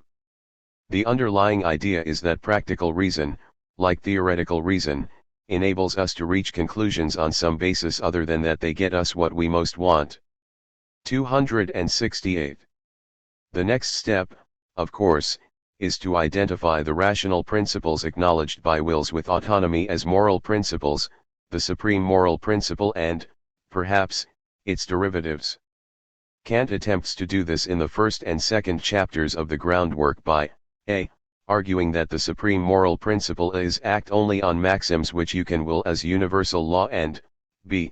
arguing through successive reformulations of this principle that it is the principle of autonomy, i.e., equivalent to saying, follow the laws of a rational will with autonomy. 23. Though I believe these steps to be fundamentally flawed, I must postpone the attempt to argue the point and to explore a more promising route to a later formulation of the supreme moral principle. Nevertheless, I will venture one general comment on this final stage of the argument. The main problem, I suspect, is that Kant switched illegitimately between two quite different readings of his famous first formulation of the supreme moral principle. The first reading is what naturally emerges from the argument we have been considering. Ask what principle, if any, must a rational will with autonomy accept, and an obvious, though rather unhelpful answer will be act in such a way that you conform to laws, or rational principles of conduct, you, or any rational being, accept independently of desire. Assuming that all morally relevant acts can be construed in terms of their maxims, this can also be expressed acts so that your maxims can be willed consistently with whatever rational constraints you, and others, are committed to as wills with autonomy. Now in his transitions to the first formula of the supreme moral principle, Kant seems to be assuming that this is just what the formula says. What it declares, he says, is conform to universal law as such, where universal law has been defined to exclude rational considerations based on desires, g. 402, 42021. So far, so good, that is, the formula is readily seen as one that any rational will with autonomy must accept.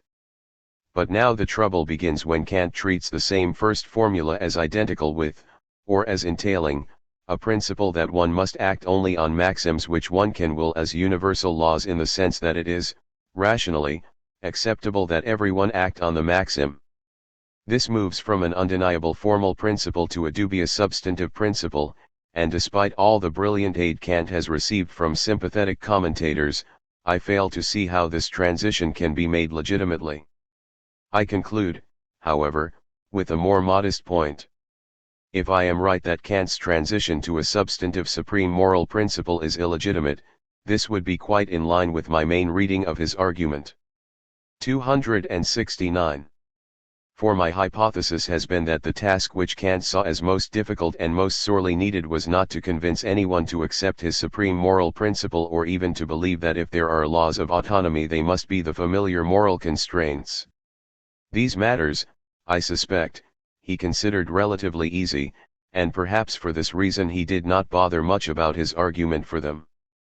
The harder task, and what was most needed, was what he thought he had accomplished in the earlier stages we have considered above, namely, to show that, despite philosophers' arguments to the contrary, there must be principles of rational conduct other than desire-based hypothetical imperatives. That too may be an error, but Kant's argument for it deserves more attention. 273. 11. Morality and Freedom, Kant's Reciprocity Thesis. Henry E. Allison. At the end of the second part of the groundwork, Kant reflects that he has so far shown only that the autonomy of the will, the property the will has of being a law to itself, one is the supreme principle of morality in the sense of being the ultimate presupposition of morality as it is commonly understood. Point 2. The articulation of this principle marks the culmination of an analytic of regressive argument, the aim of which is to uncover and present with philosophical precision the basic assumptions and principles of the ordinary, pre-philosophical conception of morality. Although Kant hardly minimizes this result, he also displays an awareness of the fact that, of itself, it leaves unanswered the crucial question of validation. Accordingly, he sets himself the task in the third part of the groundwork of answering the moral skeptic by showing that morality is not a chimerical idea, a mere phantom of the brain. 3. In Kantian terms, this requires that he provide a transcendental deduction of morality. Unfortunately, not only has Kant's effort to accomplish this important goal been severely criticized by even his most sympathetic critics, but the purely exegetical question of what kind of argument, if any, the text supplies, has been the topic of an ongoing dispute. In fact, there seems to be no agreement as to whether the deduction is of the moral law, the categorical imperative, freedom, all three, or even whether there is properly a deduction at all. 4. Furthermore, the uncertainty about the groundwork has given rise to additional questions about its relationship to the critique of practical reason. The problem here is that while in the groundwork Kant at least seems to have attempted a 274 transcendental deduction of the moral law and/or the categorical imperative on the basis of the necessity of presupposing the idea of freedom, in the critique of practical reason he explicitly denies the possibility of any such deduction and claims instead that the moral law as a fact of reason can serve as the basis for a deduction of freedom. 5. This suggests a significant reversal in Kant's thought regarding the justification of morality, although even here the existence of such a reversal has been denied both by those who see no real deduction of the moral law in the groundwork and by those who claim to find a deduction in the critique of practical reason as well as in the groundwork. 6. Undoubtedly, most of the confusion can be traced to Kant's own confusing and sloppy formulations of both his problematic and his argument, especially in groundwork 3. Nevertheless, I do believe that part of the blame can be attributed to a failure on the part of Kant's critics to give proper attention to a thesis which is at least relatively clear, and which looms large in both the groundwork and the critique of practical reason. This is the claim that freedom of the will and the moral law are reciprocal concepts. Kant affirms this explicitly in both works. Correlatively, he also insists in both works that, although the moral law, or, better, the bindingness of the moral law for all rational agents, expresses a synthetic a priori proposition, it would be analytic if freedom of the will were presupposed. 7. For convenience sake I shall henceforth refer to this as the reciprocity thesis.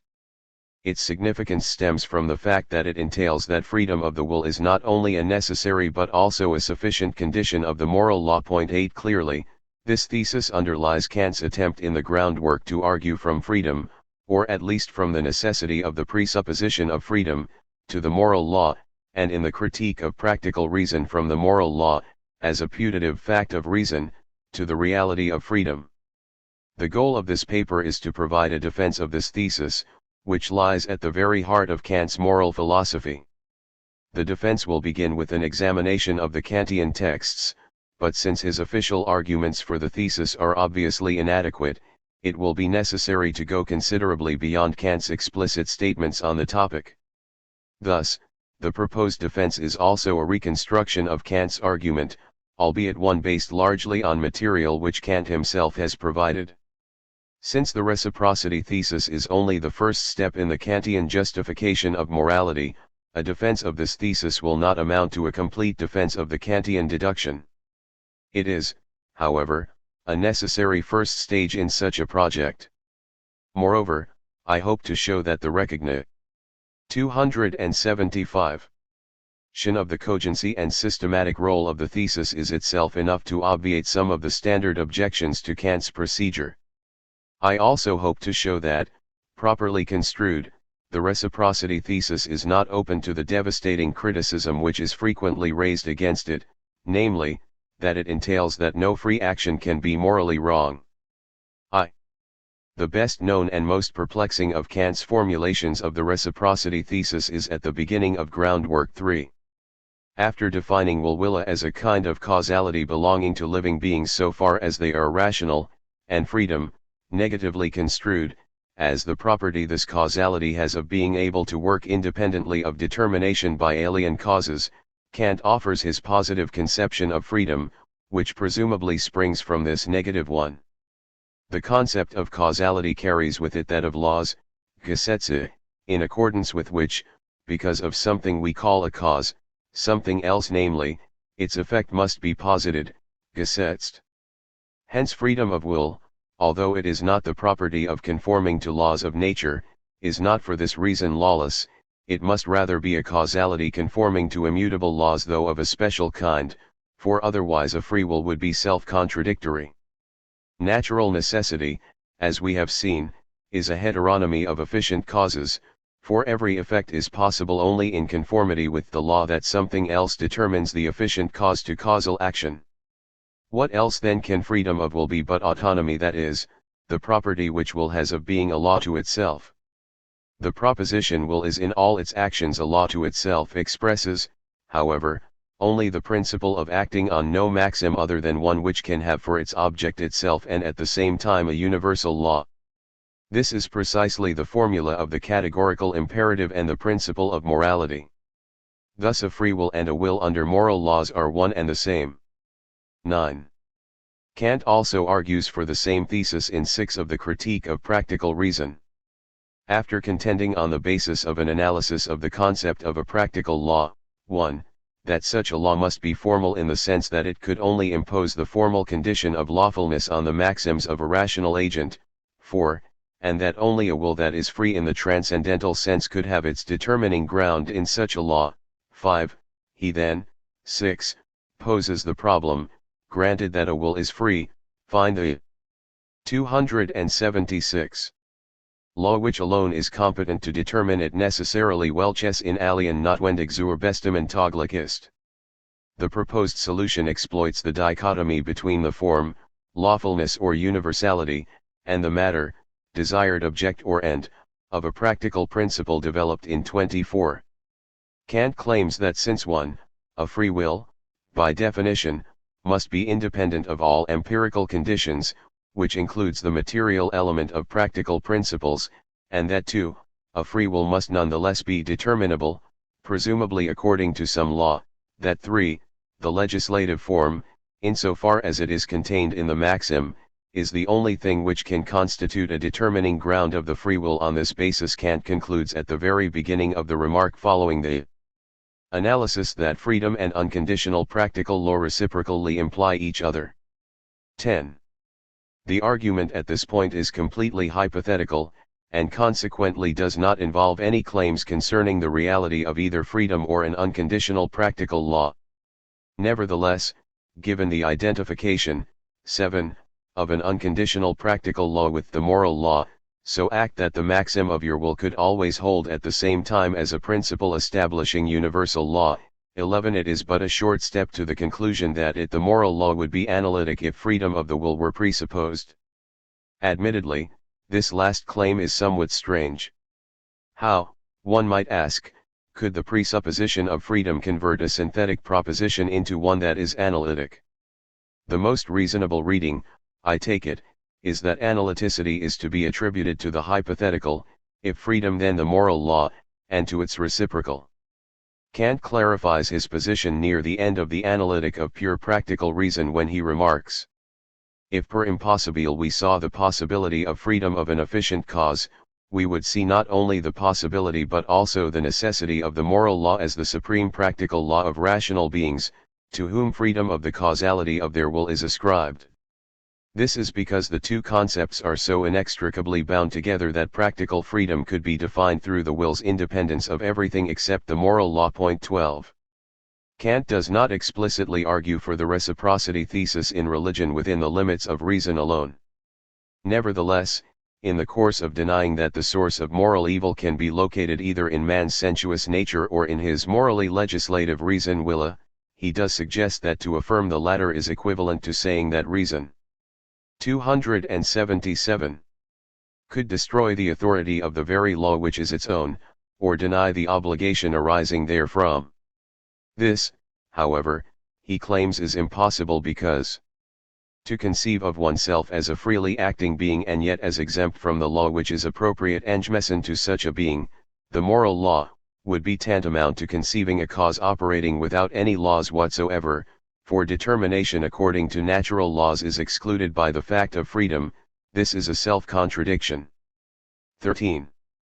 The argument in the groundwork, in particular, appears to be vitiated by a gross equivocation regarding the concept of law.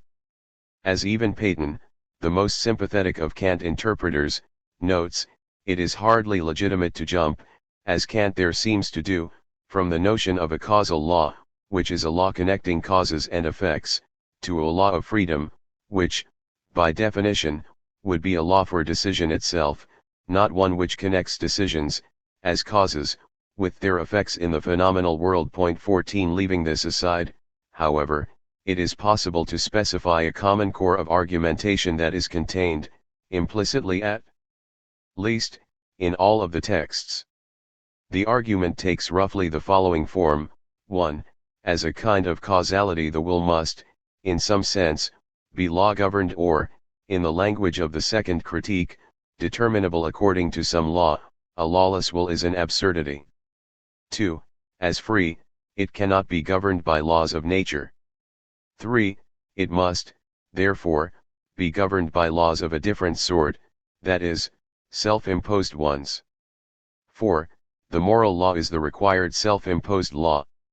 Although a compatibilist would certainly object to steps 2 and 3, the major difficulties which we need consider concern steps 1 and 4. Clearly, if a free will, in a non-compatibilist sense, is to be law-governed or determinable, it can only be through self-imposed laws. In that minimal sense, then, the positive concept of freedom, autonomy, can be derived analytically from the negative concept, independence. However, apart from the already noted equivocation regarding the concept of law, Kant does not seem to offer any argument in support of the claim that a free will must be law-governed or determinable at all. On the contrary, the account in the second critique suggests that this essential question is simply begged. At first glance at least, step 4 appears to be equally problematic, for even if we assume that a free will must be governed or determinable by a self-imposed law, it does not seem at all obvious that only the 278 moral law, as defined by Kant, can do the job.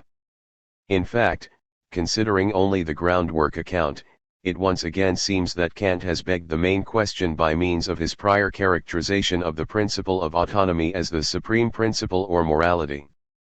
This characterization makes it all too easy for Kant to slide from the claim that a free will is autonomous in the sense that it is determinable only by self-imposed laws to the claim that the law which it spontaneously yet necessarily imposes upon itself is the moral law. 15. With regard to the latter problem, it is crucial to note that Kant holds that the moral law is the only conceivable candidate for a practical law. Consequently, for Kant at least, the claims that a free will is necessarily subject to a practical law, step 1, and that it is necessarily subject to the moral law, step 4, are equivalent. According to Kant's implicit definition, a practical law is an objectively and unconditionally valid practical principle. To claim that a practical principle is objectively valid is to claim that it holds for all rational agents, whether or not they in fact adhere to it, that is, whether or not it holds subjectively, as a maxim. In the case of imperfectly rational beings such as ourselves, such a principle takes the form of an imperative, which is likewise objectively valid. The imperative is hypothetical if its objectivity is a function of certain ends or desires. It is categorical if this is not the case. An objectively valid practical principle is also unconditionally valid just in case it holds independently of any ends or desires. The imperative issuing from such a principle is always categorical, whatever its grammatical form. 16. Given this conception, Kant claims 1, that such a law must be formal, since it abstracts from all ends or desires, which constitute the matter of principle, and 2, that, as such, it can require only that rational agents select their maxims on the basis of their suitability as universal laws. This is, of course, precisely what the moral law or, better, the categorical imperative requires. Although much more work would be needed to make this line of argument fully convincing, I do find it a plausible unpacking of the implications of Kant's definitions. In any event, for the purposes of this paper, I propose to accept this claim. Thus, its goals will have been achieved if, in Kant's words, it can be shown that freedom and unconditional practical law reciprocally imply each other. 2. Kant's claim that the notion of a lawless will involves an absurdity places him squarely within the metaphysical tradition that rejects the 279 conception of a liberty of indifference. This rejection is a constant in Kant's thought. It can be found in his earliest significant discussion of freedom, where he defends the Leibnizian view. 17. It resurfaces, however, in the critical period in connection with a very different, radically un-Leibnizian, conception of the will and its freedom. The gist of this new conception of the will is indicated in the famous statement in the groundwork that everything in nature works in accordance with laws. Only a rational being has the power to act in accordance with his idea of laws in accordance with principles, and only so has he a will. 18. Kant then goes on to define the will as practical reason on the grounds that reason is required to derive actions from laws. 19. Somewhat later he defines will as a kind of causality belonging to rational beings so far as they are rational. 20. Rationality, construed as the capacity to form general principles, together with the power to act on the basis of these principles, thereby producing changes in the phenomenal world, if only in the psychological state of the agent, are, therefore, the defining characteristics of will as Kant construes it in the groundwork. Only a being with both of these capacities can be said to have a will. Such a being is also one for whom reason is practical. If one is to understand Kant's thought at this point, it is crucial to realize that rationality is here construed in a very broad sense. Since all that is required is the capacity to form and act upon general principles, an agent is rational in the relevant sense even when the principles he adopts as rules for action are morally pernicious, imprudent, or even self-defeating, that is, irrational in the usual sense. Kant's technical term for the principle or idea of law on the basis of which rational agents supposedly act is maxim. Consequently, it is appropriate to begin our examination of Kant's claim that a lawless will is an absurdity with a brief consideration of his account of maxims. This consideration must, of necessity, be superficial.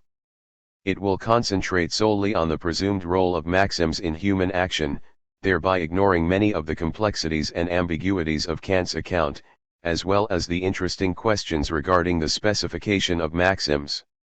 As is all too frequently the case, in his characterization of maxims Kant succeeds in being technical without being precise.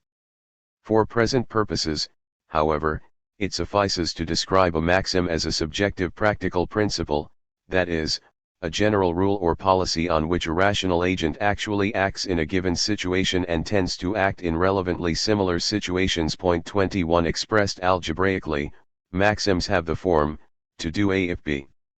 As subjective, maxims are closely connected with the interests 280 of an agent, which are themselves never the simple result of mere impulse or sensuous desire, but always involve some conception of an end.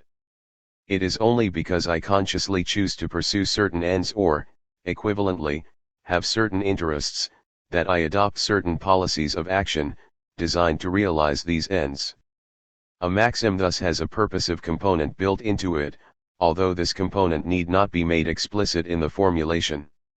22 Moreover, this is true even when the interest is pure, that is, not based on any sensuous desire for the object, as is supposedly the case in action for the sake of the moral law.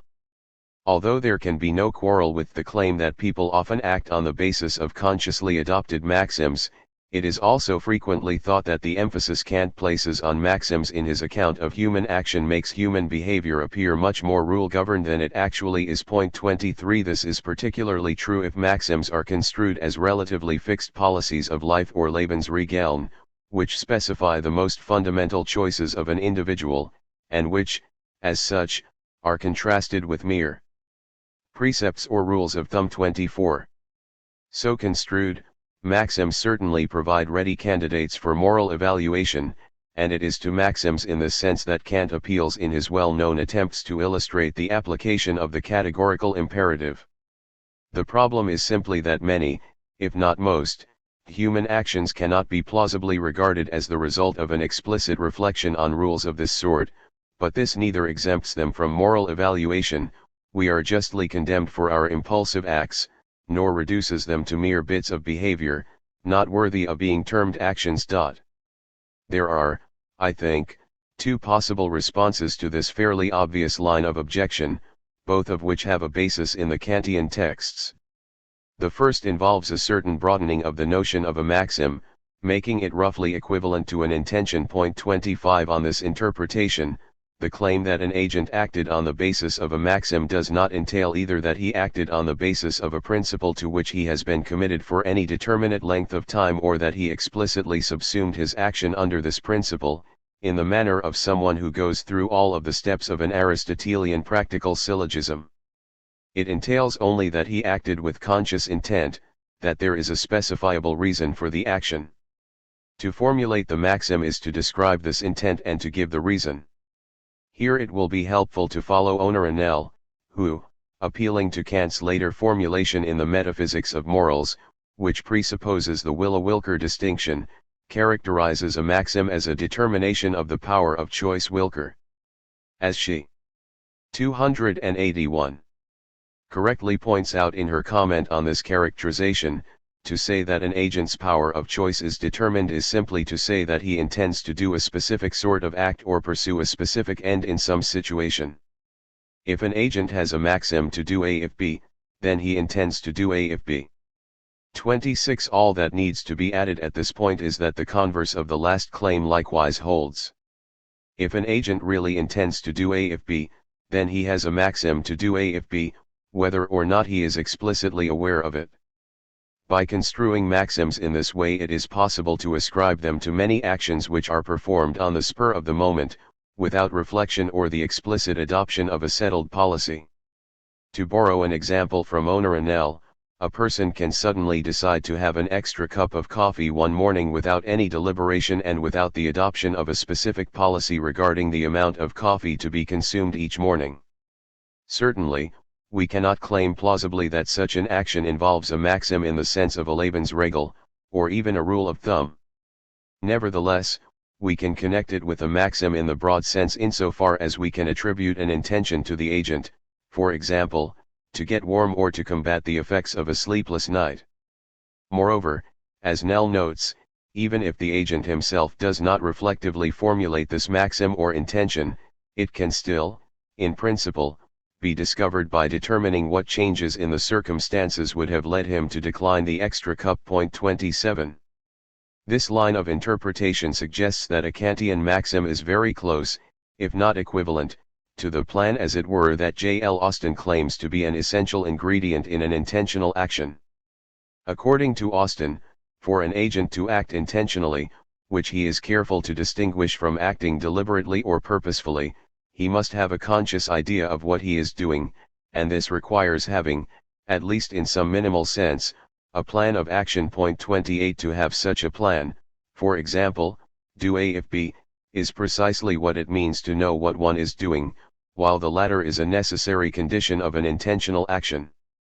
Following Austin, it can, therefore, be claimed that for any description under which an action is intentional, it must be possible to assign some plan, as it were, to the agent. But the same can be said, mutatis mutandis, of maxims broadly construed. Moreover, since the notion of a will without any intentions is manifestly absurd, it follows that the notion of a will without maxims, a lawless will, is likewise absurd. Although there are good reasons for interpreting maxims in this way, how else can one square the fact that people are deemed morally 282 responsible for their so-called impulsive acts with Kant's insistence that morality is concerned with the maxims of action? It is not necessary to insist upon it here.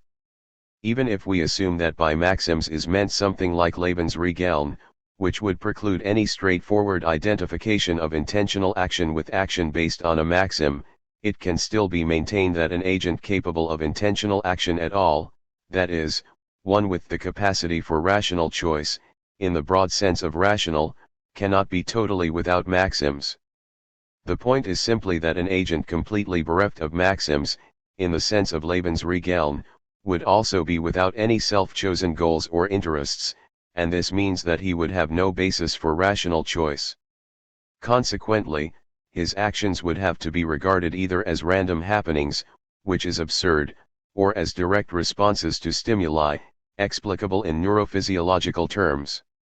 In short, his actions would, like other natural occurrences, be in accordance with laws, not, as in the case of rational agents, in accordance with the idea of laws. 3.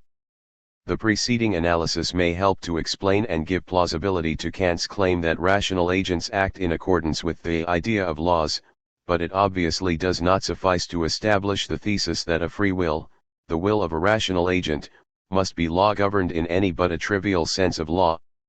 In fact, we have seen that Kant defines maxims as subjective practical principles and explicitly contrasts them with objective practical principles or laws. Thus, given Kant's own definitions, there can be no immediate transition from being maxim-governed to being subject to an unconditional practical law. We are still in need of an argument to bridge this gap. The argument that comes immediately to mind at this point is a familiar one, and so is the objection to it. I do not believe that it is Kant's own argument, although it is frequently taken to be such, but I do think that it can be construed as an essential first step in an extended Kantian argument. I also think that when it is viewed merely as a first step in an extended argument rather than as a complete argument in its own right, the standard objection loses its force. In the endeavor to sketch this argument or, more accurately, argument segment, it will be helpful to return to the analysis of maxims in terms of intentions. This analysis strongly suggests that to stipulate an agent's 283 maxim in performing a certain action is to give the agent's reason for that action, at least in one important sense of that notoriously elusive notion. To state my intention in X-ing plan as it were that I have in mind is to give my reason for X-ing. More specifically, it is to give the kind of reason in terms of which an action can be justified, or criticized, as opposed to being explained or even excused. Such justification, or criticism, certainly includes, but is not limited to, the moral variety. A given action could be praised as morally appropriate or as prudent or, correlatively, condemned as immoral or foolish.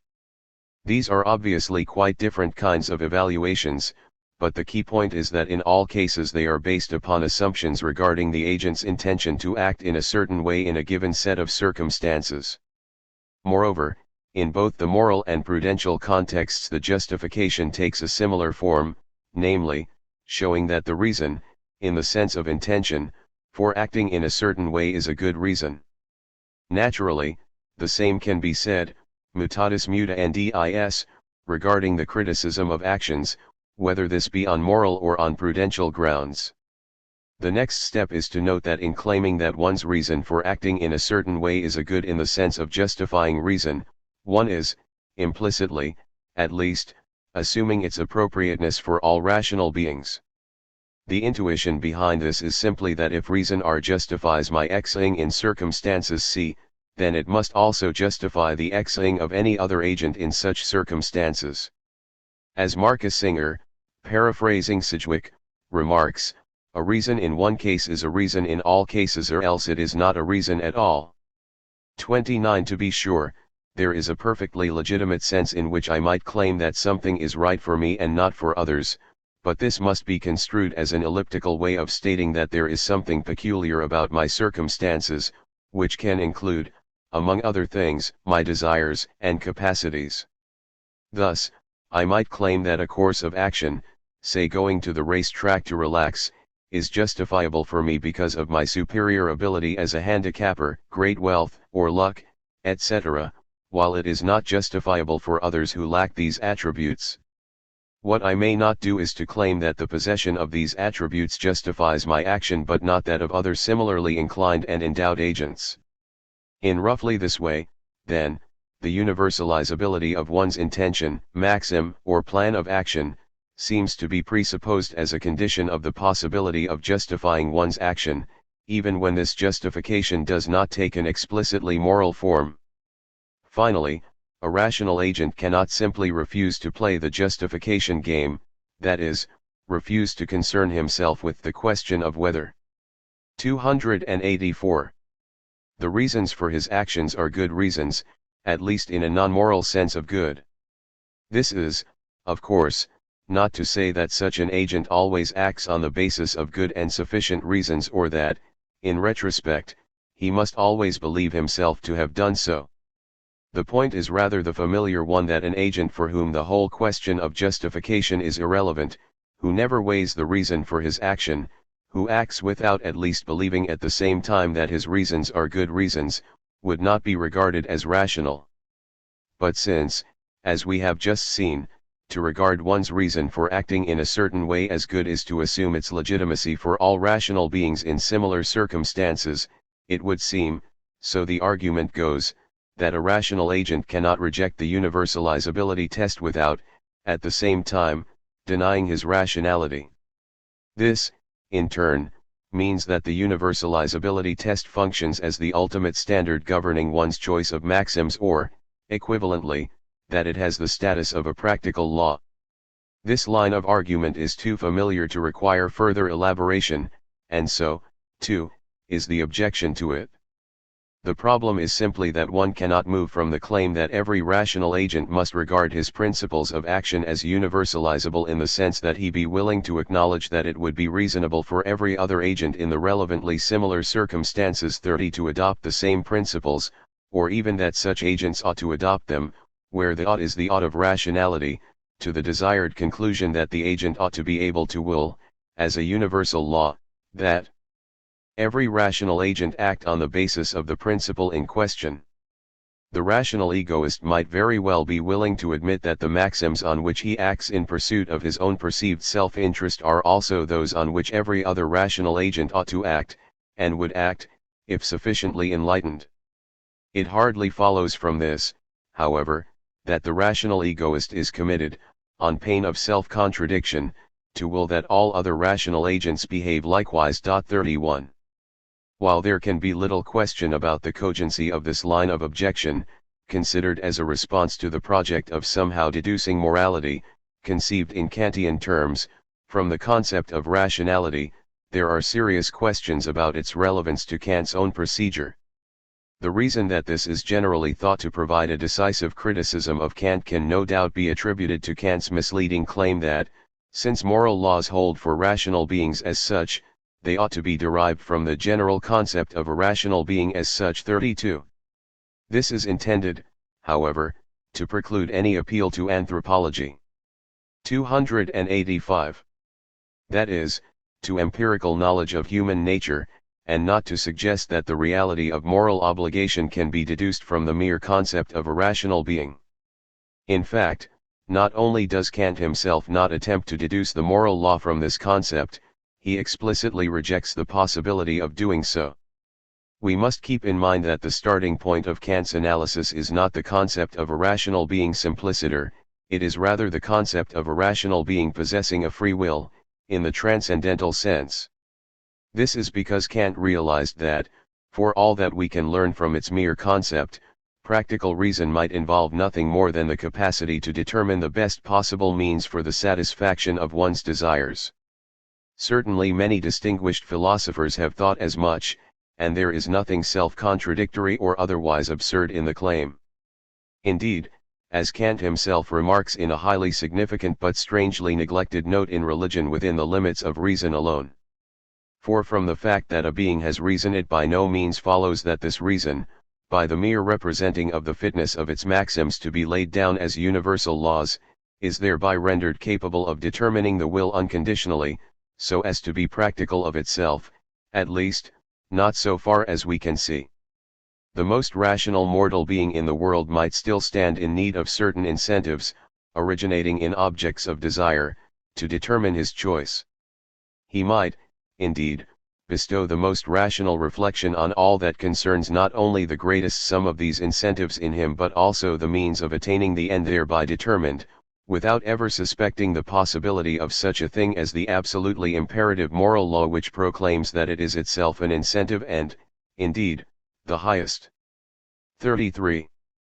The conclusion to be drawn from this is that the problem with the argument from rationality sketched above is not that it is totally wrong-headed, but merely that it is incomplete. 34. Let us see, then, if we can meet with more success in the endeavor to establish the reciprocity thesis if we focus explicitly on the transcendental freedom as well as the rationality of the agent. As a first step in this process, we shall take a brief look at the relevant aspects of Kant's account of freedom. 4. Central to Kant's conception of freedom is the contrast between practical and transcendental freedom. For present purposes, practical free. 286. Dom, Frei Wilker, arbitrium liberum, can be equated with the previously considered capacity of a rational agent to act on the basis of maxims, that is, in light of the idea or representation of a law. This involves the capacity to act independently of, and even contrary to, any particular desire. Instead of responding automatically to the strongest desire, the mark of a pathologically necessitated willer or arbitrium brutum, a practically free agent can weigh and evaluate his desires, give priority to some and suppress others. Only qua conceptually determined, for example, taken up or incorporated into a maxim, does a desire constitute a reason for acting. This does not rule out the possibility of what we normally regard as impulsive behavior, for example, an action out of anger. The point is only that in such cases the agent must be thought to give in to the emotion, to let it move him to action. 35. Transcendental freedom, by contrast, is usually defined as absolute spontaneity or as complete independence from any determination by antecedent conditions. 36. This creates the impression that the difference between practical and transcendental freedom is between a modest conception, presumably one that a compatibilist might accept, and a radical conception, requiring indeterminism together with all of its well-known difficulties. After all, independence from pathological necessitation is hardly equivalent to independence from all causal determination, and if practical freedom involves only the former, then it is far from obvious that it requires indeterminism. Nevertheless, Kant seems to maintain that it does. At least he claims in the Critique of Pure Reason that the practical concept of freedom is based on this transcendental idea, A 533/B 561, and even that the denial of transcendental freedom must, therefore, involve the elimination of all practical freedom, A 534/B 56. Largely as a result of passages such as these, Kant is frequently deemed guilty of an illicit slide from a respectable conception of practical freedom, pathological independence, to a disreputable or, at best, highly problematic transcendental conception. It is sometimes further claimed that the latter conception brings with it no discernible advantages and many significant disadvantages for Kant's moral philosophy. 37. Consequently, it is not surprising to find recent efforts to reinterpret Kant's whole theory of freedom in explicitly compatibilist terms. 38. Although the question of whether Kant's first critique conception of practical freedom requires indeterminism is quite complex, with texts pointing in both directions, I am inclined to think that it does. I cannot. 287. However, argue the point here. 39. Similarly, I do not intend to discuss either the general issue of indeterminism or the plausibility of the Kantian version. Since we are concerned here only with the implications of transcendental freedom for Kant's moral philosophy, we can set aside these larger issues. For present purposes, the key point is that, even assuming that both practical and transcendental freedom require indeterminism, there remains a significant difference between them. Moreover, this difference is crucial for Kant's moral philosophy. This becomes clear if we distinguish between independence from determination by any particular desire or inclination and independence from determination by desire or inclination überhaupt. Practical freedom involves the first and transcendental freedom the second. Given this distinction, it follows that an agent would be free in the practical, but not in the transcendental, sense if the agent's choices were ultimately governed by some fundamental drive or natural impulse, for example, self-preservation or maximization of pleasure, which can be acted upon in any number of ways but which cannot be contravened.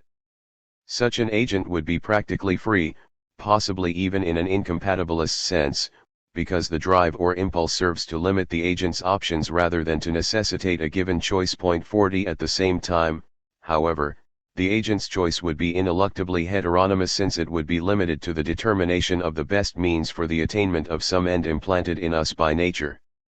Obviously, such a conception of agency is incompatible with the central tenets of Kant's mature moral philosophy. 41. The situation with respect to transcendental freedom is quite different.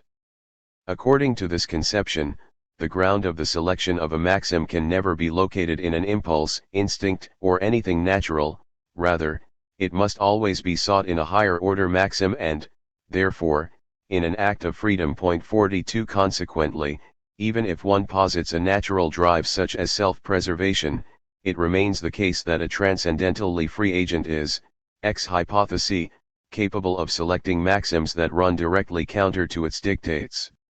Moreover, since the choices of a transcendentally free agent, including those based on desire or inclination, are grounded in a law, maxim, which is self-imposed, such an agent would be autonomous in a morally neutral sense.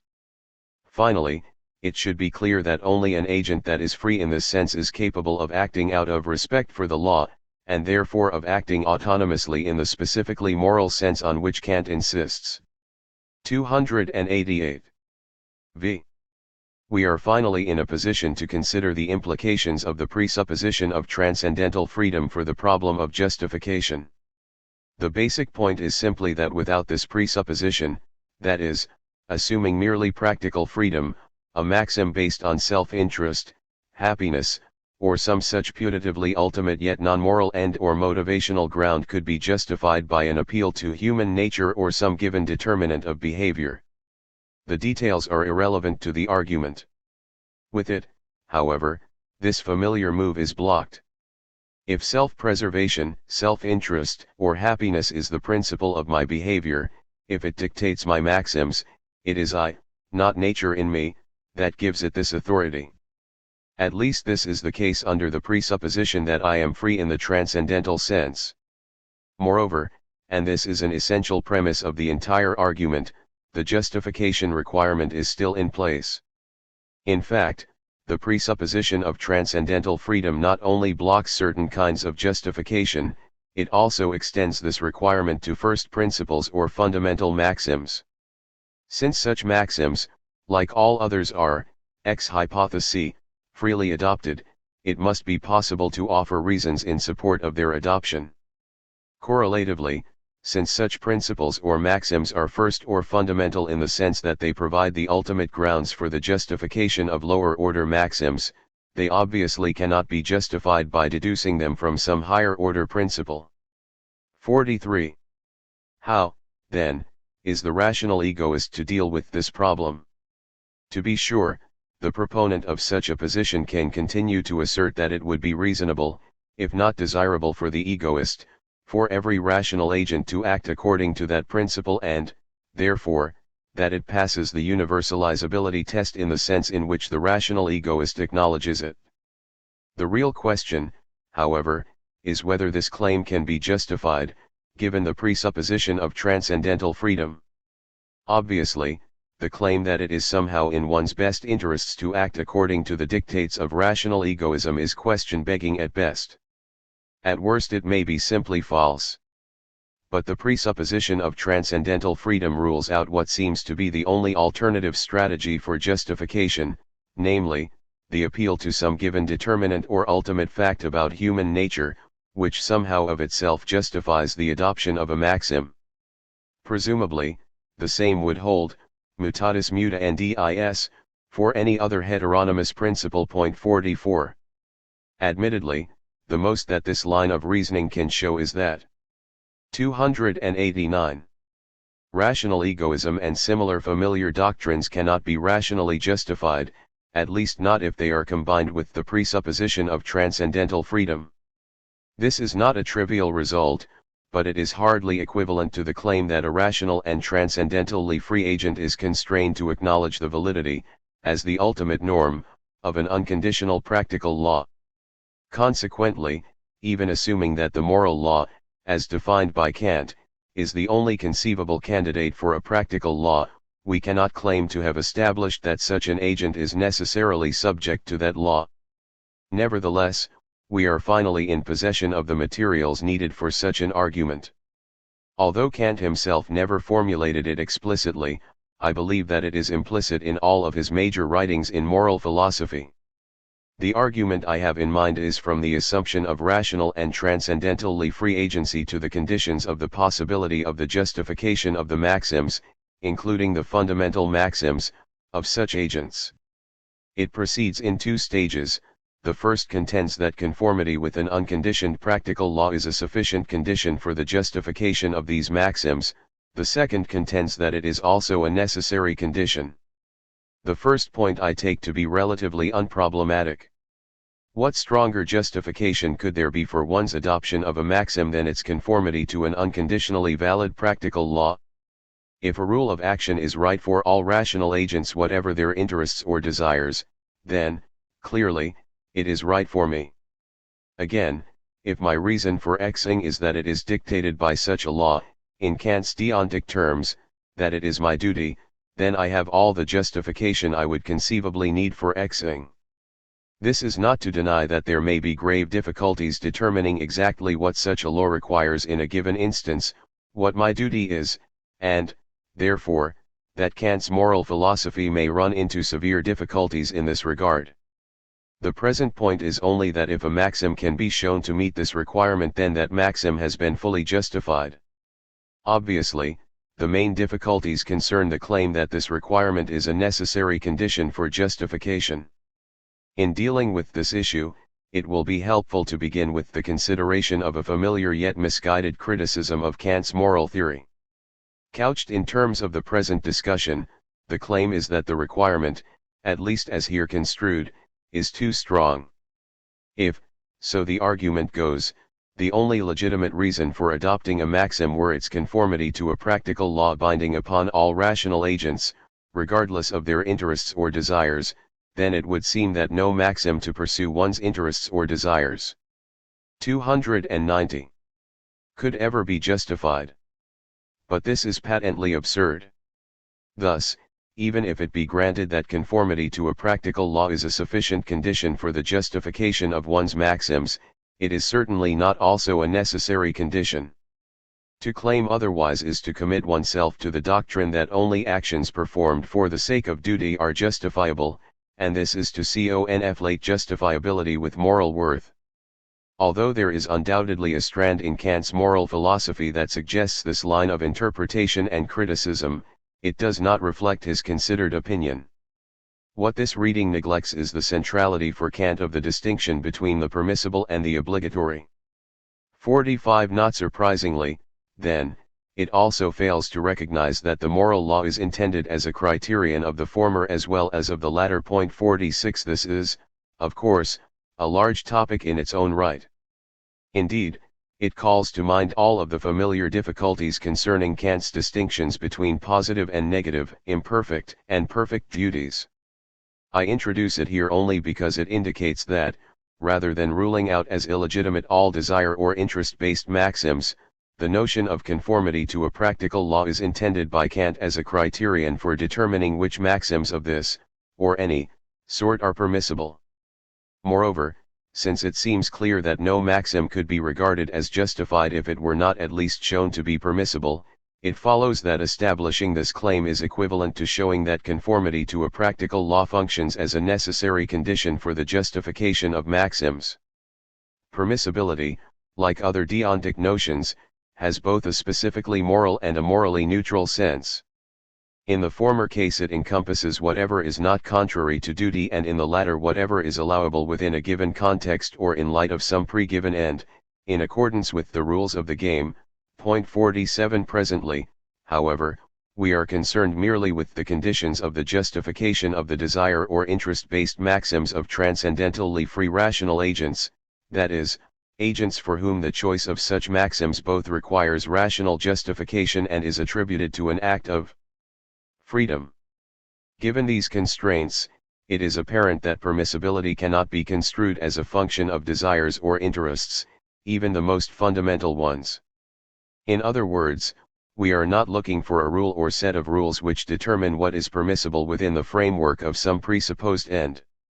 On the contrary, what must be determined is the rule or set of rules governing the pursuit of any end at all, including desire or interest-based ends. In view of the transcendental function of such a rule or set of rules, its function with respect to end setting überhaupt, it is also apparent. 291. That it must be both universal and formal in the specifically Kantian sense. That is, it must not only apply to all transcendentally free rational agents, it must also apply to them regardless of what desires or interests they may happen to have.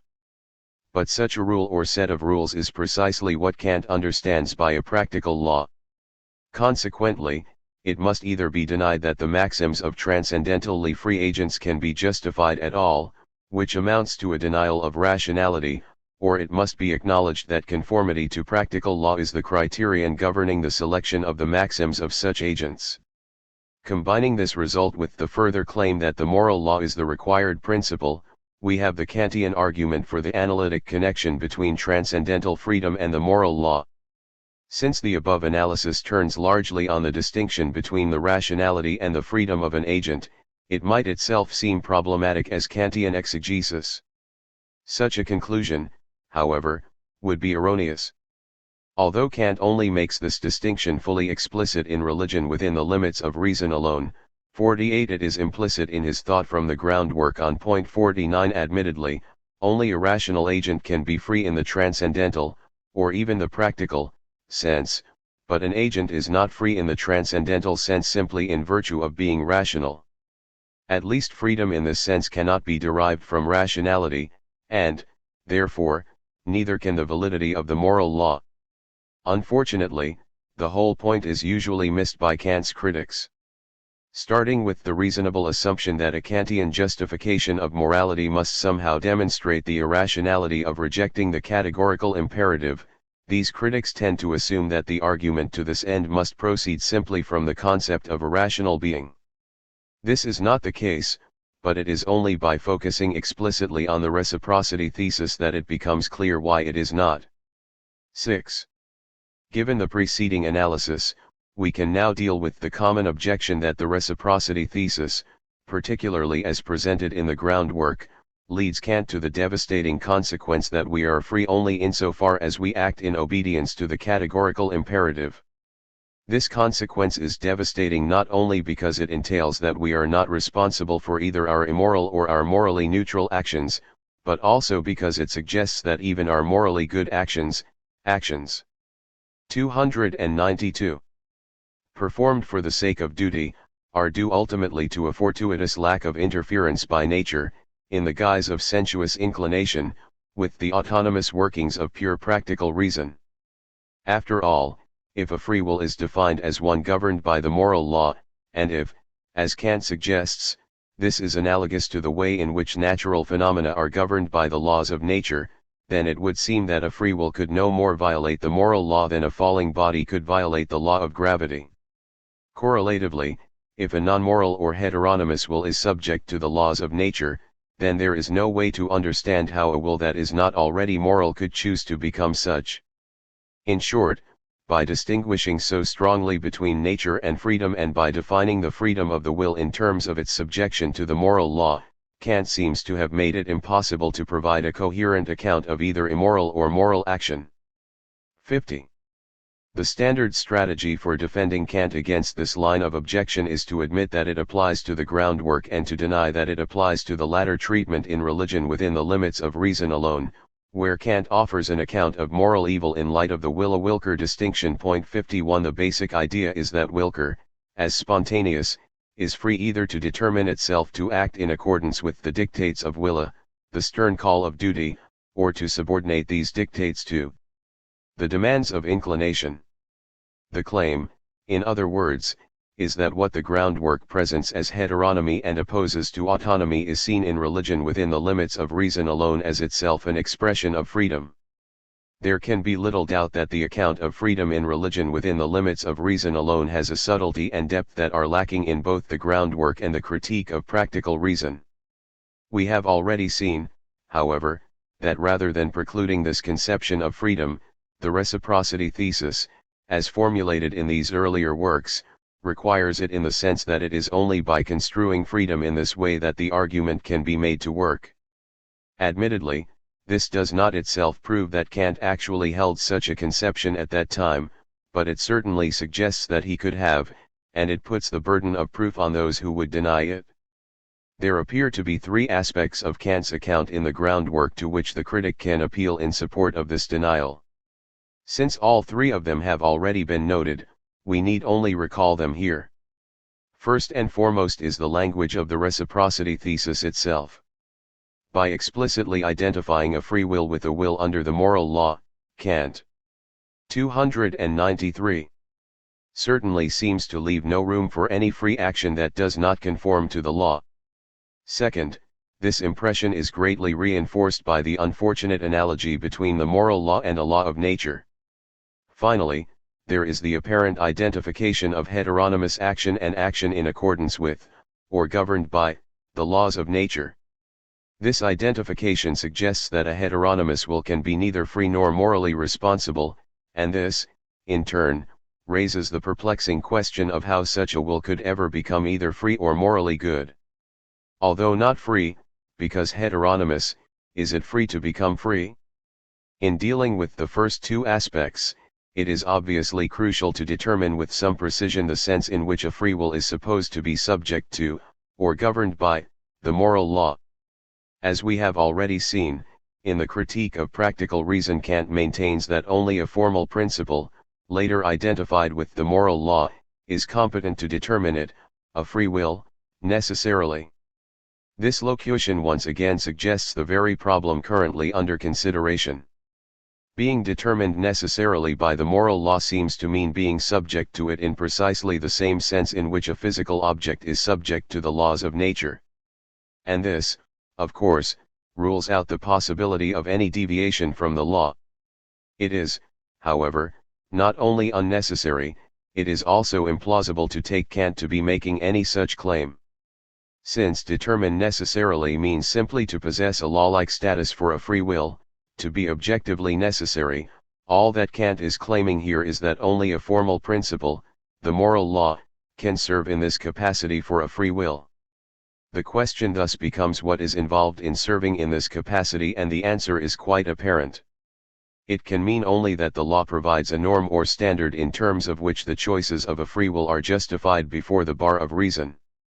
Material practical principles cannot do the job because they presuppose an object of desire as the determining ground of the will, and, as we have seen, a free will is, by definition, responsible for the selection of any such object as its ends.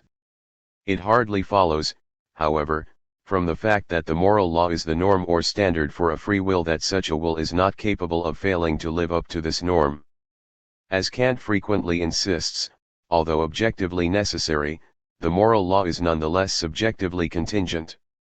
52 Consequently, we are free to act heteronymously, to make the satisfaction of our desires the basis of our choice. In so doing we are, at least according to Kant's moral theory, misusing our freedom. Indeed, we are misusing ourselves in that we are treating our higher or proper self, das Eigentliche Selbst, merely as a means for the satisfaction of 294. Our lower or sensuous nature. Nevertheless, this misuse of freedom is still very much an act of freedom, and there is nothing in Kant's theory that requires us to think otherwise. Perhaps the single most important Kantian text bearing on this issue is the discussion in the introduction to the Metaphysics of Morals. Kant there first defines freedom, the positive concept, as the power of pure reason to be of itself practical. 53 Then, later, after introducing the Wille-Willkür distinction, and claiming that Wille cannot be properly regarded as either free or unfree since it deals with legislation rather than action, he writes: freedom of choice, however, cannot be defined as the capacity for making a choice to act for or against the law, libertas indifferentia, as some people have tried to define it, even though choice as a phenomenon gives frequent instances of this in experience. For freedom, as it first becomes known to us through the moral law, is known only as a negative property within us, namely, the property of not being constrained to action by any sensible determining grounds.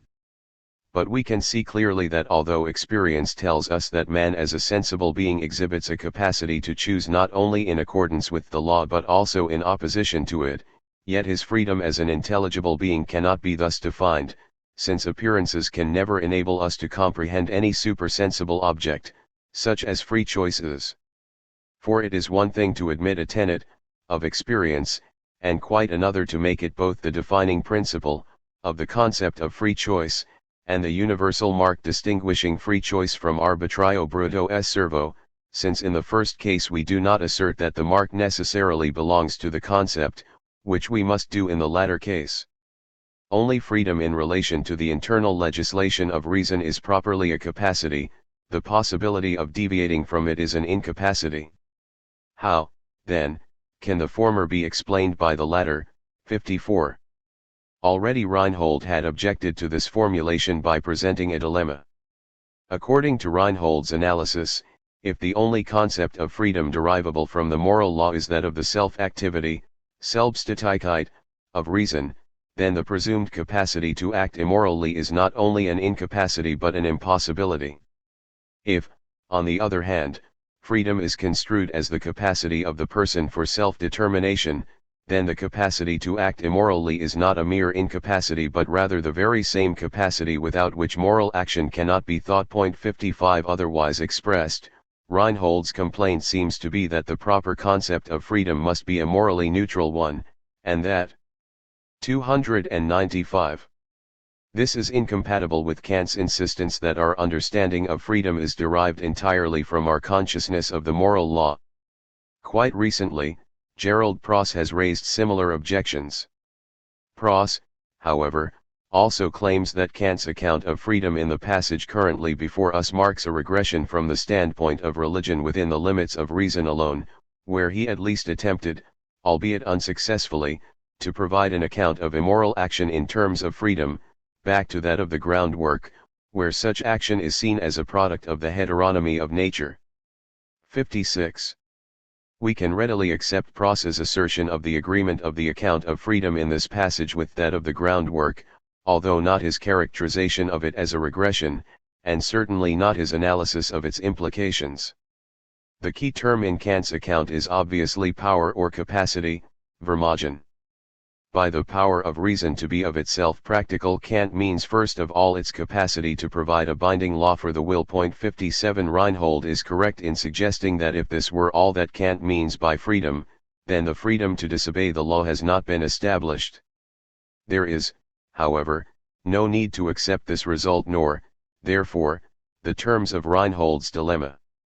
Since ought implies can, at least for Kant, the capacity of pure reason to be practical, that is, to provide a binding law, entails the capacity of a free agent to obey the dictates of this law.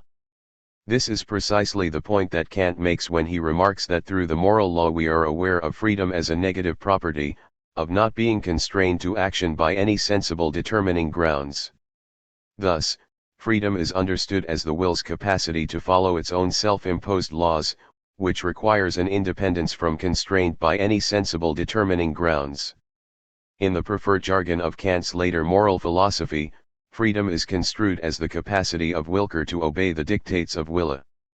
Once again, it should be obvious that the possession of such a capacity is perfectly compatible with the failure to actualize it.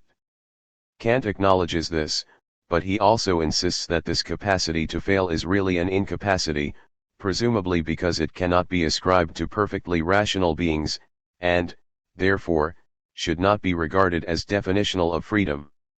Reinhold and Pross to the contrary, this does not at all entail that such failure is not itself an expression of freedom. The third and final aspect of the problem concerns Kant's tendency, particularly in the groundwork, to equate heteronomy with subjection to the laws of nature. In response to this, it should suffice to note that there is no need to take the claim that the heteronomous will is sub 296. Object to the laws of nature to mean anything more than that the inclinations and desires upon which it bases its choice are themselves products of nature. Subjection to the laws of nature in this sense is perfectly compatible with the Kantian conception of freedom. It does not follow from the fact that the inclinations and desires on the basis of which one chooses to act are products of nature, that the act of choice itself, through which they are incorporated into the maxim of the will, is likewise such a product. 7. Even if sound, the argument offered here for the reciprocity thesis hardly suffices to establish the Kantian version of morality. It shows only that we cannot both affirm our freedom, construed in the transcendental sense, and reject the categorical imperative. In this respect it can be said to have established the price of moral skepticism. The problem, of course, is that this price, the rejection of transcendental freedom, is one that the moral skeptic, or the rational egoist, is more than willing to pay. This is particularly true in view of the notorious difficulties in Kant's attempt to reconcile this freedom with the universal sway of the principle of causality. Nevertheless, the question of transcendental freedom must at least be faced by anyone who wishes to criticize the Kantian attempt at the justification of morality. This attempt cannot be dismissed in the casual manner of Philippa Foot, who contends that there is nothing irrational or inconsistent in the rejection of the categorical imperative, or, at least, that no one has ever shown that there is. 58 While also insisting elsewhere that a reason for acting must relate the action directly or indirectly to something the agent wants or which it is in his interest to have. 59. Foot is certainly consistent here, but in a way that sidesteps the main thrust of Kant's position. Given her conception of agency, it not only would not be irrational to reject the categorical imperative, it would be metaphysically impossible to obey it. Perhaps it is, but simply to assume this is the case, is to beg the whole question. In the last analysis, then, Kant's moral theory stands or falls with the metaphysical doctrine of transcendental freedom. As the reciprocity thesis makes clear, this freedom is not only a necessary, it is also a sufficient condition of morality as Kant conceives it. Consequently, if this freedom be denied, nothing remains save a rather complex end. 297. Convoluted analysis of the presuppositions of a set of illusory beliefs. If, on the other hand, it be granted, then the validity of the moral law follows.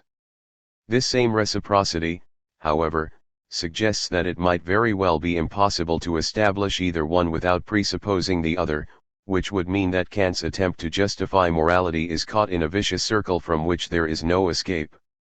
Kant himself raises the specter of just such a circle in the groundwork, but claims to be able to avoid it. Whether he is successful, either there or in his fresh treatment of the problem in the Critique of Practical Reason, is a larger issue, which cannot be dealt with here. 303. 12. The deduction of the moral law, the reasons for the obscurity of the final section of Kant's groundwork of the metaphysics of morals. Dieter Henrich. The task of the groundwork. In the preface to the Critique of Practical Judgment, Kant says that the second critique presupposes the groundwork of the metaphysics of morals. The latter makes the principle of duty known provisionally, and provides and justifies a determinate formula for the judgment of duties, Seeprach R. 13 ff. 1. The second critique can therefore arrive at a derivation of the formula of the categorical imperative in a few pages. For the groundwork has already shown that ordinary moral judgment itself presupposes this formula and is oriented by it, and it shows above all that this formula can actually be used for an understanding of the most important fundamental situations in which moral considerations have significance for action. The Critique of Practical Reason can thereby dispense with an analysis of all ordinary moral judgments with the exception of the one, fundamental judgment that practical rules that are to be morally binding must also have objective validity, which cannot be traced back to any presupposed ends. This account gives the impression that the groundwork had been conceived as an introduction to the Critique of Practical Reason, and its editor Karl Forlander described it in such a way. 2 But we have no reason to assume that in 1785 Kant had any intention at all of following. 304. The groundwork with a further critique of practical reason. Indeed, in the groundwork he lays out the program for such an investigation, but also explains why he does not undertake it. It seems less important to him than a critique of pure theoretical reason. For an inquiry that investigates all of the pure cognitions of the faculty of practical reason, CFB 869, would not have to deal with the difficulties resulting from the contradictions in which theoretical reason becomes involved in its pure judgments about objects. 3. To set those aside was a task of the first importance. A critique of pure practical reason would also be liable to claims of systematic completeness that do not need to be considered in coming to an understanding of the principle of morality, g. 391. This principle, however, must be well established if a metaphysics of morals is to be written. According to Kant's conviction, which he declares more frequently than any other, the latter cannot be developed out of experience, and therefore cannot be begun immediately. It requires an investigation in which its principles are introduced and made convincing. To accomplish this is the task of the groundwork of the metaphysics of morals. It is the introduction only to the metaphysics of morals, and that means that it is limited to what is indispensable for the solution of the task of the latter. However, as far as this task itself is concerned, it is not distinguished from that of a critique of pure practical reason in any essential respect. For that too would have to provide what Kant calls in the groundwork the discovery and establishment of the supreme principle of morality, g. 392. Only it would have to go beyond this central task and examine all practical cognitions that may be encountered in connection with the principle of morality and raise claims such as the postulates of pure practical reason and their foundation, the idea of the highest good. In his preface, Kant clearly articulated that the groundwork and a critique of pure practical reason are parallel, not sequential, that one therefore has to read groundwork not as introduction but really as founding. For this reason I have used the title of a groundwork for the metaphysics of morals instead, emphasis added of that of a critique of pure practical reason, g. 391. The later remark in the preface to the Critique of Practical Reason should therefore not be misunderstood as if it describes the original intentions of the groundwork. It refers to that in the structure of the groundwork which can serve as an introduction to a critique of practical reason, once the latter, contrary to Kant's original intention, has been published even though the groundwork had already appeared. 305. The critique of practical reason thus has to reckon with the existence of the groundwork, and that is justified and even necessary, since the groundwork had not been described as the predecessor and pathbreaker for a critique of practical reason. The text of the groundwork itself supports the false representation of its function as a pathbreaker through its division into 3 chapters, each of which is described as a transition among other things to a deeper investigation and insight. The final transition leads to the critique of pure practical reason, so that the whole text seems to end by attaining the dimensions of such a critique. The surface of its construction therefore gives the appearance that the groundwork, the final chapter of which leads into the critique of pure practical reason, can as a whole be nothing other than an introduction to this critique. This appearance dissolves, however, as soon as one attends to the content of the third section. The part of Kant's considerations that might be counted as a transition to the critique of practical reason ends after 1 page. Then Kant turns to themes that are characteristic of the type of investigation that he calls critique. This corresponds to the fact that at the end of the second section Kant had announced that the final one would present what are the main tendencies, sufficient emphasis added to our intention, of a critique of pure practical reason, g. 445. This establishes that the groundwork, precisely in its last part, has the same essential content as a critique of practical reason.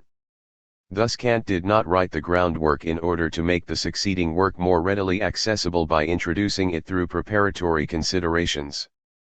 On the contrary, it was to spare the work that it was to precede, which was to be the metaphysics of morals and not the critique of practical reason, from a burden by freeing it from difficult investigations of the foundations of ethics, to which moral consciousness and its problems of judgment do not always have to be related. The foundation is separated from the theory in order not to have to add subtleties, which are unavoidable in it, to doctrines that are more easily grasped, g. 392. In this sense too the groundwork replaces a critique of pure practical reason.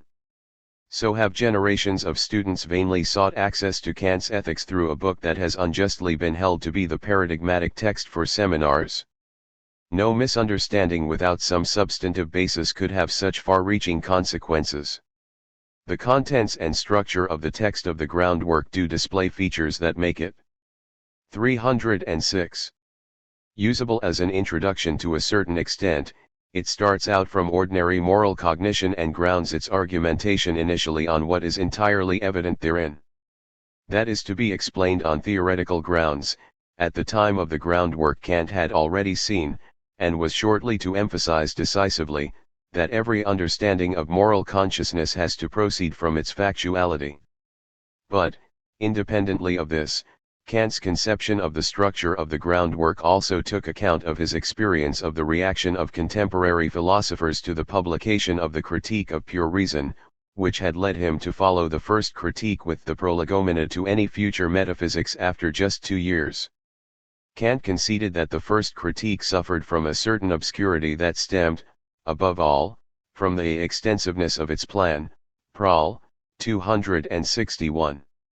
Kant had before him the entire tradition of ontology and metaphysics and at the same time the doubts and theoretical efforts of the modern empiricists. He had attempted to resolve such doubts and to develop the true theory of experience in a way that would simultaneously reveal the secret that the most worthy claims of reason had hitherto also been those which had to remain most debatable for reason itself. He wanted to explain the possibilities and boundaries of pure rational cognition in its entire scope. In his view, accomplishing this would have been a convincing criterion for the success of the critical enterprise.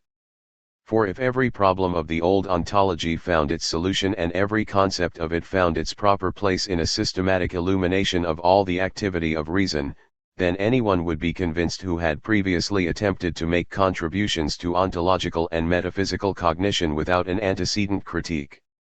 This expectation determined the conception of the first critique in great measure. But it was disappointed.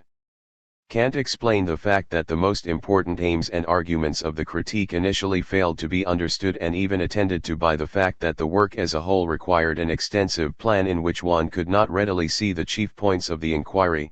Prol. 261. The critical enterprise could only enjoy general success if such a perspicuous overview could be produced.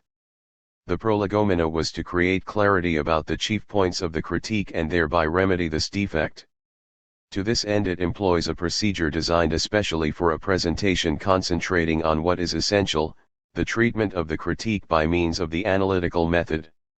The critique really consists of knowledge that can be fully 307. Developed only by means of the synthetic method. Only thus can the doubts about certain principles of our knowledge of objects be resolved by an inquiry that goes directly to the source of all knowledge. But an argument following the analytical method is suitable for the preparation for this, because it presupposes the actuality only of knowledge the reality of which cannot be seriously doubted by anyone, Euclidean geometry and Newtonian physics. In relation to the principles by means of which these forms of knowledge are possible, we can judge and derive the possibility of all the rest of our knowledge that, like geometry and mathematical physics, does not derive exclusively from experience. Prol. 4. The prolegomena presupposes the validity of two forms of knowledge in order with their help to reach an understanding of knowledge in its entirety. It is thereby in a position quickly to achieve fundamental clarity about a case of knowledge that is significant for the theory of knowledge, and in relation to this it can also make perspicuous the solution of the fundamental problem of the critique, that of the riddle of metaphysics.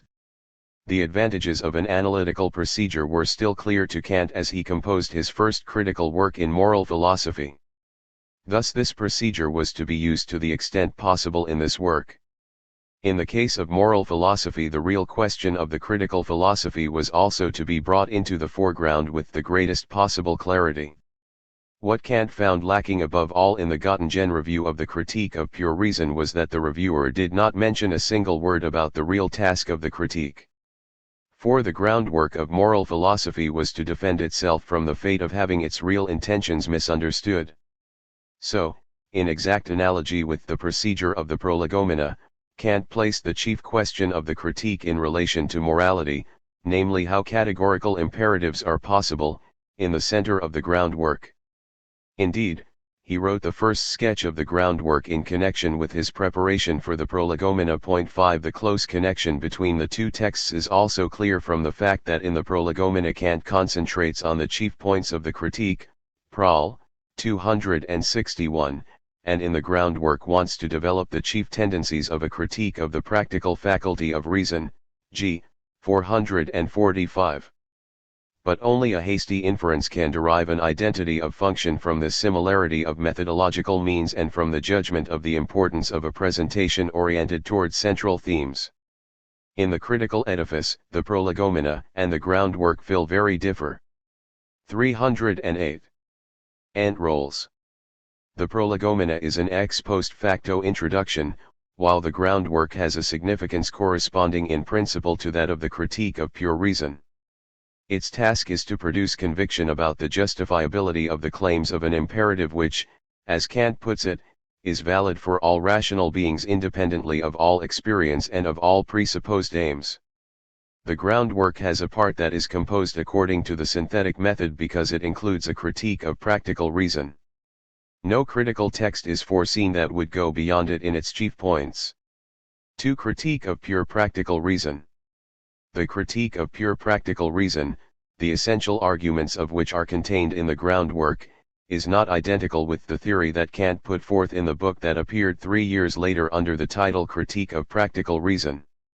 In the introduction to the latter work, Kant explicitly distinguishes between a critique of pure practical reason and a critique merely of practical reason. Thus the title of Kant's second work in moral philosophy cannot be understood as a short form of the name of the discipline that is treated in the last section of the groundwork. Critique originally means the activity of distinguishing the true from the false, what is justified from what is presumed, with regard to all possible foundations. Thus two possibilities are open to a critique, confirming something or rejecting it. But since we are overwhelmingly inclined to believe what we take as knowledge without examination, and since the wish to examine something arises from the suspicion that we have been misled, it is easy to understand that the word critique, in spite of the neutrality of the procedure that it originally designates, comes to be used as the name for the act of well-founded rejection of claims to truth. The significance of Kant's critical program also follows the tendencies of the meaning of the word critique. From the beginning it announces an examination without the preconceived opinion that it should have the rejection of claims that were previously thought to be valid as its outcome. And just as in the word critique the sense of unconstrained examination is the fundamental component of its meaning, from which, however, the second meaning of rejection nat. 309. Urally develops, so Kant gradually gave more and more weight to the negative sense of the word critique. This shift can also be observed in the transformation of the meaning of the title of the second critique. In 1787 a critique of pure practical reason, thus of the reason that contains principles sufficient for action, did not appear necessary to Kant, because this reason did not raise any suspicion about itself. Only that practical reason that is not pure, but instead presupposes sensibly conditioned interests for all action, has to be criticized, for it develops the opinion that all motivations are like its own, and this presumption is to be warded off. In a program founded in this way, to criticize means only to dispute and to reject. The more theoretical sense of critique, according to which critique pertains to reason as such and thus to a whole of rational accomplishments, can no longer hold when the goal has become a critique of empirically conditioned practical reason. For such a critique is valid for reason in a determinate use. It no longer develops an overview of rational principles of action in their entirety, even if it can be conducted only from such an overview. The procedure for attaining such an overview will still continue, to be sure, to be called critique. But the book title Critique of Practical Reason is conceived entirely in the negative sense of the word critique. That the sense of the title of the highest inquiry in moral philosophy has changed, however, cannot be understood solely as a consequence of the development of the meaning of a word out of one of the tendencies in its original meaning. Rather, the fact that this alteration took place in just a few years must instead be explained as arising from a change in Kant's conception of the systematic possibilities for moral philosophy. It is because Kant's conception of the subject that is to be investigated in a critique of practical reason has been transformed that only the interpretation based on the negative sense of critique is left for the title which has already been put in use. In 1785, Kant did not hold the opinion that the rejection of competing claims would be sufficient to secure the ethics of pure practical reason. To establish such an ethics on a sound footing seemed to require more than developing its law and showing that doubt of its validity is not sufficiently well founded. A critique of pure practical reason had to be developed. In it the origin of our conviction of the validity of the law had to be investigated and our conviction justified in relation to this law. The text of the groundwork makes it obvious that Kant had difficulties in developing the arguments of a critique of pure practical REA. 310. Son in accordance with a clear and transparent conception. The nature of these difficulties is to be clarified in what follows. But we can already suspect that it was only Kant's experience with the conception of the groundwork that made it possible for him to conceive of the critique of practical reason in the unequivocalness and simplicity that distinguishes this work. In it, all moral philosophy is to be grounded on the fact of the consciousness of a law that makes valid the unconditional and undeniable claim on the determination of the will. One can only defend this fact, thus interpret and localize it in the nexus of all the accomplishments of reason. Kant expresses in all clarity that there is no possibility of getting behind this fact as such, thus of securing the validity of the law by beginning from premises in which this validity is not already supposed to be accepted. To be sure, the conditions of the possibility of the validity of this law may be clarified. But its validity cannot be demonstrated nor can its origin, which is beyond all rational cognition, be understood. In this sense, and in a sense that is later to be explained, Kant declares that no attempt at a deduction of the fact has any prospect of success, see R. 47. Between this formulation and the foundational promise of the groundwork there is a direct contrast. The central argument of the third section of the groundwork is explicitly called a deduction 3 times, g. 447, 454, 463. It must therefore be assumed that in the 2 years following the publication of the groundwork Kant was forced to reverse himself on a question central to his philosophy. It is important to explain how and why this happened. 7. But with this explanation not all of the problems are solved that to this day stand in the way of a satisfactory understanding of the groundwork. For it cannot and has not been overlooked that the critique of pure practical reason with which the groundwork culminates does include a deduction of the principle of morality. The text of the groundwork is difficult not only because it formulates a thesis that directly opposes the formulations of the critique of practical reason. Understanding the precise sense and the foundation of this principle requires great effort, and the particular difficulty of the groundwork results not primarily from the peculiarities of its position, but rather from the fact that Kant's explanations are unclear and inperspicuously intertwined, and that the decisiveness of his tone masks an exposition of his conception that is not yet fully determinate and about whose proper character Kant is not yet able to speak in a way free of theoretic. 311. Obscurities and ambivalences. It must be shown what the nature of this indeterminacy is. The indeterminacy must, among other things, be of a sort that appeared tolerable to Kant himself within the framework of the critical philosophy as already developed and that could not have held him back from the publication of the groundwork. This connection too must be clarified, and it will thereby be shown that such a clarification can succeed only if at the same time some aspects of Kant's moral philosophy become visible which Kant himself was never able to make clear, even in the critique of practical reason. 8. 3. Logical and transcendental freedom. The deduction in the groundwork is based on 2 steps, in which the principle of morality is grounded with the help of propositions that belong to the context of theoretical philosophy. In the next 2 sections, these will first be presented and then made as coherent as Kant's text allows. If one could proceed from the reality of the freedom of the will, then one could derive the validity of the moral law from that. For without a determining ground independent of all matter, freedom could not function as a kind of causality. But knowledge of freedom on the model of knowledge of objects is impossible. Thus the question arises whether at least the assumption of the reality of freedom can be justified purely as an assumption.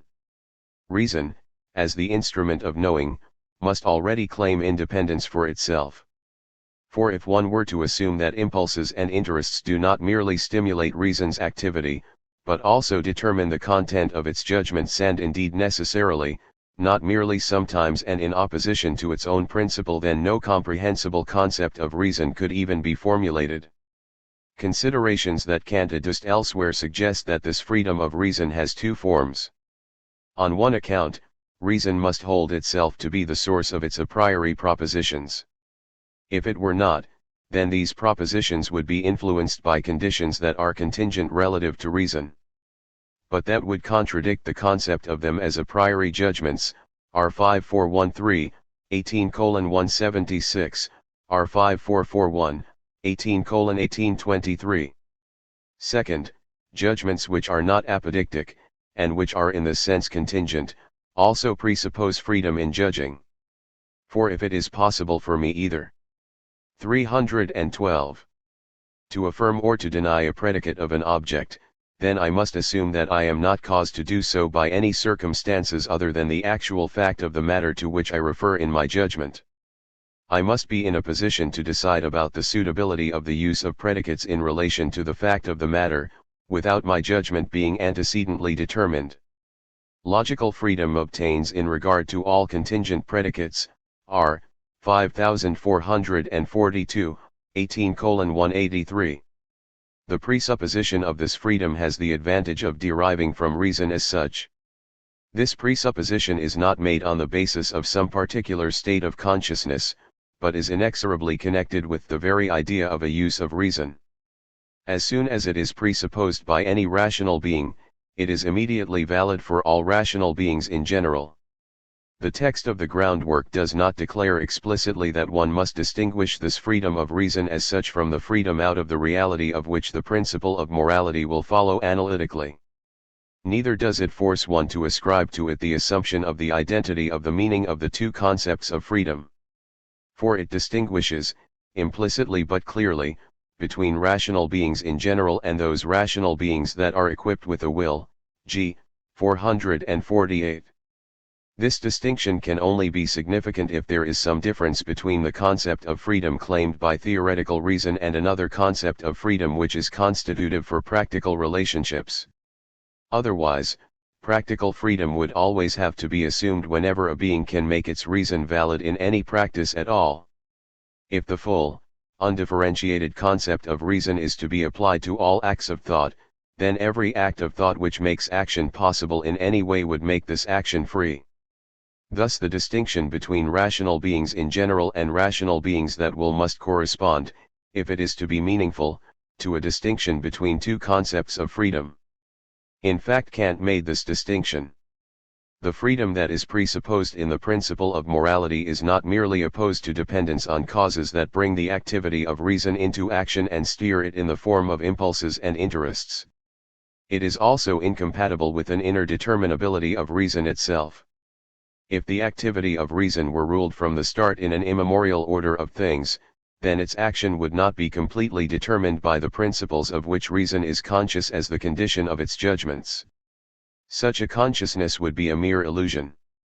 In truth, even a principle that uses this illusion would be determining things in order to carry through a universal. 313. Nexus of determination. It would determine above all on what occasion reason could come into action at all and with what degree of intensity it could act. Kant calls such an hypothesis fatalism. For him it is a position, ascribed to the Stoic philosophers, that is to be taken seriously as an historical opponent. 9. For moral action, it is necessary that on every given occasion reason develop maxims out of itself and produce actions the determining grounds of which lie only in itself. The hypothesis of fatalism, however, would imply that it is related only to those occasions that are foreseen in the nexus of determination, and that it then derives its power of action from circumstances that are not based in reason itself. Such a fatalism may be an arbitrary hypothesis, it can never be grounded in determinate empirical knowledge. But that does not alter the fact that this hypothesis is incompatible with moral consciousness and is excluded by it. But it can be accepted, in contrast, by theoretical reason. For in thinking purely as such I am free even when I do not freely control the occasions on which I think, and when I am not in a position either adequately to motivate myself to think or to give my insight influence on my actions. Kant had already known how to make this distinction between two concepts of freedom precise during the period of the genesis of the Critique of Pure Reason, libertas opponiter vel necessitate bruti vel fatalitate, prior in sensu practico, posterior in sensu transcendentale, R 4684, 17:672.10. The same distinction is also found in a period closer to the composition of the groundwork, R 5441 and 5442, 18:1823, and one may therefore suppose that in this work too Kant held the distinction between merely rational and rationally acting beings to be a specific difference between two sorts of rational life. As has already been said, this distinction is not clearly marked in the groundwork. Indeed, the second caption in the third section, G. 447, seems to force one to exclude it. For if freedom must be presupposed as a property of the will of all rational beings, then it seems that one must infer that there can be no rational beings without freedom of the will. But this conclusion cannot correspond to Kant's theoretical intention at all. It is one of his most fundamental premises that the faculty of desire has an independent origin from that of cognition, so that reason does not imply will. Thus even in spite of this caption the possibility must be conceded that there can be rational beings that have no will, and then the question can only be what is presupposed in the term will, so that from the connection of the will to reason the 314 necessity of assuming the reality of freedom follows. In the subsequent text Kant visibly makes an adequate restriction when he says that we must grant the idea of freedom to every rational being that has a will, G. 448. But now what does it mean to have a will? This question is also eventually answered by Kant, at first ambiguously but in the end quite unequivocally. At first, one learns that a being has will whose reason is practical, i.e., has causality in regard to its objects, G. 448. Later this concept of practical freedom, which can also be satisfied by the freedom in pragmatic, interested action, is unequivocally limited to the transcendental freedom of moral action. Will is a faculty distinct from the mere faculty of desire, namely a faculty for determining oneself to action as an intelligence, hence in accordance with laws of reason, independent of natural instincts, G.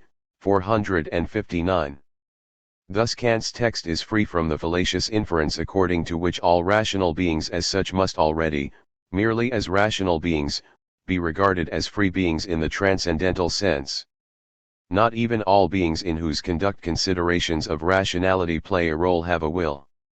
At least three classes of rational beings should be distinguished: 1. Those who merely reflect, 2. Those who act on the basis of reflection, and 3. Those who have a will, who are therefore self-sufficient in their setting of ends.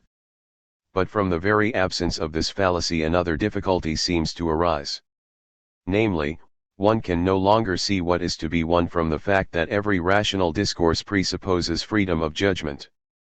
If will is a form of rational conduct, whose existence cannot be inferred merely from the fact that being has reason, then the freedom that is presupposed by the validity of moral principles can only be assumed on the basis of the reality of the will, not from the capacity for discourse alone.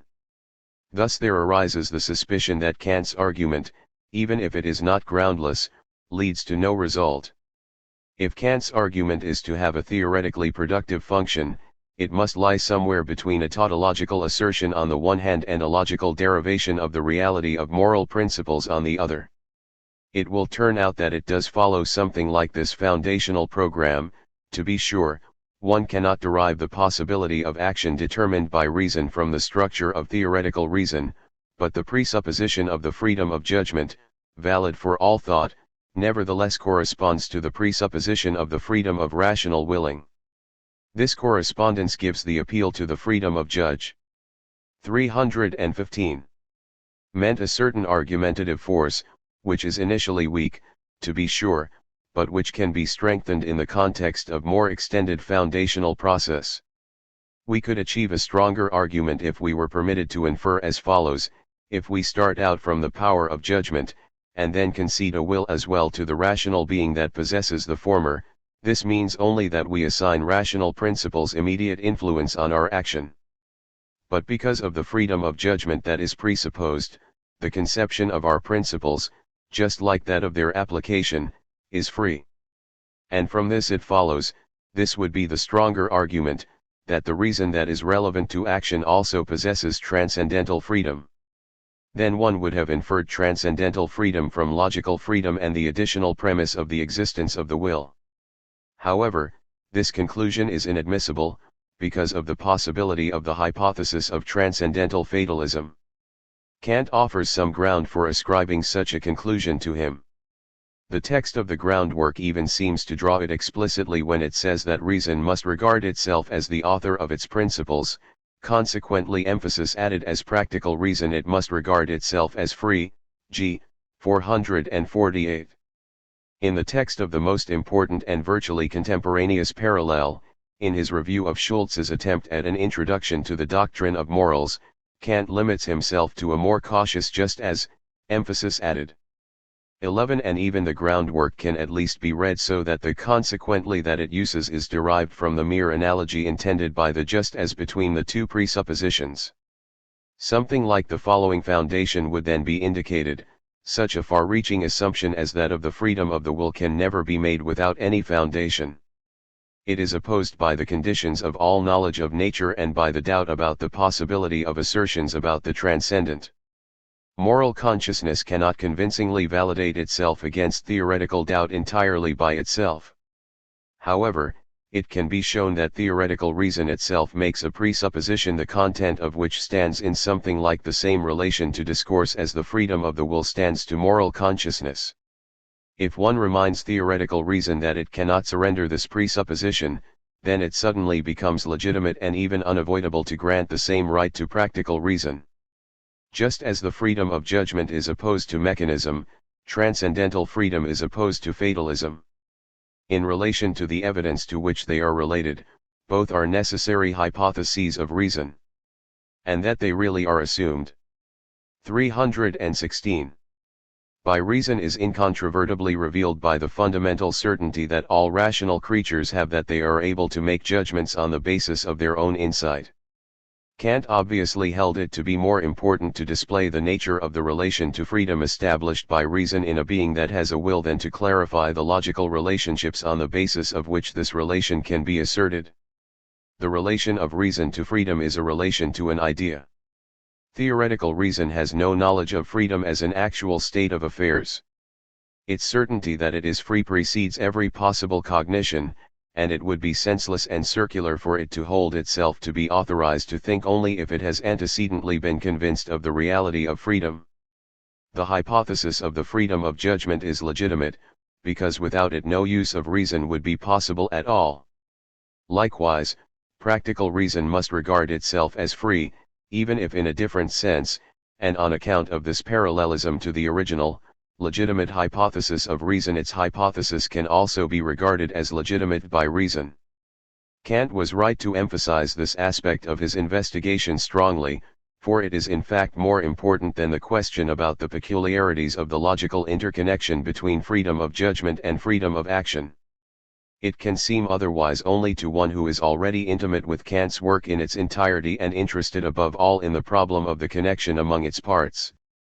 For the reader to whom in the groundwork Kant presents his moral philosophy for the first time, the doctrine of freedom must seem more fundamental and promising in its interconnection with his doctrine of the ideas of reason. All of modern pragmatism really goes back to it. It is certainly not to be disputed that the emphasis on the doctrine of idea offered Kant the possibility of getting past the problem of the logical connection of the hypotheses of freedom and to dispense with trying to resolve its inherent unclarity. This partially explains the confusing condition of the text.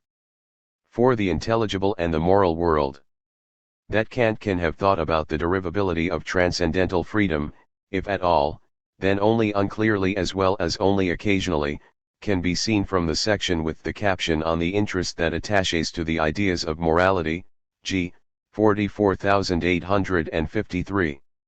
It initially abstracts from the questions by means of which Kant characterized the state of the problem. 317. Following the investigation of the idea of freedom, and refers to the way in which he grasps the new problem that now faces the position of the moral consciousness and its exegetes, the moral philosophers. This is the problem of circularity. It would have already been set aside if the derivation of transcendental from logical freedom had been formally compelling.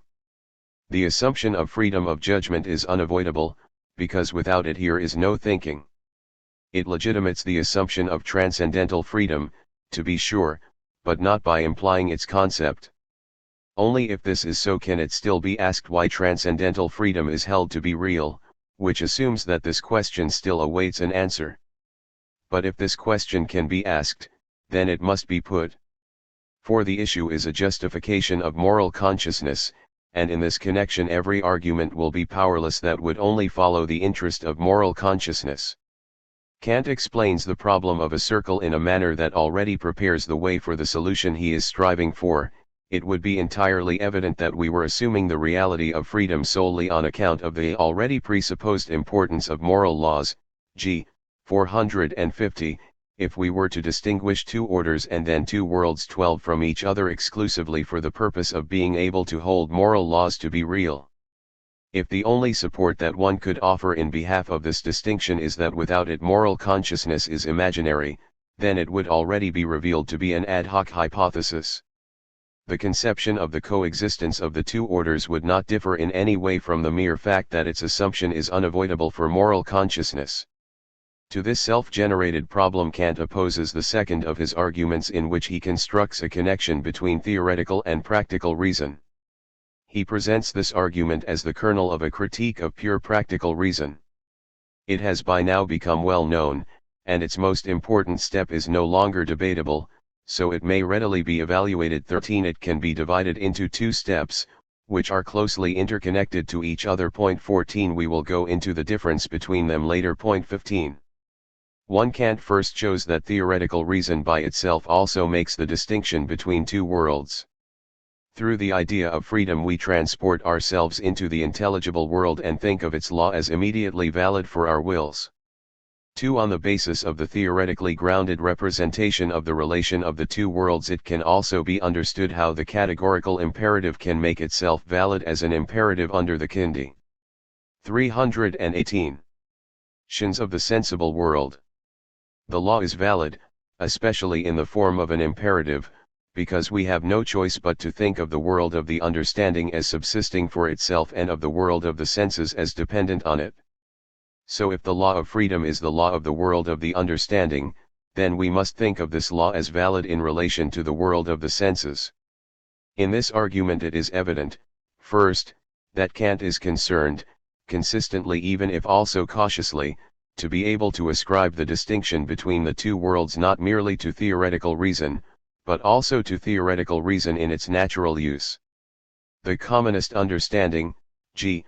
451, it may well, 450, or probably, 452, be assumed, develops a representation, even if crude, 451, of the duality of worlds. This sort of exposition is characteristic of the systematic position of the groundwork. 16. If one compares the new argument with the first argument from the logical freedom of judgment, revealing parallels result. Again Kant aims to underline the spontaneity of reason in the distinction between the two orders. They are standpoints which can be adopted, thus not simply totalities of existence the reality of which we grasp in pure thought. That is clearest from the fact that Kant is not satisfied to confirm that every thinking person makes this distinction. In a separate paragraph, he adds that every such person is also conscious of the capacity by means of which he makes such a distinction, his reason, as the source of all ideas, g. 452. Similarly, the form of the inference in the new argument corresponds broadly to that of the first, even in the ambiguities of the exposition. The distinction between the two worlds, namely, is introduced exclusively by theoretical reason, and it is nowhere said that this reason is in a position to identify the world of understanding with the world of moral freedom. It is explicit only that the human being must count his self and what may be pure activity in him, g. 451, as part of the intellectual world. But of what sort the laws of the other world are is first specified only after a will has once again been imputed to the rational being, g. 452. The transition from the theoretical concept of reason to the completed concept of reason that is also a will occurs without comment. Where the logical status of such a decisive step for the critique of pure practical reason should be clarified, there reigns confusing obscurity. If one pays attention to what is really going on here, it must be concluded that it is not possible to identify the law of the intellectual world. 319. As the moral law without assuming that the rational capacity of the will is known. 17. In the same way it was impossible immediately to interpret the presupposition of freedom in judgments as the same as transcendental freedom as opposed to fatalism. Just as little as logical freedom includes transcendental freedom can the doctrine of two worlds forcibly introduce the thought of the moral law. A rational being with only the freedom of judgment is just as conceivable as a world of the understanding that is not specified as moral. But just as the assumption of transcendental freedom is related to the possibility of a perspective of freedom that already lies in thought, likewise the assumption of a moral world is dependent upon the fact that the formal distinction between two worlds in general can be made, and it is probably also dependent on the fact that it already has been made. Besides these correspondences, there is also a distinction between the two points of view. The freedom that reason presupposes does not require an interpretation in the thought of an interconnected world. It is indifferent to all interpretations of reality, as is demonstrated by the fact that it is compatible with fatalism. But to distinguish between two worlds means to make a distinction between two totalities of existing things. However, theoretical reason can be related to the world to which its activity belongs only indeterminately. It must think a law of this world, without being able to think it in any determinate way. It is through the existence of a will that it is enabled to complete the empty thought of a second world and an activity, and for the first time to represent the determinate relation of the world of understanding to the world of appearance. Even grasped in this way, the world of understanding remains an idea. But that is to say that the thought of the world of understanding implies that this world has such a determinacy in itself. Thus the thought of the world of understanding as a world of moral freedom is an amplification of the thought of the world of understanding purely as such that is motivated by the concept of the world of understanding itself.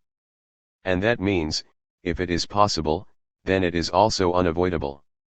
For if an idea that is necessary for reason can be brought from an immediate but opaque consciousness to determinacy and into theoretical consistency with this consciousness, then it would be irrational to reject this picture of consistency, even if it is not an analytical relation of implication. The second argument of the groundwork thus has greater inferential force than the first, although neither of them derives moral freedom logically. Both show that freedom is not assumed arbitrarily. 320. Beyond that, they also show that it is unavoidable to assume freedom if the entire context within which the consciousness of a rational being exists is considered. Transcendental freedom cannot be proven by formal inferential procedures. But it has the sense of a necessary assumption that everyone who believes himself conscious of a will must make. For theoretical reason already makes a similar assumption, and, further, introduces a distinction between two worlds that demands to be made specific if that is at all possible. In this sense, thus, the assumption of the reality of freedom is rationally grounded. Nevertheless, freedom cannot be thought as other than an idea of reason. v. The inexplicability of the interest. In this way the argument of the critique of pure practical reason in the groundwork is given the only form in which it can be defended. Its peculiar character will have to be treated further. But first it must be established that this interpretation nowhere oversteps the bounds of what the text permits. However, it is also to be conceded that Kant's text manifests tendencies that could suggest more far-reaching intentions for a proof that would be compelling as a formal derivation from premises. Only in 1787 did Kant definitively exclude the possibility of such a proof. Even in the groundwork there is talk of the incomprehensibility of freedom. It is the content of the final thesis of the groundwork and its Socratic turn: we cannot understand under what condition freedom actually obtains. Kant indicated this outermost boundary of all practical philosophy, g. 455, in two ways, which are to be distinguished from each other. One, first, it is impossible to find an explanation for freedom even as a principle of acting in the intelligible world. For the intelligible world is inaccessible to us, and is an object for us only on the basis of a necessary standpoint and through an idea of reason, g. 462. But even if this world were more than a way of considering things under an idea, freedom would still remain incomprehensible. For it is a spontaneous action on the basis of laws that hold apodictically. But we can understand the existence of something only from preceding conditions, and the validity of something only from things already presupposed to be valid, g. 462. However, both forms of explanation are excluded in the case of freedom and its laws. 321. 2. The inexplicability of an action from freedom in the intelligible world corresponds to the incomprehensibility of our interest in the moral law. Kant considers both to be one and the same thing. But it is obvious that, if one considers the origin of this interest, it is the relation of the intelligible world to the sensible that one has in mind, and, considered with regard to the theory of subjectivity, the motivational aspect of the moral law, not its validity as a principle of evaluation. The two aspects are to be distinguished in this sense. It is, of course, a well-founded Kantian conviction that there can be no talk of the validity of the law if one cannot start with the assumption that an interest can be developed from it alone. Thus, without interest, freedom will be unreal, and the reality of freedom is necessarily the origin of interest. This interest too cannot be explained, but only confirmed. At the time of the groundwork, Kant had long since given up the attempt to make the interconnection between reason and sensibility in the moral consciousness theoretically comprehensible. A decade earlier this problem had seemed to him the deepest and most important in all of philosophy and the mediating point between theoretical and practical reason. 18 now, however, he has traced the impossibility of a derivation of motives and interests of the good will back to the inexplicability of freedom. He has even identified the two to the extent that the underivability of a satisfaction directly from the consciousness of the law is an expression for the opacity of freedom, insofar as this is the principle of action of a rational sensible being. The validity of the law, to be sure, this most general expression of freedom, is already presupposed where a motivational force incomprehensibly arises from the consciousness of the law. 19. The inexplicability of freedom as a manner of action and as the ground of interest follows immediately from the explanation that the critique of pure practical reason has given of the ground of our conviction of the validity of the law. Its ground lies in ideas of reason. This interconnection between the two parts of the last section of the groundwork stood clearly before Kant's eyes. He saw in it the greatest strength of his whole argument. One can show that it is legitimate and necessary to presuppose the idea of freedom. But then it is also already said that no knowledge of the principle of morality can be expected that could be measured against the standard of knowledge of objects. Thus the justification and the limitation of practical knowledge are of a piece. 322. 6. Deduction or proof. We have now interpreted the sequence of the three steps in Kant's argument.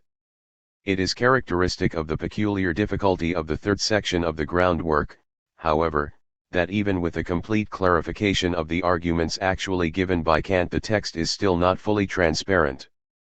The most difficult problems of interpretation always arise when an argument that is in principle clear or at least capable of clarity is so presented that this clarity is never attained, and not merely accidentally, say because of insufficient effort or the absence of sufficient conceptual means, but because further considerations are in play that could only be developed if entirely different theoretical problems were solved. To overcome such difficulties in the comprehension of a text is particularly worthwhile, because only in this way can the interpretation be made convincing even against subsequent reservations that originate from renewed reading of the text. It is also only in this way, and this is the more important reason, that the most general methodological interconnection in which the text's solutions of problems develops can be made into the theme of philosophical consideration. To transform the unclear into clarity is always easier, but usually also more trivial, than making unclarity as such transparent. From the beginning it has proven difficult to know with certainty what sort of proof is really aimed at in the third section of the groundwork and what sort is actually given. It is appropriate to the function of this book as a particular form of a critique of pure practical reason that its proof program is a subject of reflection throughout. Kant is always concerned to instruct the reader about the stage of insight he has reached. Thus it is always clear that the first two sections provide an analysis of moral consciousness, and that in them it may not yet be presupposed that this analysis is valid for anything that really exists beyond any possibility of doubt. It is only the significance of talk about the good will and duty, about the categorical imperative and an autonomy of the will, that is being investigated. Kant repeatedly emphasizes that moral philosophy must be concerned to advance to knowledge of the validity of the law. This step is to be made possible by the critique of pure practical reason, the chief points of which are presented in the third section. It has already been shown that in truth Kant cannot and does not offer a strong proof of the validity of the law, nor does he seriously attempt to offer such a proof. Nevertheless, in the course of the 323 groundwork he expresses himself several times in a way that can hardly be taken as other than an announcement of a proof program. Here are several instances. We have not yet advanced as far as to prove a priori that such an imperative really holds. For the purpose of achieving this, g. 425, but that there are practical propositions, that command categorically, could not be proved in itself, g. 431, what is to be avoided is a petitio principii in the case of a principle which we could never put forth as a demonstrable proposition, g. 453, emphases added. Kant calls the foundation that is provided in the third section a deduction 3 times, g. 447, 454, 463. It is advisable to concentrate first on this talk of a deduction, for it seems to be the strongest expression of Kant's claim to a proof. The opposition between the groundwork and the critique of practical reason of 1788 also is clearest here. For the second critique declares entirely unequivocally, thus the objective reality of the moral law cannot be proven through any deduction, through any effort of theoretical, speculative, or empirically supported reason, Seeprek R. 47. Deduction is a word that usually designates the strongest proof procedure of all, that of truth functional inferential logic. This was also true in Kant's time. But one must note that Kant gave this technical term deduction a new meaning, specific to his theory, out of the necessity of having to find a designation for the form of transcendental derivation that is peculiar to the critical philosophy. It is well known that to this end he drew upon the special usage of the word deduction in the language of jurisprudence. But it has not previously been seen how far-reaching the influence of the juridical usage on the transcendental usage is, and how well the peculiarity of transcendental derivation is captured by it. The Quaestio Juris, B 116, see among other places AK 28:399, is contrasted to the determination of facts on the basis of the consensus of witnesses, R 454, 15:187. But one will miss the decisive point of the analogy if one supposes that every weighing of legal grounds is as such a quaestio juris. This question is to be seen in contrast to the weighing of facts, and in such a way that with regard to the same facts it can be asked both whether they really obtain and whether it is right that they obtain. The quaestio juris always pertains to the legal title to possession, whether of things, of entitlements, or of functions or privileges. The weighing of rights which are decided by the quaestio juris are always of a very special sort. In the case of disputes concerning such rights a proof 20 is to be provided that a claim or possessions has come. 324. To be rightfully, that it derives from legitimate acquisition, a valid contract, or from an inheritance. Kant's conception of transcendental foundation corresponds to this so completely that new light is shed on it by the analogy of the proof of a legal title. For a transcendental derivation is also related to the origin of a cognition. A claim to cognition can be justified by providing insight into its origin. To be able to make a claim to a cognition, however, means to be justified in asserting that one really possesses this cognition. The examination of such a claim, like the examination of a title to a right, does not concentrate on the factual conditions that held during the origin and temporal development of a possession, but on those aspects by means of which it could and had to arise as a possession at all. In this sense the answer to a quaestio juris concerning knowledge is a deduction from the origin of a cognition as the condition of its possibility. A deduction justifies, by recourse to its origin, the lawfulness of a claim, whether it is a claim to cognition or to possession. A deduction is called for, whether in cognition or in court, when the title to a right is in dispute. If the doubt is not explicit there is no basis for the deduction. The deduction is not undertaken for the sake of amplifying cognition, but for justifying it. From this far-reaching formal analogy it may be understood why Kant almost stereotypically expounds the methods of the critical philosophy by means of metaphors from jurisprudence. This habit is grounded in insight into a structure. One should not understand it merely as an expression of Kant's Baroque rhetoric, although that too certainly had some influence on it. It is particularly useful to make clear that in the case of claims to entitlements justification can really be nothing other than clarifying their origin and showing that the claims were acquired and not usurped. A transcendental theory proceeds in entirely the same way. Its procedure is thus different from that of derivation from true premises antecedently presupposed. Kant says several times that even where no proof is possible a deduction may be carried out, b. 286, mm. 6:238, a deduction of the lawfulness of an assertion. Early in his philosophical development he had already discovered the question, how can one argue in behalf of propositions that cannot be secured by direct proof procedures? This question also applied to the propositions related to Hume's doubts. Kant found that such a procedure could consist only in the critique of the subject, and he saw this form of argument prefigured in the civil trial. The justification of propositions that cannot be. 325. Proven like theorems can only come about through the clarification of their origin. 21.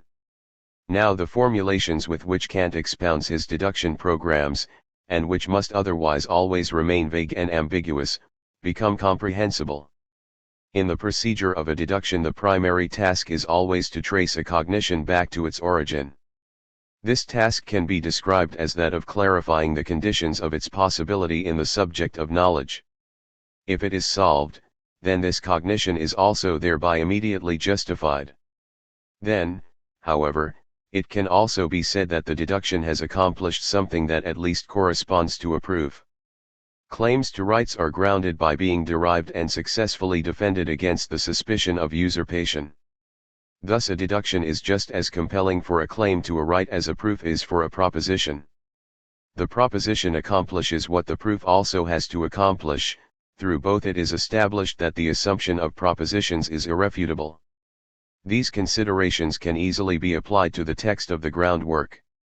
In it Kant says predominantly that the critique of pure practical reason has to make the possibility of a categorical imperative comprehensible. In normal theoretical circumstances, one can hold something to be possible without thereby having to accept it. Critique, however, investigates origins. It proceeds from the methodological postulate that the possibility of a cognition is always to be admitted only in view of its origin. Once the origin of a cognition has been clarified, then as a rule its reality is also secured as an indisputable claim with title to a legitimate origin and which holds within the boundaries that follow from this origin. It is for this reason that Kant so frequently speaks in the same breath of both the possibility and the necessity of a cognition. It is for this reason that he supposes that the validity of a cognition is understood as soon as its possibility is illuminated. If the cognition the origin of which is displayed is an a priori cognition, then the deduction as a form of argumentation is the clearest interpretation of the philosophical program that Kant called transcendental philosophy. Transcendental philosophy illuminates the conditions of the possibility of an a priori cognition in a way that simultaneously justifies this cognition and determines the boundaries of its use. It works with transcendental deductions. This clear and elegant presentation of the actual accomplishment of a deduction, however, cannot be used without modification in the interpretation of all the arguments that Kant himself designated as de 326. Duct ions. Two such modifications must be mentioned here, since we need to consider whether they may have played a role in the variance of deduction in practical philosophy. In the Prolegomena, Kant distinguished between an analytic and a synthetic method of presenting the critique, Prol. 4. In contrast to the critique of pure reason, the Prolegomena presupposes the validity of the synthetic propositions of mathematics and mathematical physics, and asks only how, not whether they are possible. One could explain this procedure as dispensation from a dispute about rights in a matter in which there is hardly a skeptic ready to come before the court of critique.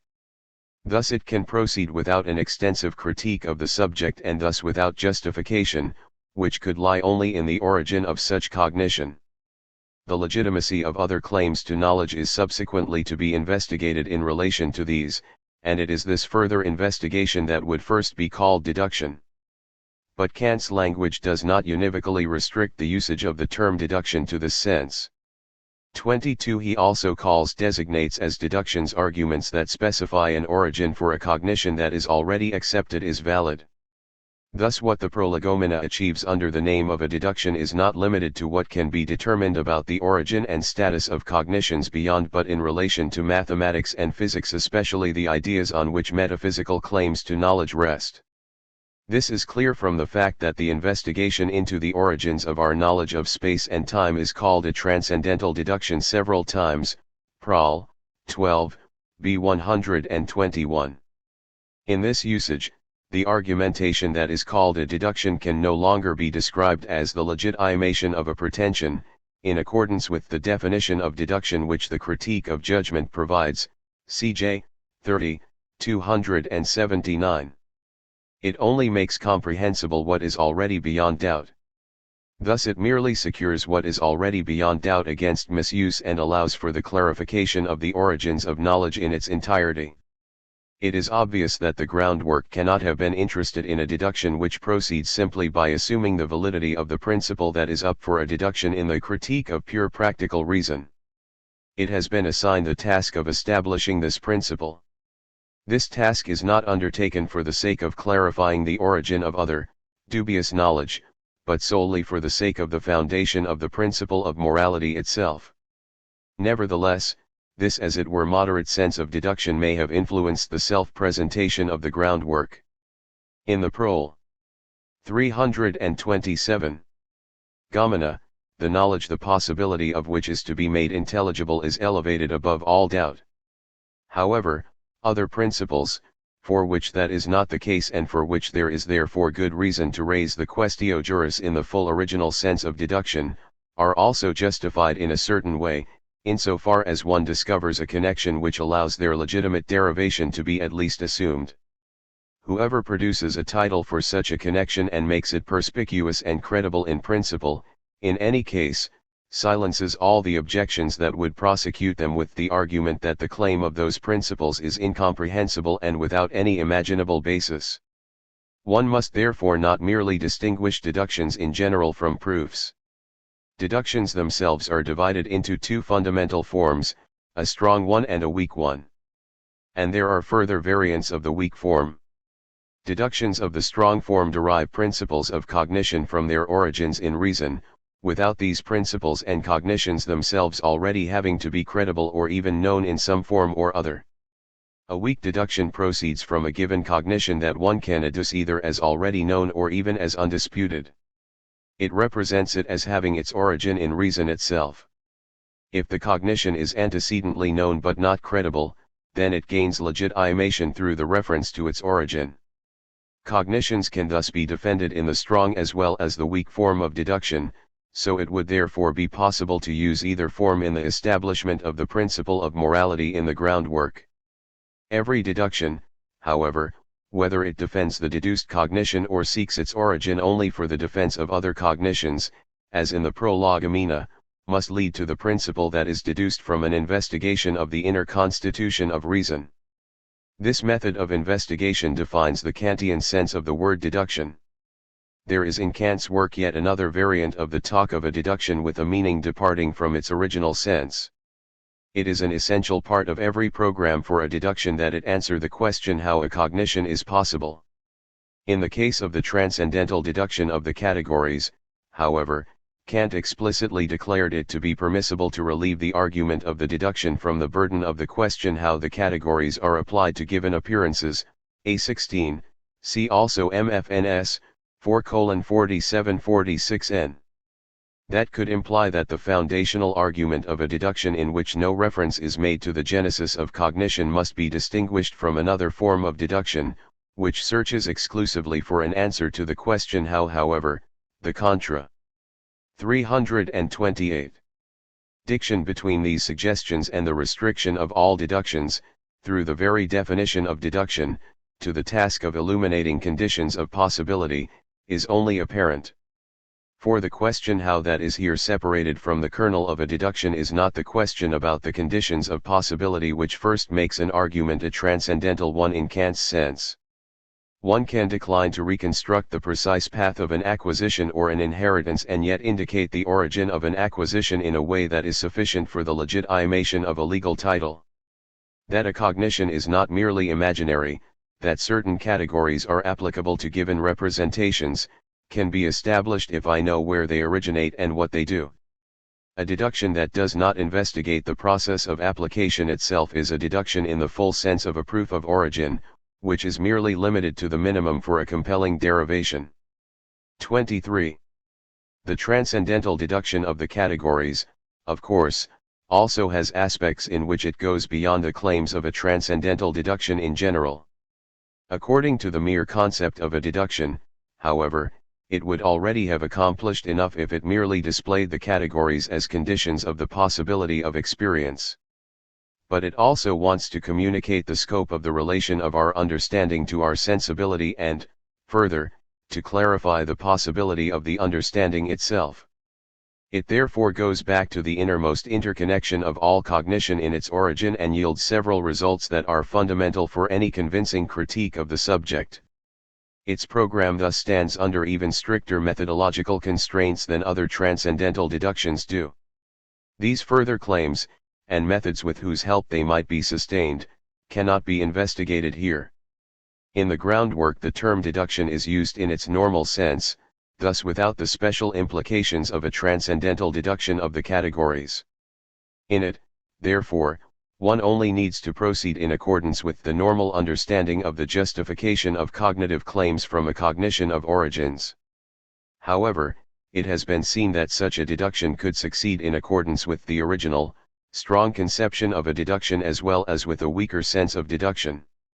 We must still investigate further which of the two Kant had in mind in the groundwork and which he really accomplished. It is already evident from the fundamental tendencies of the work how far Kant could have believed that he had really accomplished a deduction of the principles of morality. He has shown that the assumption 329 of the reality of freedom is not made arbitrarily. It follows from the nature of the understanding, under the further presupposition that one has a will.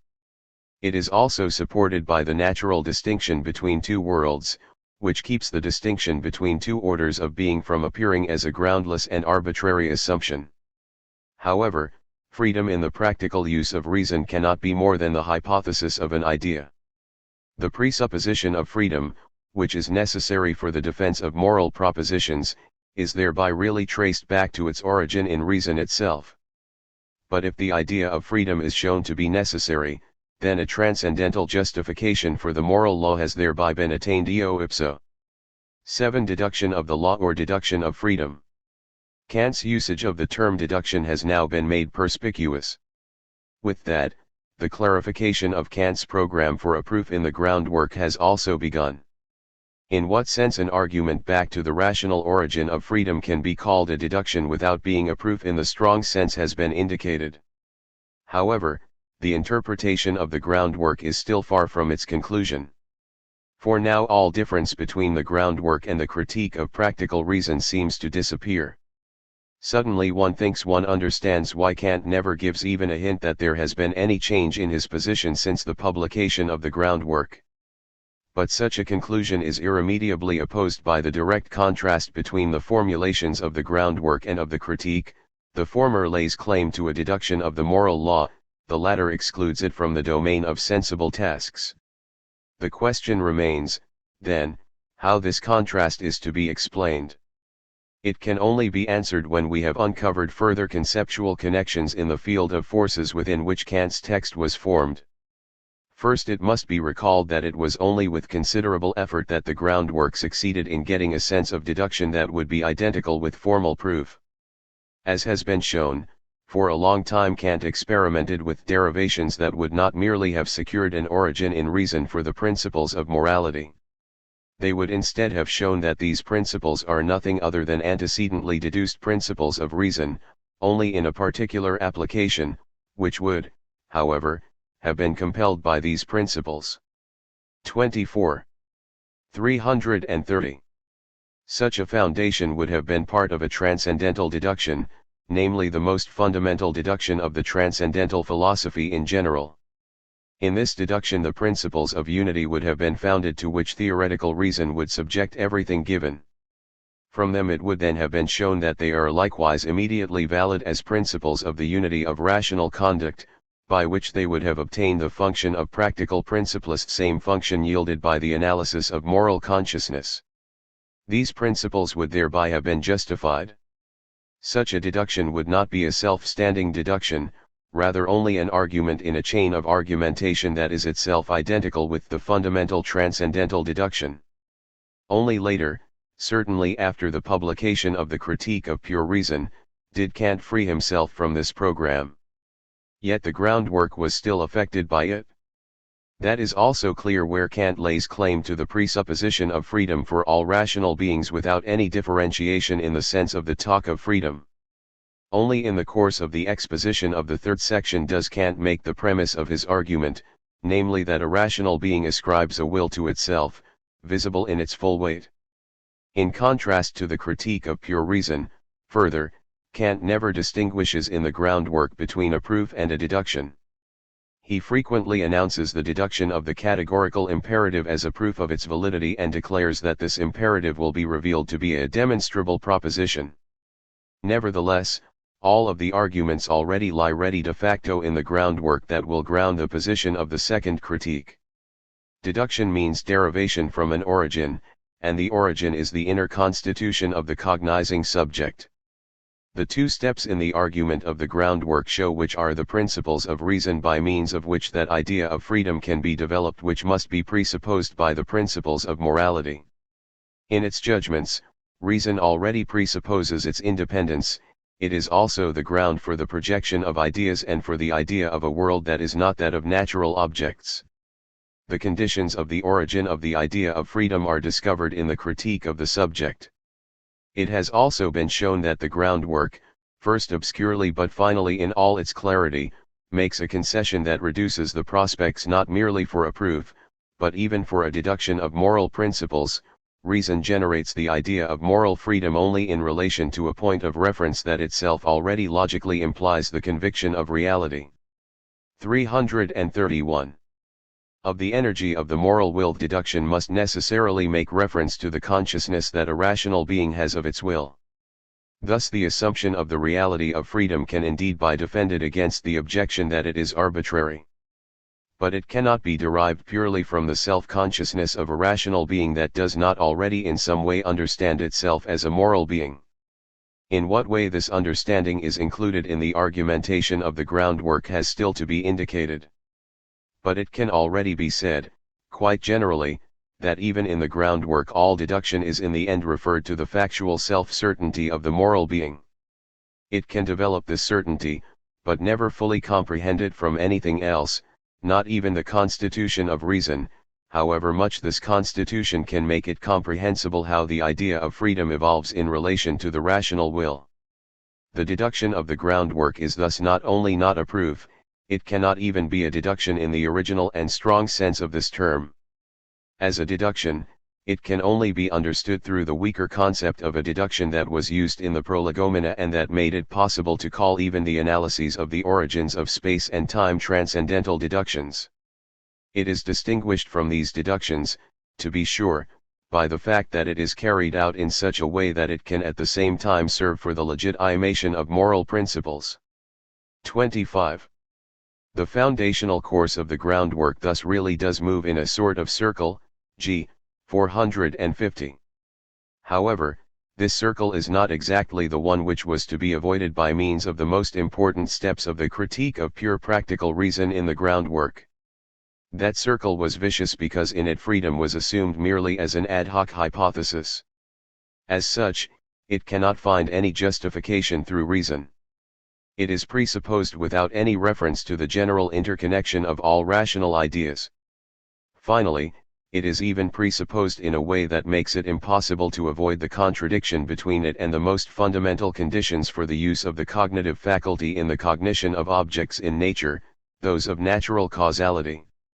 Without a critique of reason, neither the rationality nor even the possibility of this hypothesis could be secured. 26 What is shown in the deduction of the groundwork is that the conviction of the reality of the moral law does not depend merely on postulates without context and comprehensibility. In that and in that alone does its accomplishment consist. In what way the deduction of the groundwork comes about has not yet been investigated. It is clear that it has a premise in moral consciousness. But what exactly does the claim that the deduction is valid? 332. For beings who believe themselves to be conscious of a will mean? And what can count as being deduced from this premise? The second of these questions is taken up first, and it is assumed that the deduction of the groundwork must in any case start from an aspect of moral consciousness that is not identical with the consciousness of freedom. This is legitimate, among other reasons, because freedom is continually described as a presupposition for moral principles, which we are always of conscious as a presupposition, and of which we are therefore never immediately conscious. If freedom itself is not the moral practical starting point of the deduction, then this starting point can properly lie only in the consciousness of obligation itself. If Kant had decided on this starting point, then his deduction would have defended the conviction of the reality of this obligation by producing general grounds in the system of ideas of reason on the basis of which the inexorable presupposition for the reality of moral principles, the reality of freedom, could be asserted. And it is really only the origin of this idea in reason as a whole that the deduction of the groundwork makes intelligible. For it is this task that the two arguments from the parallel between the presupposition of the freedom of the good will and the freedom of judgment, and from the natural distinction of reason between two totalities of existence, fulfill. The deduction of the groundwork is thus primarily a deduction of the consciousness of freedom. Following this result, the question necessarily arises, how is the form of such a deduction of freedom to be described? Given everything that has been said, one can proceed from the assumption that it will yield a legitimation of the moral law that remains basically within the framework of the weak form of deduction. However, the deduction of the idea of freedom also exhibits tendencies that bring it closer to a deduction of the strong form, for this deduction really seeks the origin of the idea of freedom in the structure of reason itself. It is reason in its natural use that puts forth the idea of freedom as a cosmological idea and as the principle of a world, without depending upon antecedent moral evidence. The conviction, however, that freedom possess reality and that I myself am a member of a world to which real freedom belongs, has a ground in moral consciousness, and indeed in the evidence that we have a will, the vagueness of which is to be cleared up in the next section. If one were to assume that this evidence is identical with the conviction of the reality of freedom, that would be to say that the deduction of freedom, purely as an idea, follows the strong form. 333. Of deduction, while the deduction of the reality of freedom is the weak type of deduction. But Kant comes close to distinguishing the evidence that we have a will from the consciousness of freedom. Then it follows that the strong deduction of the idea of freedom on the basis of an additional premise, which establishes a fact, would become a deduction of the reality of freedom, which is in any case no longer a strong deduction, because I cannot completely derive the consciousness of freedom from origins in reason that are exposed by a critique of the subject. The deduction of freedom would then proceed in accordance with a variant of the weak form of deduction that is peculiar to it, a deduction in the strong form, which, however, must remain incomplete, would be supplemented by a simple logical inference, yielded by a fact presumed to be evident. From the first part of this deduction it would follow that the whole deduction can serve as a legitimation. In the Critique of Practical Reason, Kant held the deduction of the concept of freedom but not that of the moral law to be possible, Seeprek R. 47. He described the deduction of freedom in a way that does not essentially differ from the deduction that has now been determined to be that which the groundwork brings off de facto. 27. In the groundwork, however, Kant had spoken of a deduction of the moral law, which is excluded by the Critique of Practical Reason. So it must be asked, on what could Kant's assertions in the groundwork be based, and how are the negative claims about a deduction of the moral law in the Critique of Practical Reason related to them? The principles of morality can only be acknowledged as valid if the idea of freedom can be held to be more than a mere fiction or a regulative principle of cognition. The reality of this idea is thus a necessary condition for the reality of the moral law. But it is at the same time a sufficient condition for this reality. One can therefore conclude not merely that if moral consciousness is real then freedom must be possible, and in this way initiate a deduction of freedom, one can also fully ground the reality of moral consciousness in the reality of freedom. If a deduction of freedom is attained, then a foundation of the moral law is also given eo ipso. This logical relation can mislead one into taking the deduction of freedom as a deduction of the moral law. If one could also call the transition from the deduction of freedom to the justification of the reality of the moral law a deduction, then in the context of the groundwork it would certainly be a deduction on the weak model. For we had to start from the fact that a premise from moral consciousness was already present in the deduction of free. 334. DOM, and that this could really be none other than the experience of the obligatoriness of the moral law. Then, however, the deduction of the reality of freedom by recourse back to the reality of the moral law would only justify one of its own premises, even if not in a vicious circle. But the meaning of deduction in both its strong and weak senses offers reasons against regarding the transition from the deduction of freedom to the justification of the moral law as a deduction in any of its variants that could still be distinguished from the deduction of freedom as such. For a deduction is given only where origins for principles in the constitution of reason can be made manifest by a critique of the subject. The reality of the moral law, however, follows from the deduced reality of freedom on the basis of simple formal implication, thus without all the further steps that would constitute a deduction in the sense of an explanation of possibility. Thus if Kant speaks of a deduction of the moral law, this is a deduction in the specific sense only insofar as the deductions of the possibility and of the legitimacy of the consciousness of freedom are identical. To be sure, in the groundwork Kant speaks of a deduction of the supreme principle of morality, g. 463, but also of a deduction of the concept of freedom, 447. This second way of talking must be regarded as the more precise. In the same way, we can understand why in the Critique of Practical Reason Kant excludes a deduction of the moral law. To give a deduction of it would mean that one can make its origin in reason comprehensible. But one can only comprehend how the condition of the moral law, freedom, proceeds from reason, but only as an idea. But just because of that the moral law, which cannot itself be deduced, is the premise for a deduction of the objective reality of the idea of freedom. In functioning as this premise, it at the same time earns a credential for itself. The logical relations that have been clarified result from a presupposition that has been made from the start in Kant's moral philosophy, even if its consequences have not always been respected. The consciousness of the moral law and the idea of freedom mutually imply each other. Moral experience, however, includes immediate certainty only of the validity of the law. The reality of freedom, which can be inferred from the obligatoriness of the law, is for its part beyond any immediate certainty. In the realm of the critique of the subject, however, which yields deductions, the relation is reversed. Only the idea of 335. Freedom can be derived from the organization of reason. Here the moral law is as it were opaque. Once Kant had given up the attempts to discover its origin in reason itself, its interpretation and justification could only come about through a justification of the idea of freedom. The groundwork has already swung towards this theoretical position. Only Kant was not yet in a position to reckon with this fully and clearly in the construction of his arguments and in his self-presentation. Under such conditions, obscurities in his program for a deduction could hardly be avoided. Such obscurities were made even more probable by the fact that Kant had not clearly enough drawn the boundaries within which talk of a deduction is still legitimate. His original thought of a procedure that answers quaestiones juris, that accomplishes a critique of the subject, and that legitimizes claims to validity by displaying conditions of possibility, is ingenious and clearly conceived.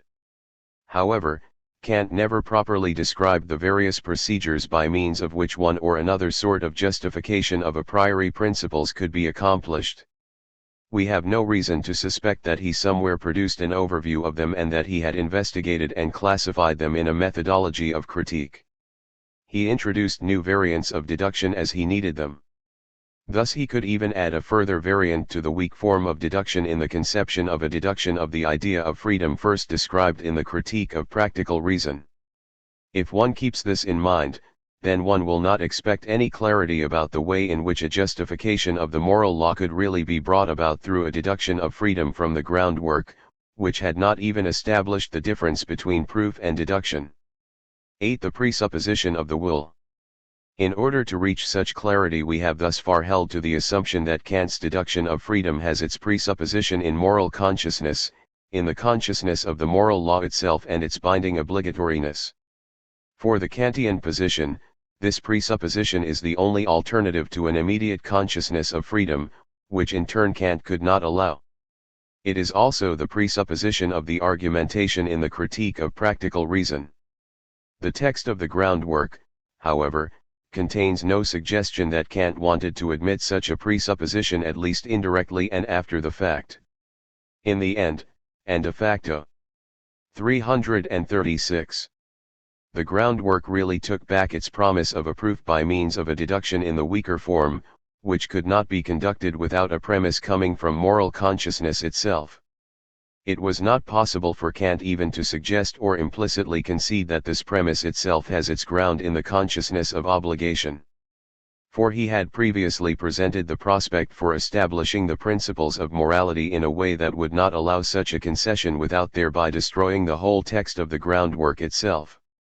This text is therefore logically compelled to use a presupposition in moral consciousness for the deduction of the principles of morality, which is distinct from both the consciousness of the moral law and the consciousness of freedom. But since the Kantian position does not really permit any alternative to these two thoughts, this further presupposition can only be introduced as a vague, indeterminate, and necessarily interminable thought. Kant's talk of the human being claiming a will for himself, g. 457, plays this role in the text of the groundwork. It has already been shown that in the third section Kant initially speaks of the will in a way that comes close to holding it to be that faculty by means of which we can set any ends at all for ourselves and by means of which rational considerations of any sort whatever can gain influence on our actions. Only gradually does it emerge that will is only a faculty different from any faculty for desire, g. 459, a faculty by means of which we can consider ourselves as self-sufficient citizens of an intelligible world. But what sort of consciousness is that in which I know, and know immediately, that by means of my will I stand under the law of the intelligible world as a self-sufficient being? There is no unequivocal information about this question to be found in Kant's text. In the transition from the still entirely unspecific thought of beings that are endowed with a will, g.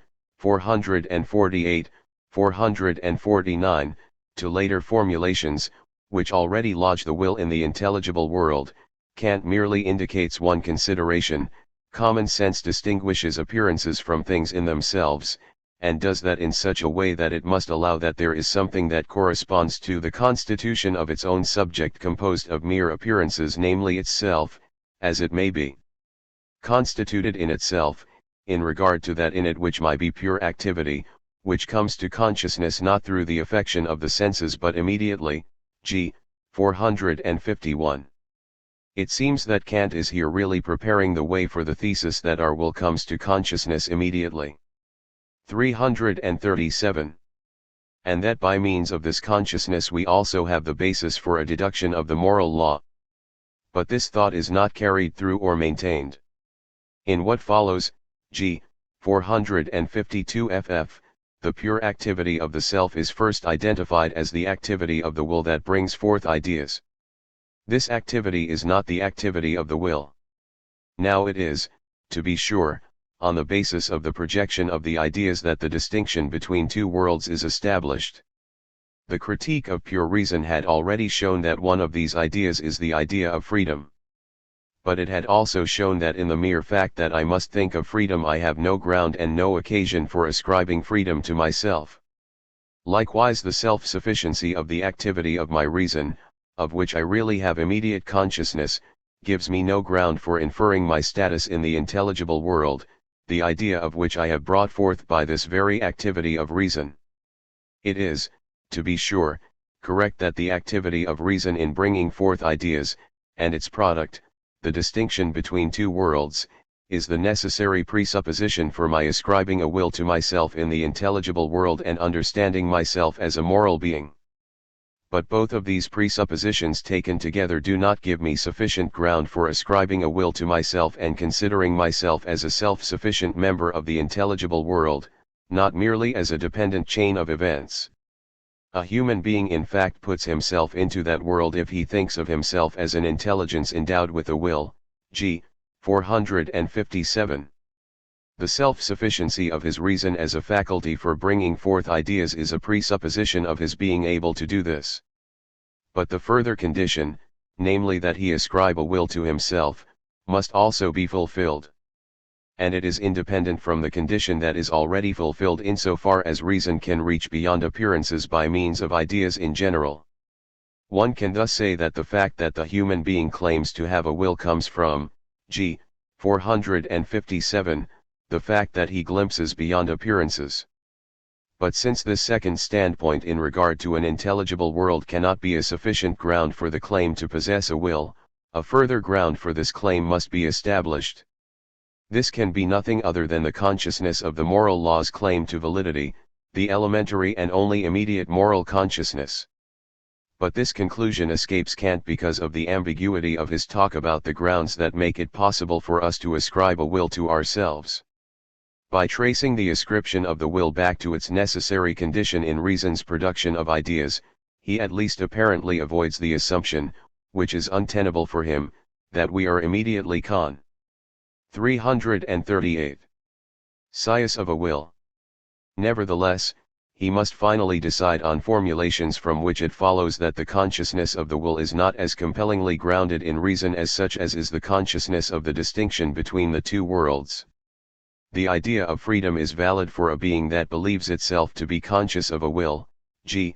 459, emphasis added. It is thereby conceded in a way that can be tolerated in the text of the groundwork that the consciousness of freedom has a presupposition in moral consciousness. But at the same time the question about how the presupposition of a will is produced in moral consciousness is cut off. Only after it has begun to seem as if the presupposition of the will results from the doctrine of two worlds is the will spoken of in a way that must raise a new question, precisely the question of the origin of the consciousness of the will in the elementary moral principles of reason. Since the groundwork could give no answer at all to this question without fundamentally modifying its promise of a deduction and explicitly having recourse to the weak form of the legitimation of morality, it makes the concession by means of which the character of the deduction that it has accomplished can first be determined only at the conclusion and in the misleading disguise of a mere summary. Kant's broad tolerance in what he means by deduction and his own unclarity about the constitution of the deduction he has actually given undercut all possibility of understanding the third section of the groundwork by itself and without effort. These difficulties, which must have been palpable to Kant himself, made it necessary for him to use a premise in the argument of the section which allowed him to avoid at least verbally several undesired positions and consequences. But since this premise itself could not have been made sufficiently precise without bringing up the very problems that it was supposed to avoid, the potential for obscurity in this premise was realized, and the premise was made virtually inscrutable. In the original, there are 3 further sections that are here omitted for reasons of space, though all of the points they make are important points that have been touched upon in the introduction to this volume. In section 9, the deduction of the imperative, Henrik discusses Kant's further attempt to derive the imperatival character of the moral law as it appears to us by showing that it is necessary for us to consider ourselves as members of the sensible as well as intelligible world. In section X, the importance of moral laws, Henrik dis. 339. Cusses Kant's tendency to interpret wrongdoing only as making an exception for ourselves to moral laws, the general validity of which is not denied, an analysis that Kant must give in order to preserve the universal validity of consciousness of the moral law as the premise for any inference to our freedom.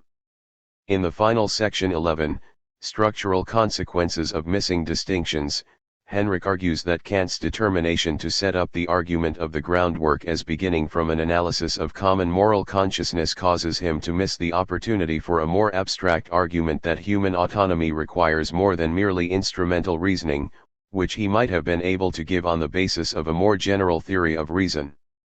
These important points do not alter Henrik's basic analysis of the failure of the groundwork to provide a strong deduction of the validity of the moral law itself. Pg 28.